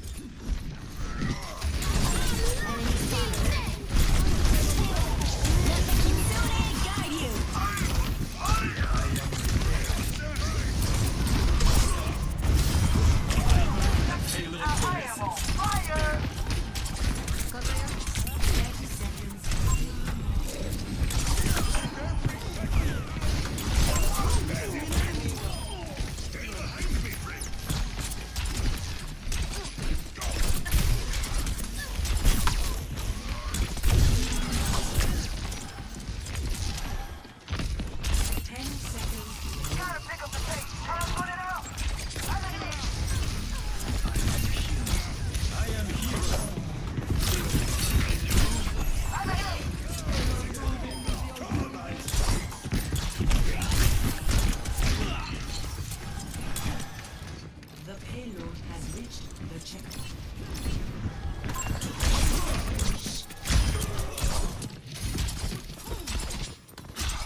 Use the bead, use the bead, use the bead.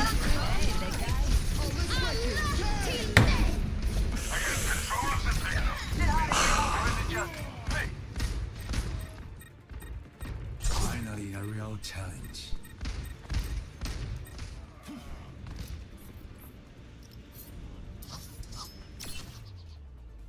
Round 1 complete.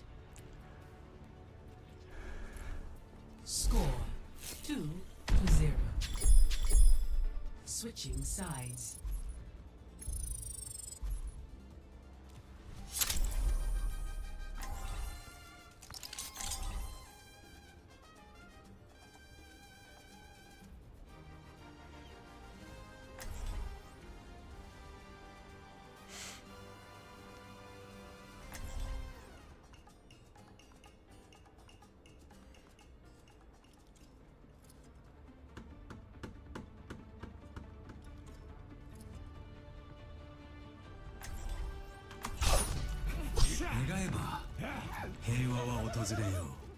I hate to work on vacation.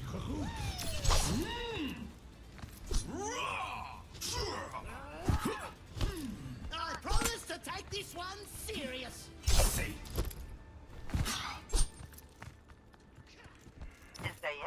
Mental bearing, not skill, is the sign of a matured warrior. But though the objects are subject to the same acceleration, the thread between them snaps. Fascinating. 5, Fascinating. 4, 3, 2, 1. Attackers incoming. I feel this in my leg. Stop the payload. Excuse me. Where does that man going?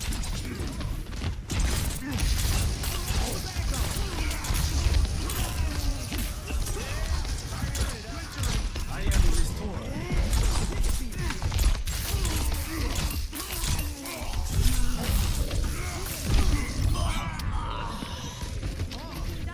Hello there.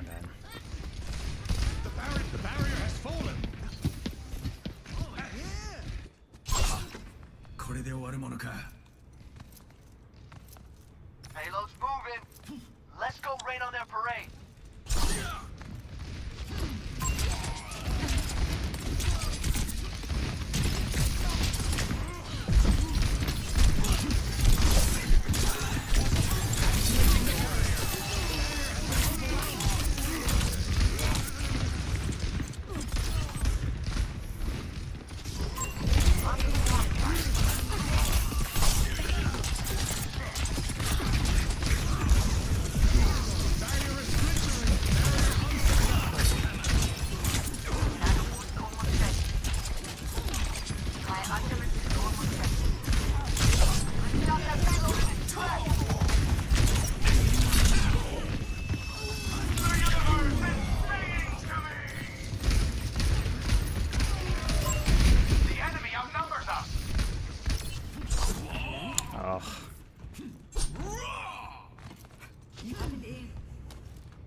The payload has reached the checkpoint.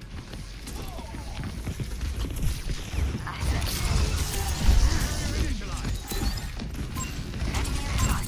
see one. Where did that payload going? Come on.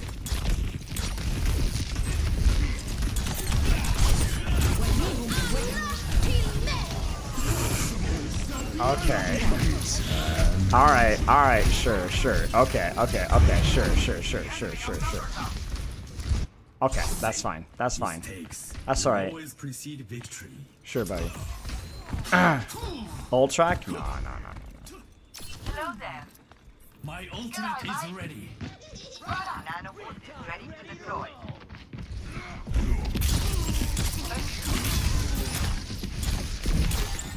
I am healed. The barrier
My blade is ready to be unleashed.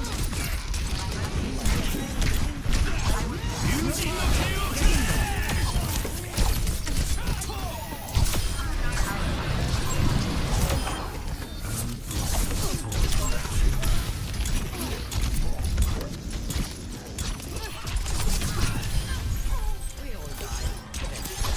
I am restored.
No! We screwed it up. 3 ults. Let's take him to the wasteland. Oh. Shoot.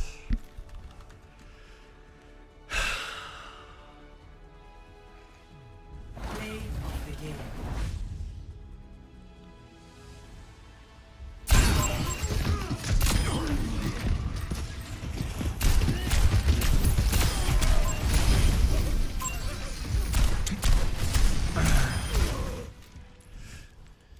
Frick. Alright, well. Oh well. Diamond 2 or Diamond 3 it is. Not pushing, not beating the allegations.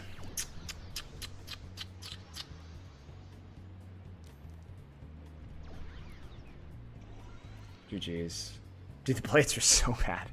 The B blade one I was mad about. I'm not gonna lie. That one was annoying. But everything else was just, that was my fault.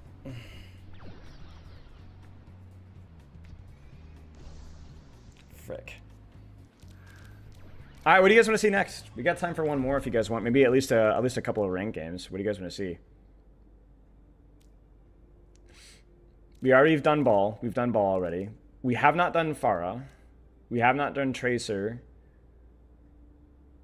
I could do Tracer because we'd figure out the quick play strat. I can do Tracer, Widow, whatever, because we can just do a quick play round. I won't throw a rank game on him, but... Nice, John Marco. Pharah, Tracer, Cass. I don't think we've done Cass. I don't have an ult that is low enough rank. Let's do a poll really fast.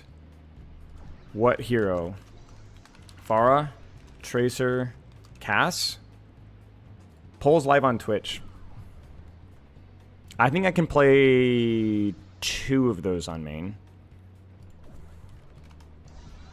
Cheers, Bob.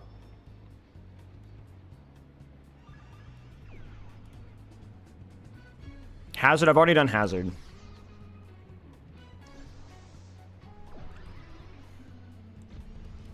Watch Pharah get second for the 921,000th time. Yeah, probably. Honestly, I might not even be able to play Pharah in main. I'm really washed mechanically in Pharah. I might have to do a couple quick plays with Pharah, actually. Because I'm way out of practice with Pharah. Cass I can probably play in main, but Pharah Tracer would have to be quick play.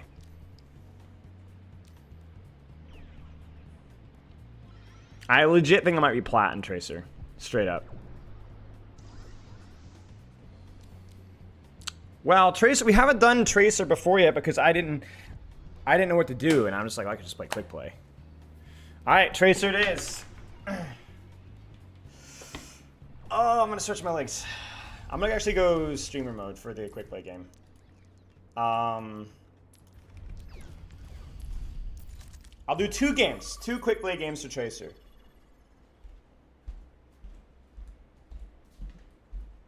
me get some water.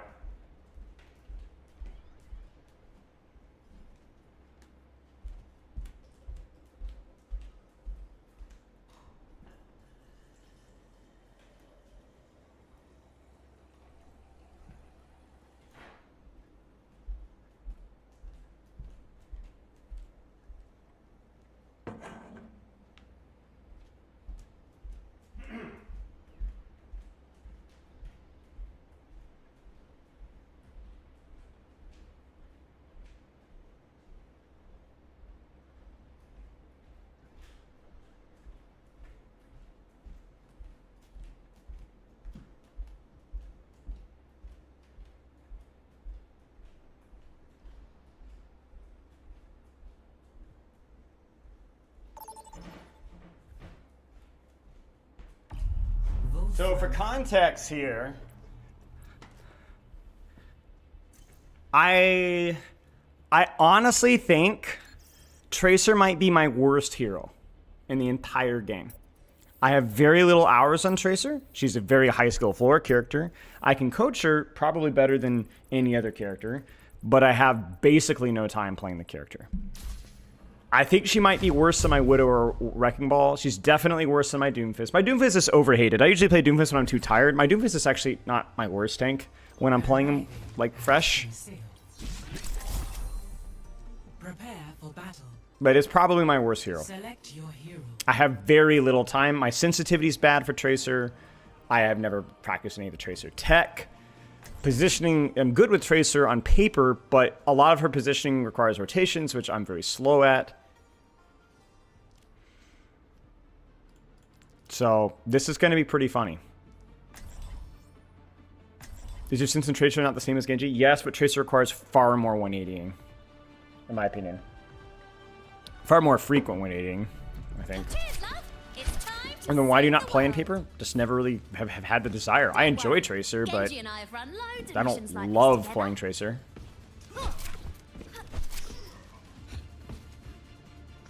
Yeah, it's blink mechanics. It's like Lucio, because I'm probably better on. I'm definitely better on Lucio.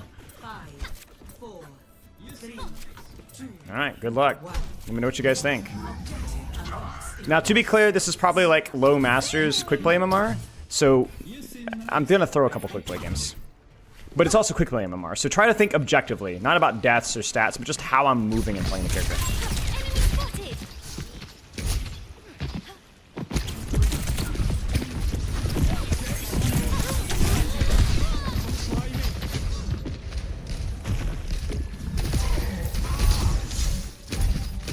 The team is very passive there.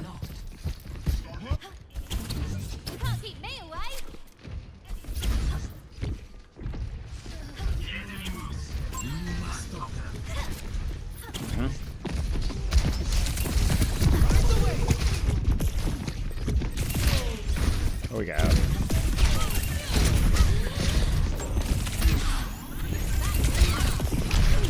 Oh dear.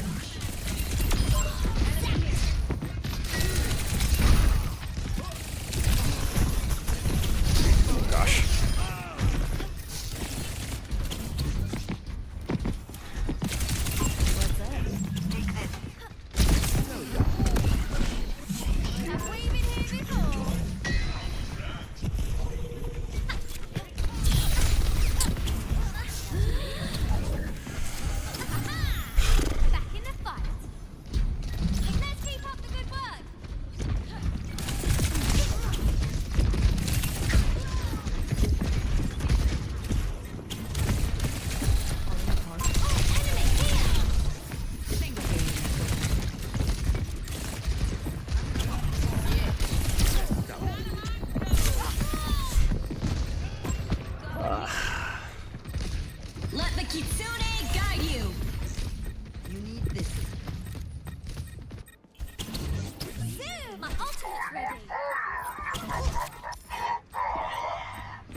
lost the lead. We need to catch up. Eyes on a target. Present for ya. Enemy here. Let's find out again.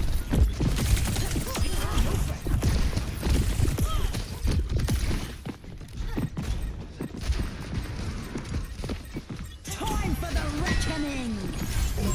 Enemy spotted. My soul is alight. Recall. Jeez. Freaking no problem.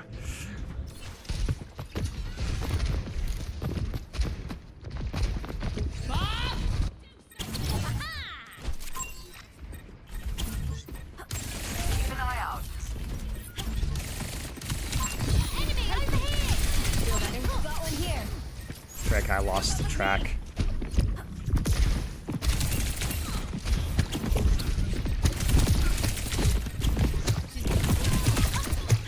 Enemy here. Minor perk unlocked. Helping you out. It's so easy to disrespect Wu Yang up close. He has just like no damage. Your team is close to taking the lead.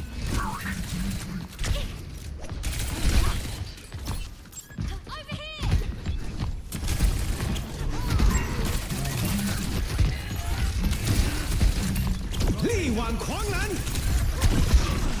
No, I didn't mean to do that.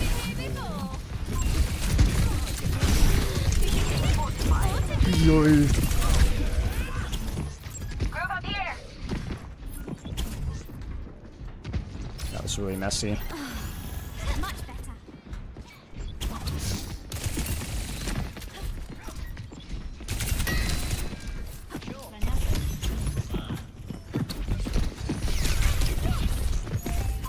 Got one here.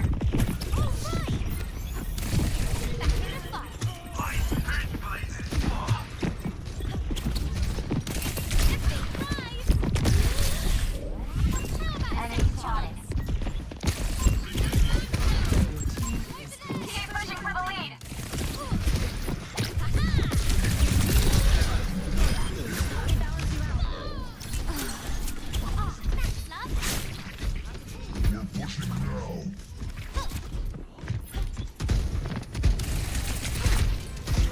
We're so close to taking the lead.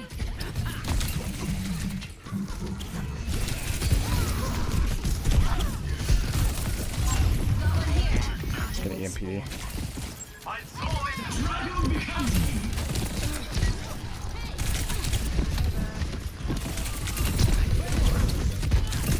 Oh, that's not what I wanted to do.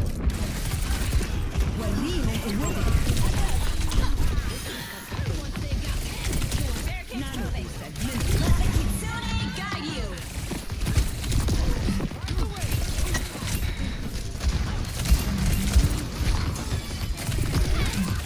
Time for the reckoning. Okay, well. Oh no, I did not mean to. Wait, how did she hit me? I chose the wrong perk. Frick. I was looking down. Well, I didn't think I got hit. I didn't even look at my. I was too distracted by my picking the wrong perk, and then yeah. Keep an eye out. Over here. Blinding. Blimey, I'm good. Got one here. You need this.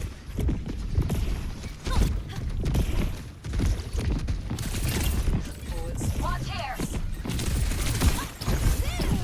Oh dear.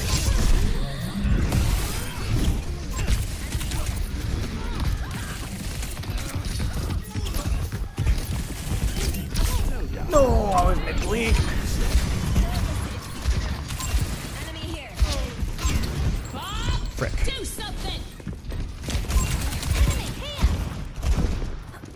60 seconds remaining. Enemy spotted.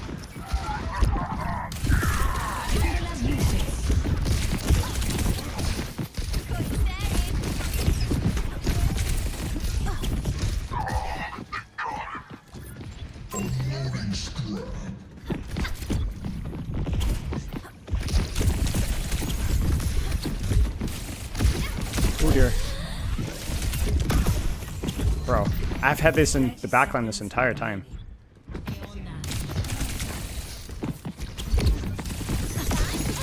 No. Frick, my bad.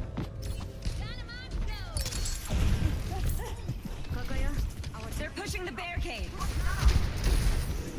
Hey, stop the robot! 10 seconds remaining.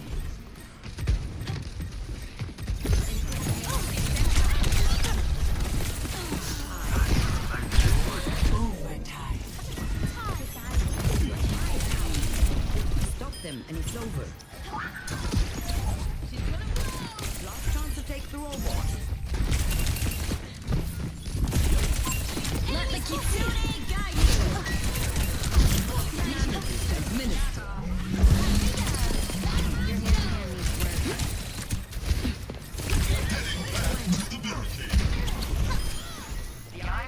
Okay, one more. Thoughts? Thoughts so far? It's no way. It is not better than my Genji. It is not better than my Genji. That is a crazy take. That is a crazy take.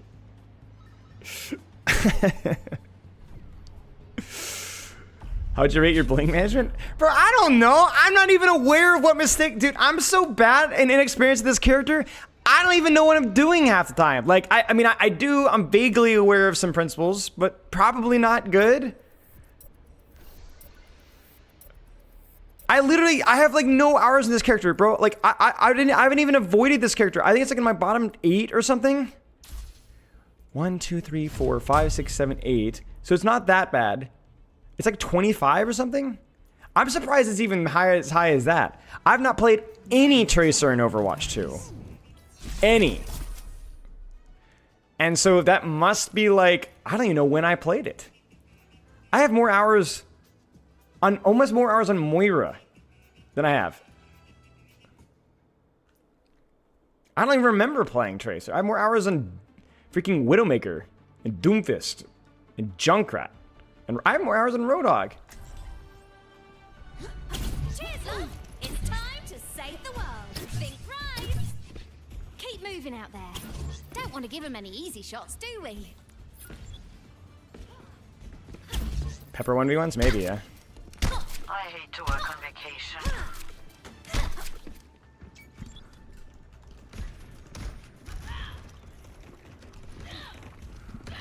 Can you build me a bike? Money's no object. He is an artist, not a mechanic. Alright. How about a new chassis for Bob? That is intriguing.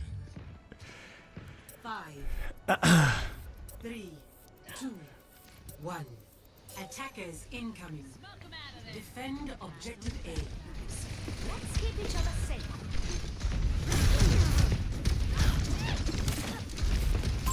Enemy here! See an enemy!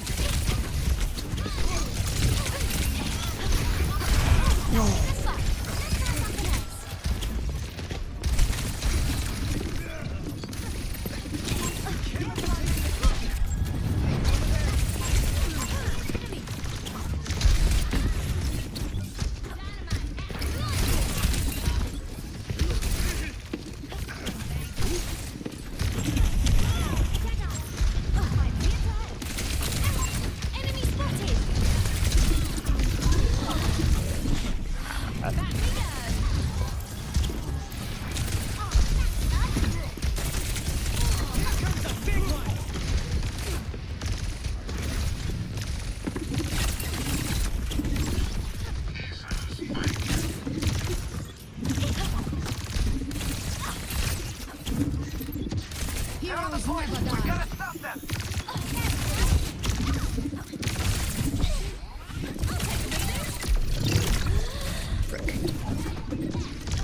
I'm at the height of my performance. I'm on fire. Well, we held backline for long enough, I guess. And didn't take any damage. Oh, what the lag?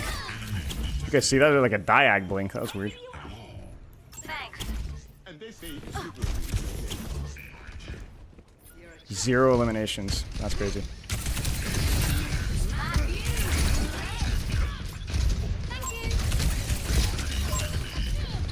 My ultimate isn't ready yet.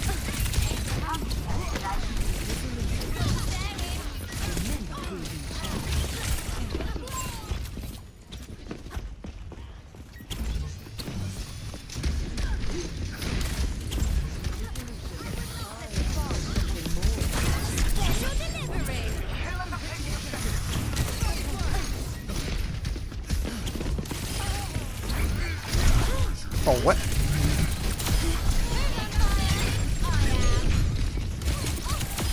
Minor perk unlocked. I can't bring them back. Box is ready when you are. Over here! Yeah! Frick.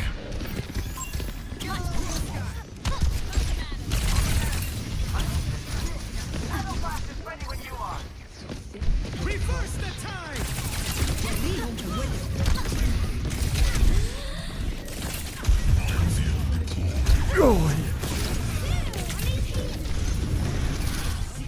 Heroes never die. Justice reigns from above.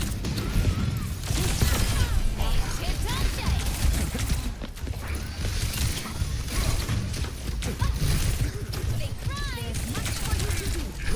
Get in there, Bob.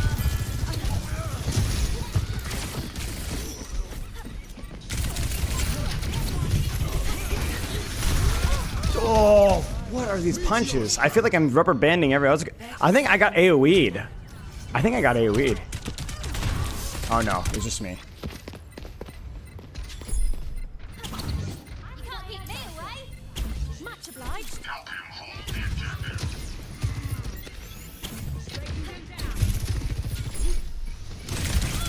10 seconds.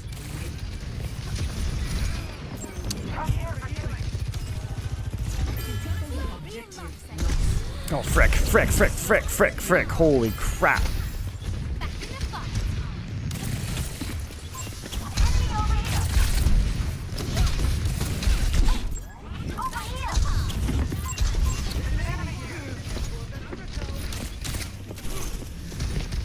We have to stop the payload.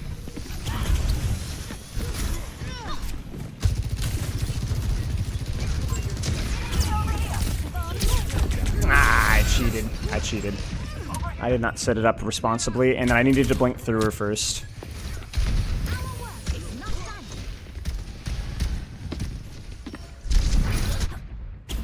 Up and at 'em. All right.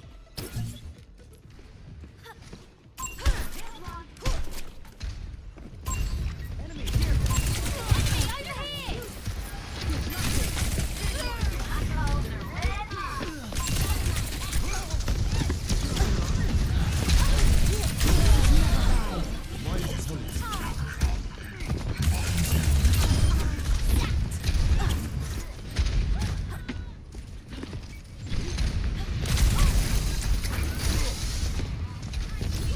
Bro, there's no way my Mercy just died to that.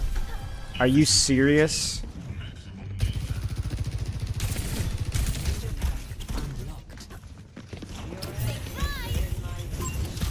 This guy. Feeling okay? We have to stop the payload. I think she has on my pocket, which is fight it and push it. No, I greeted my recall. Enemy over here. Meteor strike.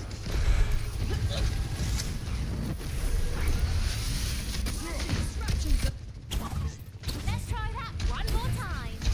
60 seconds. This ends now.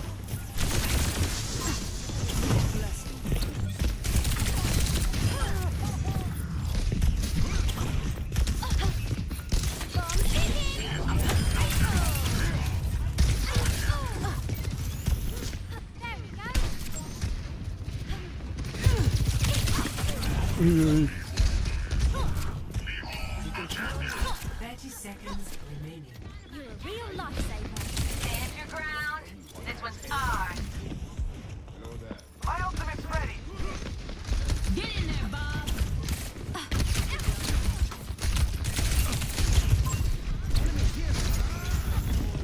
in the fight. 10 seconds. Oh dear. He's gonna rail me. I messed up.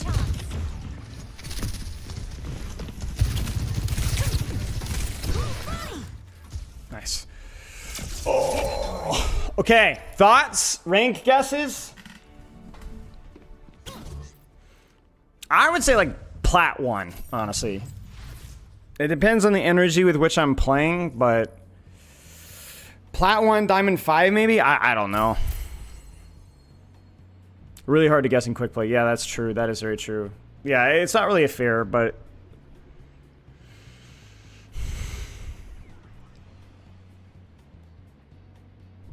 Diamond 5, Diamond 4, Diamond 2, Diamond 3. Wow, okay.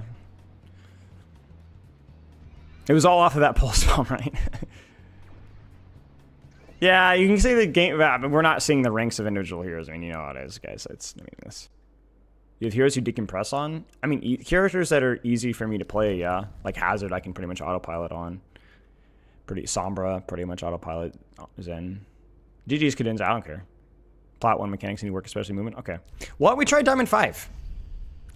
We'll do one with Diamond 5 really fast. So let's take Plat 3 to Diamond 3. Does that seem fair? Plat 3 to Diamond 3?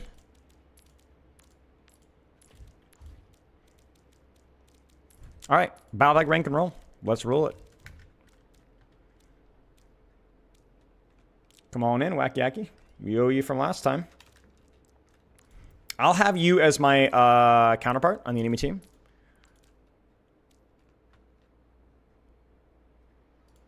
Yeah, you were clearly better than me, Cadenza. So that makes total sense.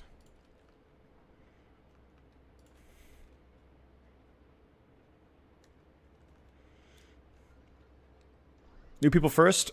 Honestly, yes and no. But I would say if you were in last game, just drop it. I don't care.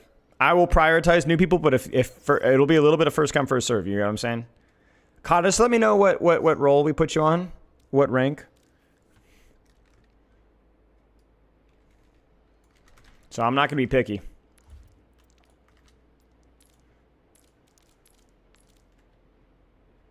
You're probably too high rank, Cadenza.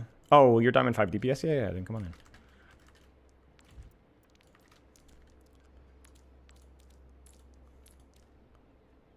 Diamond 5 tank. Okay, I'll put you on tank, Kata.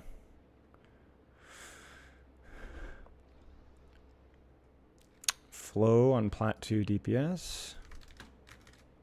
Okay, so our DPS will be slightly behind. Just drop your battle tag, Ethan. Yeah, you can, Ringleton. Just drop me your battle tag. I'll get you in. Thor. Diamond 4 support.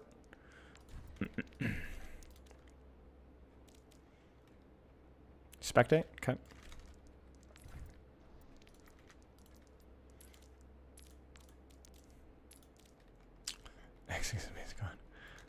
Diamond 4 DPS. Oh, I think we're good for DPS. Can you play something else? Like, what's your rank on other roles? Stitch, Diamond 4 support. Okay.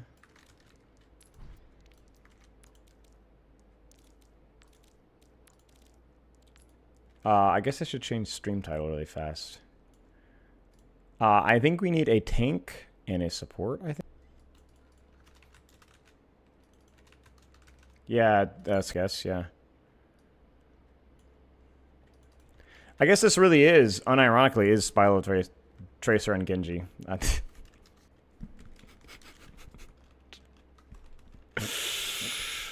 Oh, gosh. Yeah, sure, no worries. Wait, that's the wrong one. It's Spyro. I don't know, man. Ethan, can you play something other than DPS?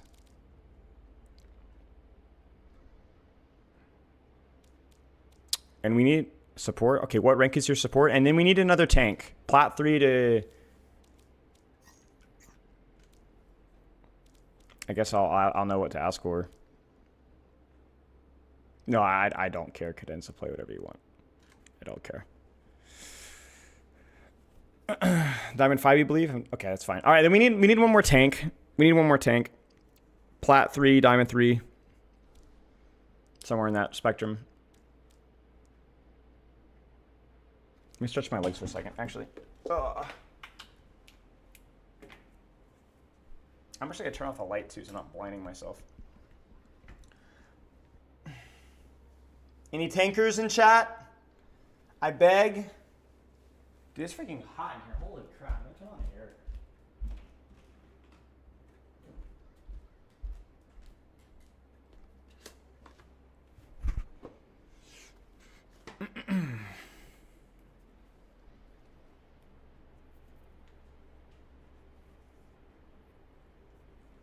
Well, we're stuck. I can tank unranked and Krana can take my support role. Well, what rank are you in tank, Tor?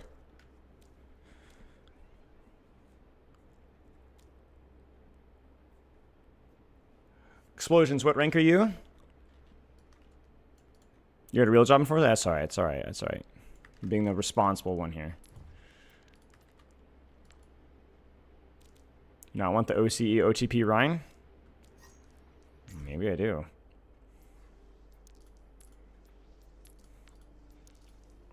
This is fine. This is okay. I think you're definitely one of the higher ranks, so I might... No, let's just roll. This will be close. This is good. This is good. Okay, perfect. Let's go. Okay, play whatever you want. Let's do this.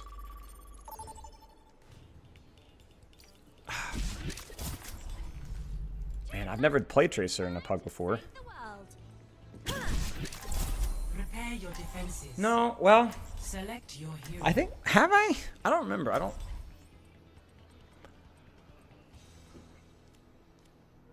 Ooh, alright. Let's see. Yeah, I was gonna say, I have a vague memory of doing something silly with it at once.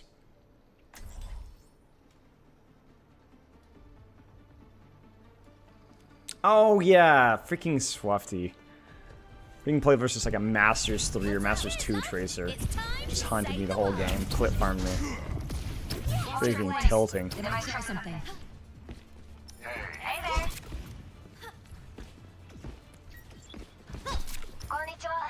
This looks like the best team in the solar system. I really like right side more, I think, because I don't like this lane here, and then I like this lane here. I feel like if I go left, it's kind of all or nothing. But we'll see.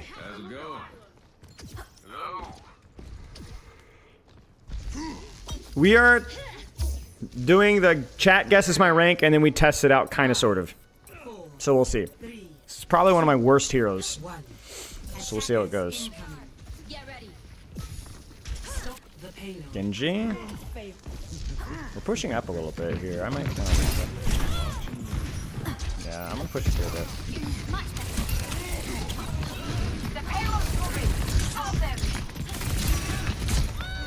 Frick, I'm stupid. Reacted way too slow. For some reason, I don't know. I thought he was further away. I knew he was there, and I was trying to gauge when I needed to leave, and I just completely misread it. Oh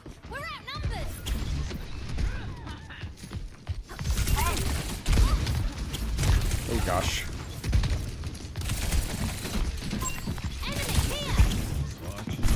Oh gosh.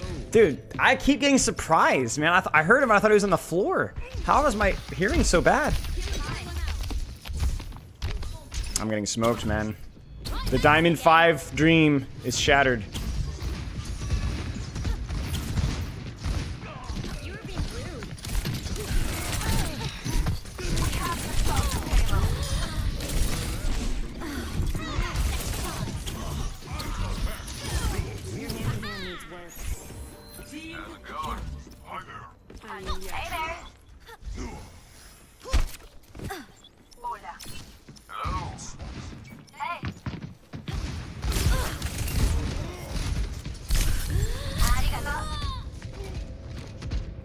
I thought I had the mini. I thought I had the mini. I wanted to greed my blinks. Dude, these are so free. Stop the payload from moving.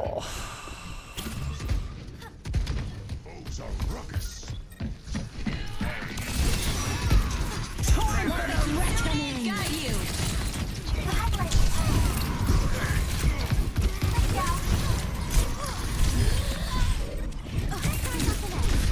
Frick.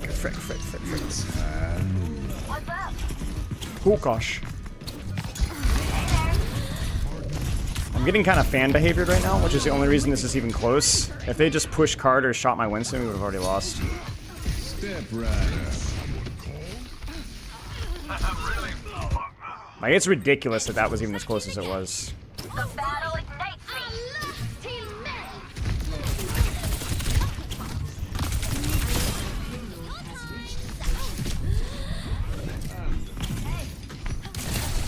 Look at me go!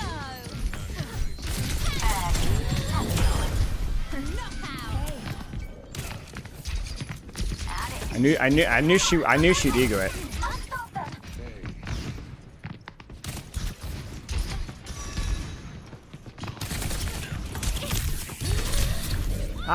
I'm just I die so nothing to nothing. Nice Kata, nice Kata. Good job, good job, good job. You can't keep me away!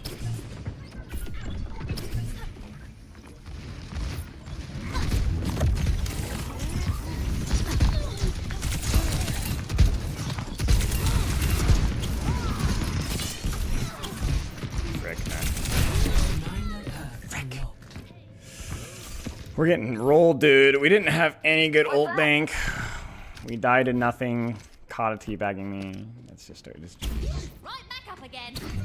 yes, my own teammate is teabagging you. Yes, we're not touching.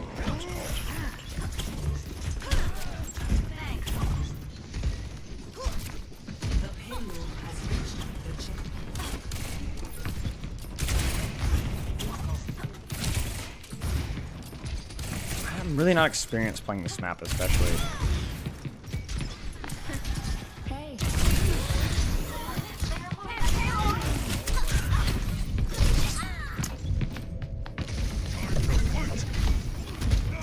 I'm just not very good at playing this map, man.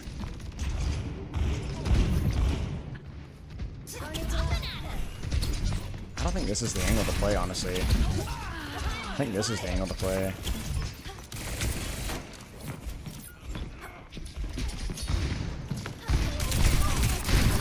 I just...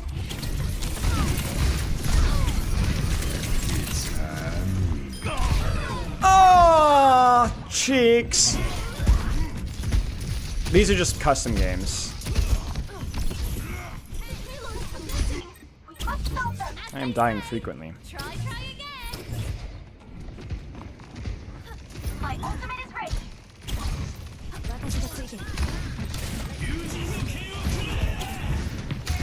Route number. Back we go. Gosh. Blimey, I'm good. Hey.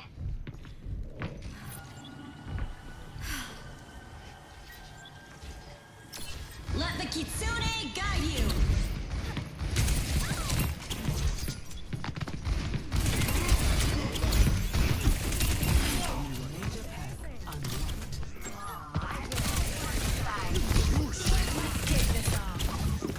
Oh gosh. Oh gosh.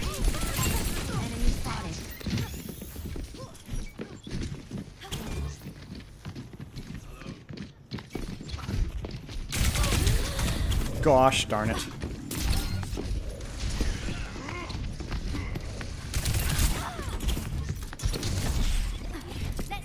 Frick, frick, frick. Back in the fight. Everyone wants a little sauce. I gotcha, I gotcha. Hey there. Hey, stop the payload.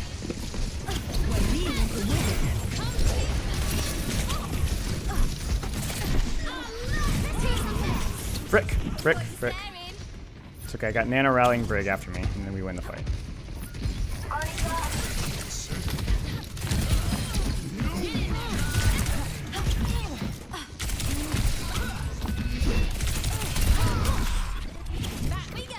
What's happening? I'm getting pincered. My coals are red hot.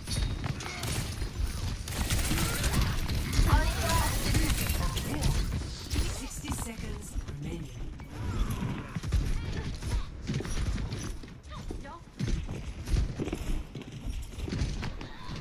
Time for the reckoning. Oh! Wait, what? Did she stick me? Oh, she did stick me. I didn't get the notification. Or I thought maybe I just didn't see it. That was weird. I mean, it was fine. It was just weird.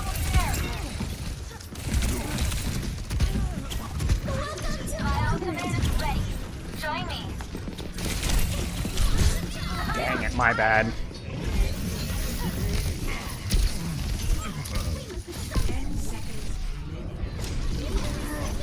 It was that. I just missed it. Okay.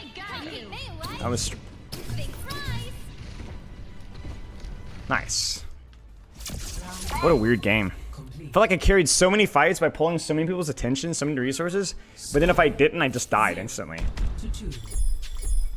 It's definitely getting streamer moded a little bit. Hey, Sure Thigh.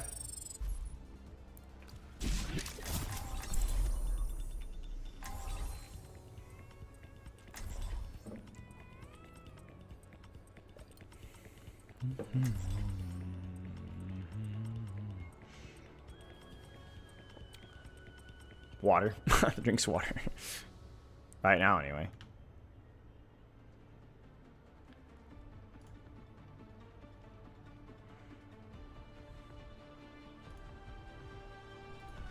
Cheers, love! It's time to save the world! Mental bearing, not skill, is a sign of a mature warrior.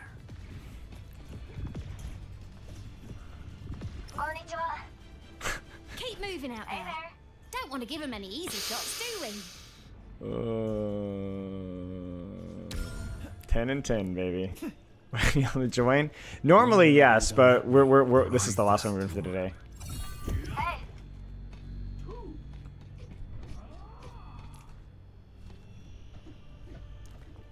10 and 10, baby. 50% pulse bomb attach rate, and the one that I missed I thought was pretty close.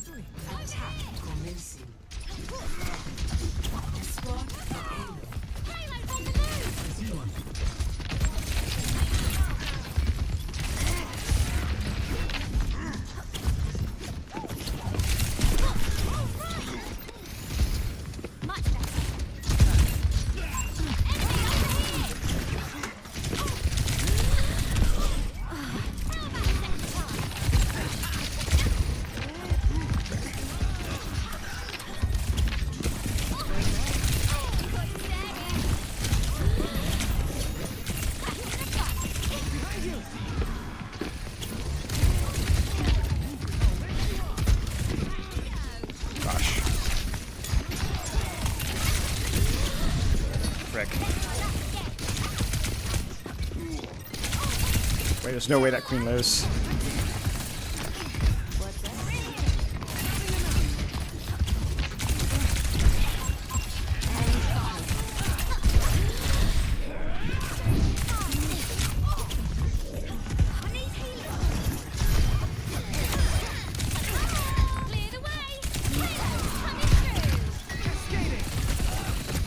Ooh.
Frick.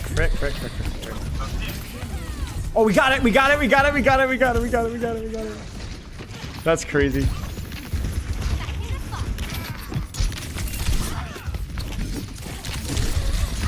Oh, I recall too late.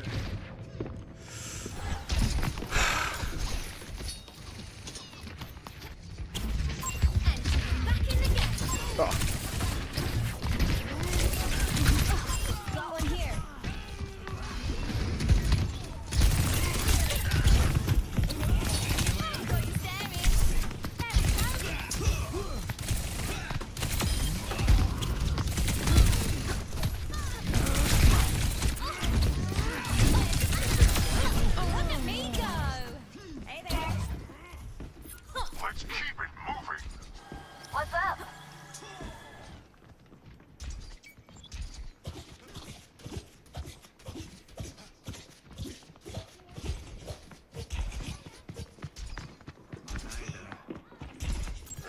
Over there.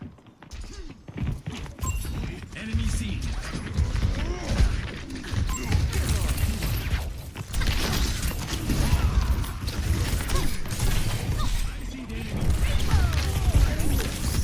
Oh gosh.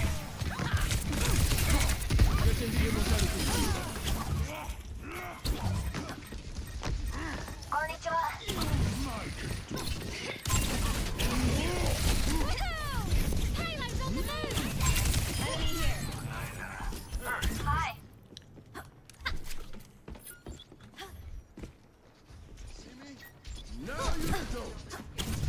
We need to push cart, guys.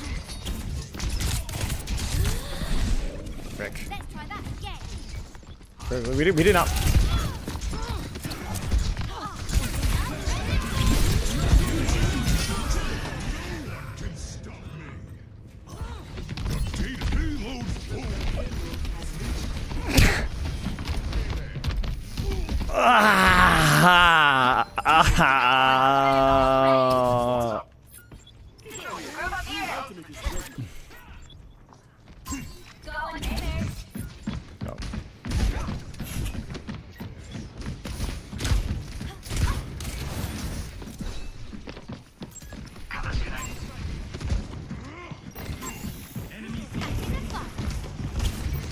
Let the Kitsune guide you.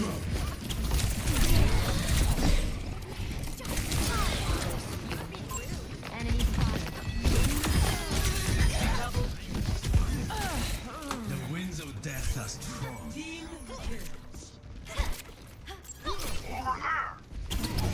Frick. Frick! What's up?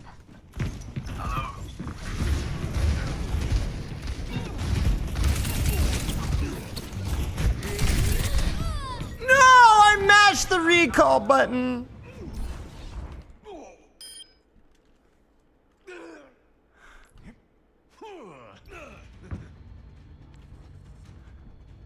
Where did our support go? Are you ready? You might have just crashed. You ready?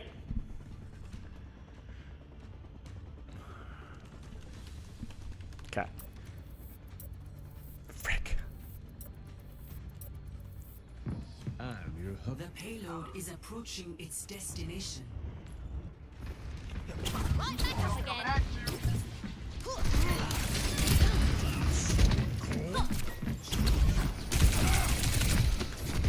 Help me out. Over here.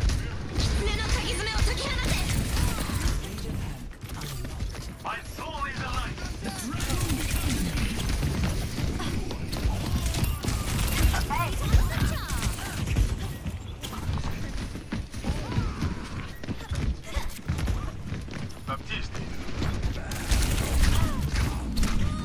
Are you freaking kidding me?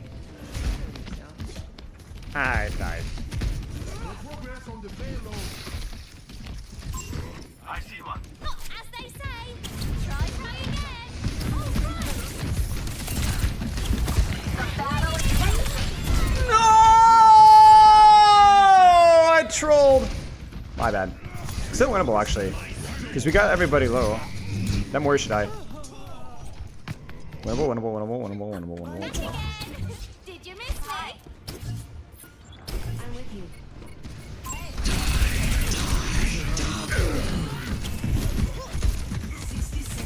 Time for the reckoning! Oh wow, that almost tossed. Frick, there's no way.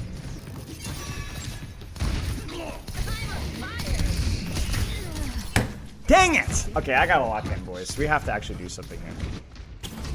Give up? Not in my vocabulary. I want to focus on keeping the payload moving. My ultimate enemy spotted. Let's hurry. Oh gosh. I've been waiting for that. Let the Kitsune guide you. Cheating.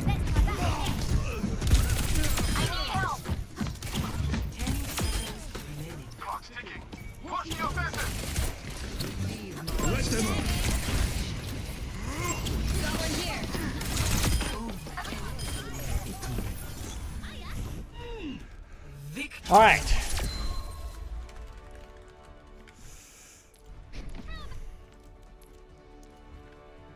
Ugh. Captain Kid! Oh, it's just.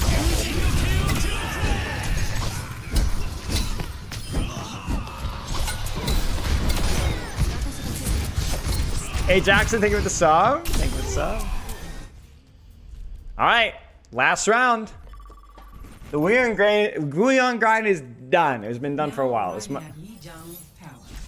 was a much simpler character to learn. It's time to save the world. Prepare for battle. Select. All right, let's go! Put it away! I want Diamond 5, sweet cheeks. Well, actually, it could be Diamond 4 if I win. Maybe. My pauses are fast and no WCS. I don't know why. You play the game, you pay attention.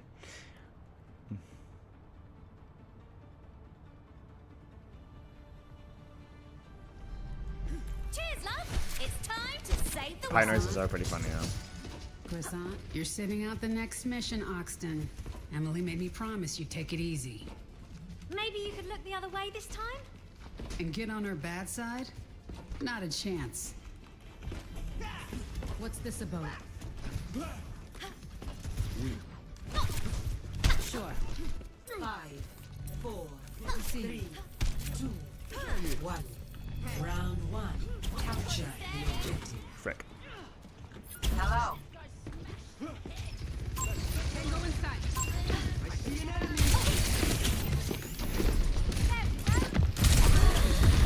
Frick, man, now that hit me. Oh, bless. What the frick was going on, man? I got rotated on. The objective is now active. They're taking our point. Get him. Croissant. I got checking in. Hello. Over here. 3 times the Here they go again. real life. I won't let you fall.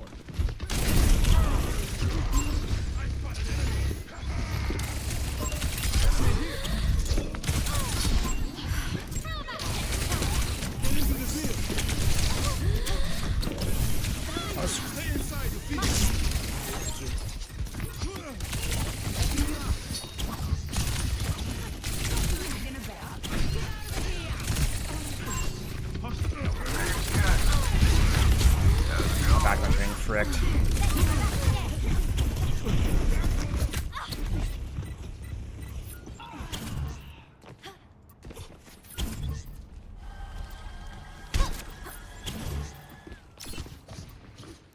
Over there.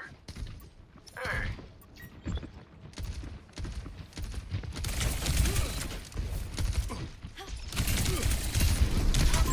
There's one. Frick. Back in the fight. I trolled.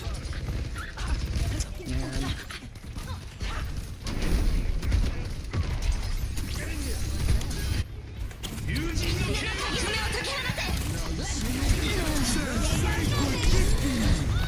Shoot. Yeah, maybe this. It might be a bit of matchmaking, y'all.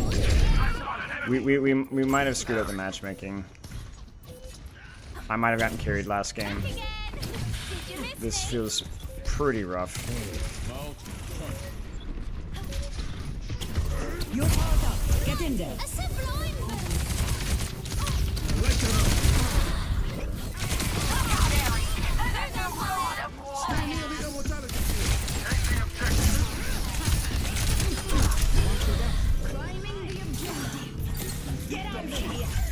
You're not the first to learn that lesson. Elimination. Pulse bomb is charging. Come in. Watch out for that enemy. Might try to cage fight me. Gotta be careful.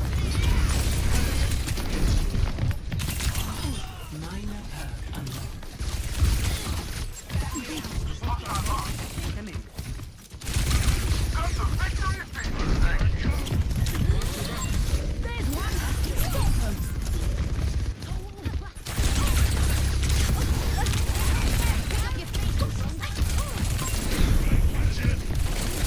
Yeah, he's going for it.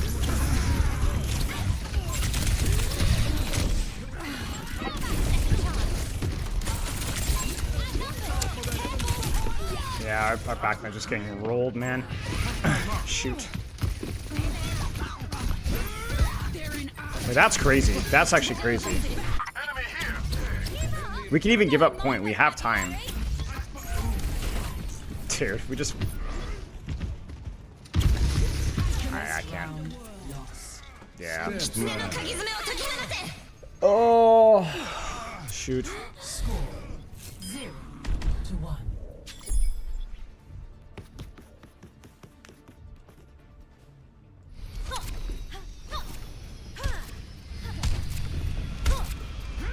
Are you lot ready for some bloodshed? Hey.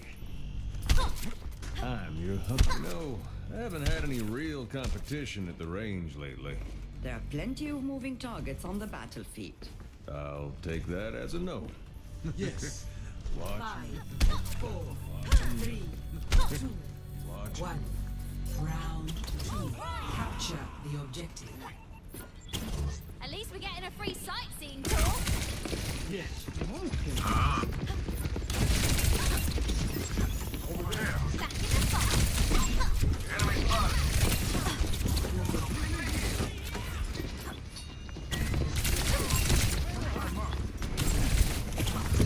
Weird. Not many.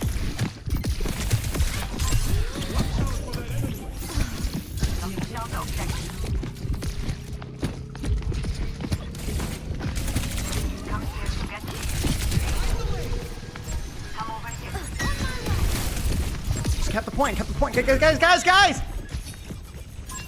have the objective. What the frick? They didn't even notice.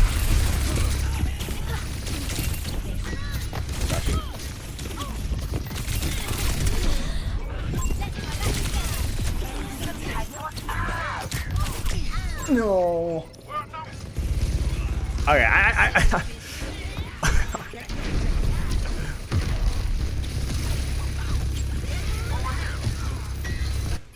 Blinding. yeah, I think I messed up the matchmaking. That's my bad. Let's get him off the point.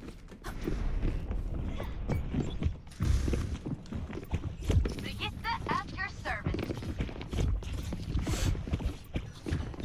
Thank you kindly.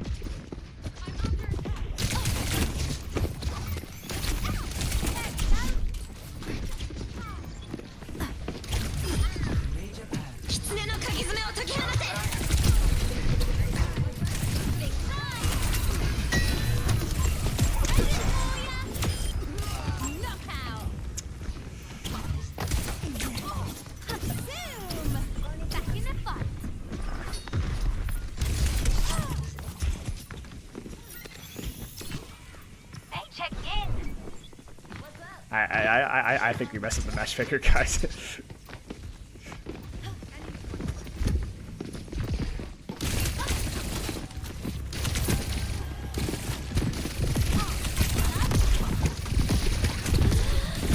Whoops.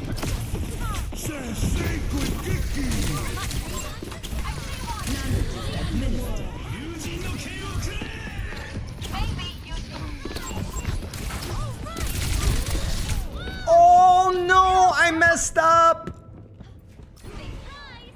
Dude, I almost one-clipped her. Oh, frick. Perseverance is my middle name.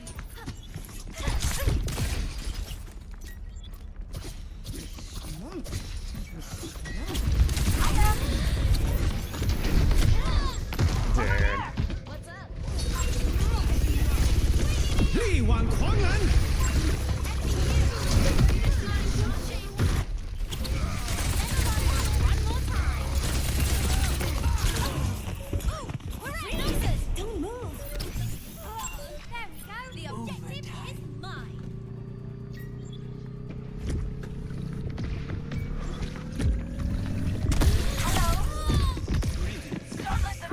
Oh, frick, dude. Yes, my bad.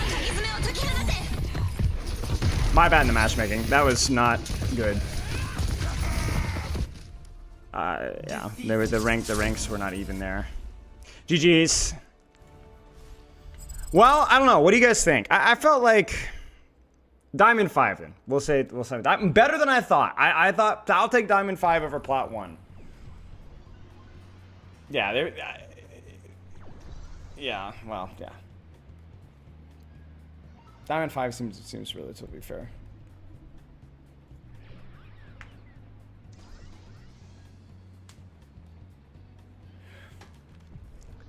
You'd say higher? Well, I'm flattered.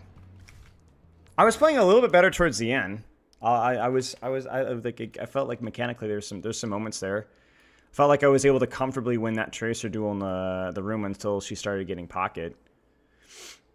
Like I was able to move a little bit. I was actually kind of like, hey man, the moving is actually working a little bit here. So I was like, okay, I'll take that. So yeah.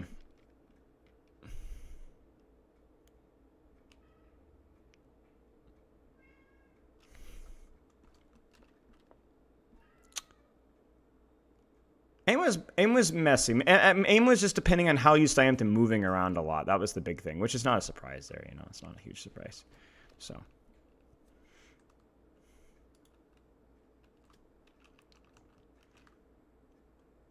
No, I think the queen was okay. I think it's fine. Like I just messed up the matchmaking. It's not that complicated. It wasn't just tank or supports. It was just the whole 9 yards. It's also difficult to play into like a good matchup there. But you guys did fine. You guys did fine.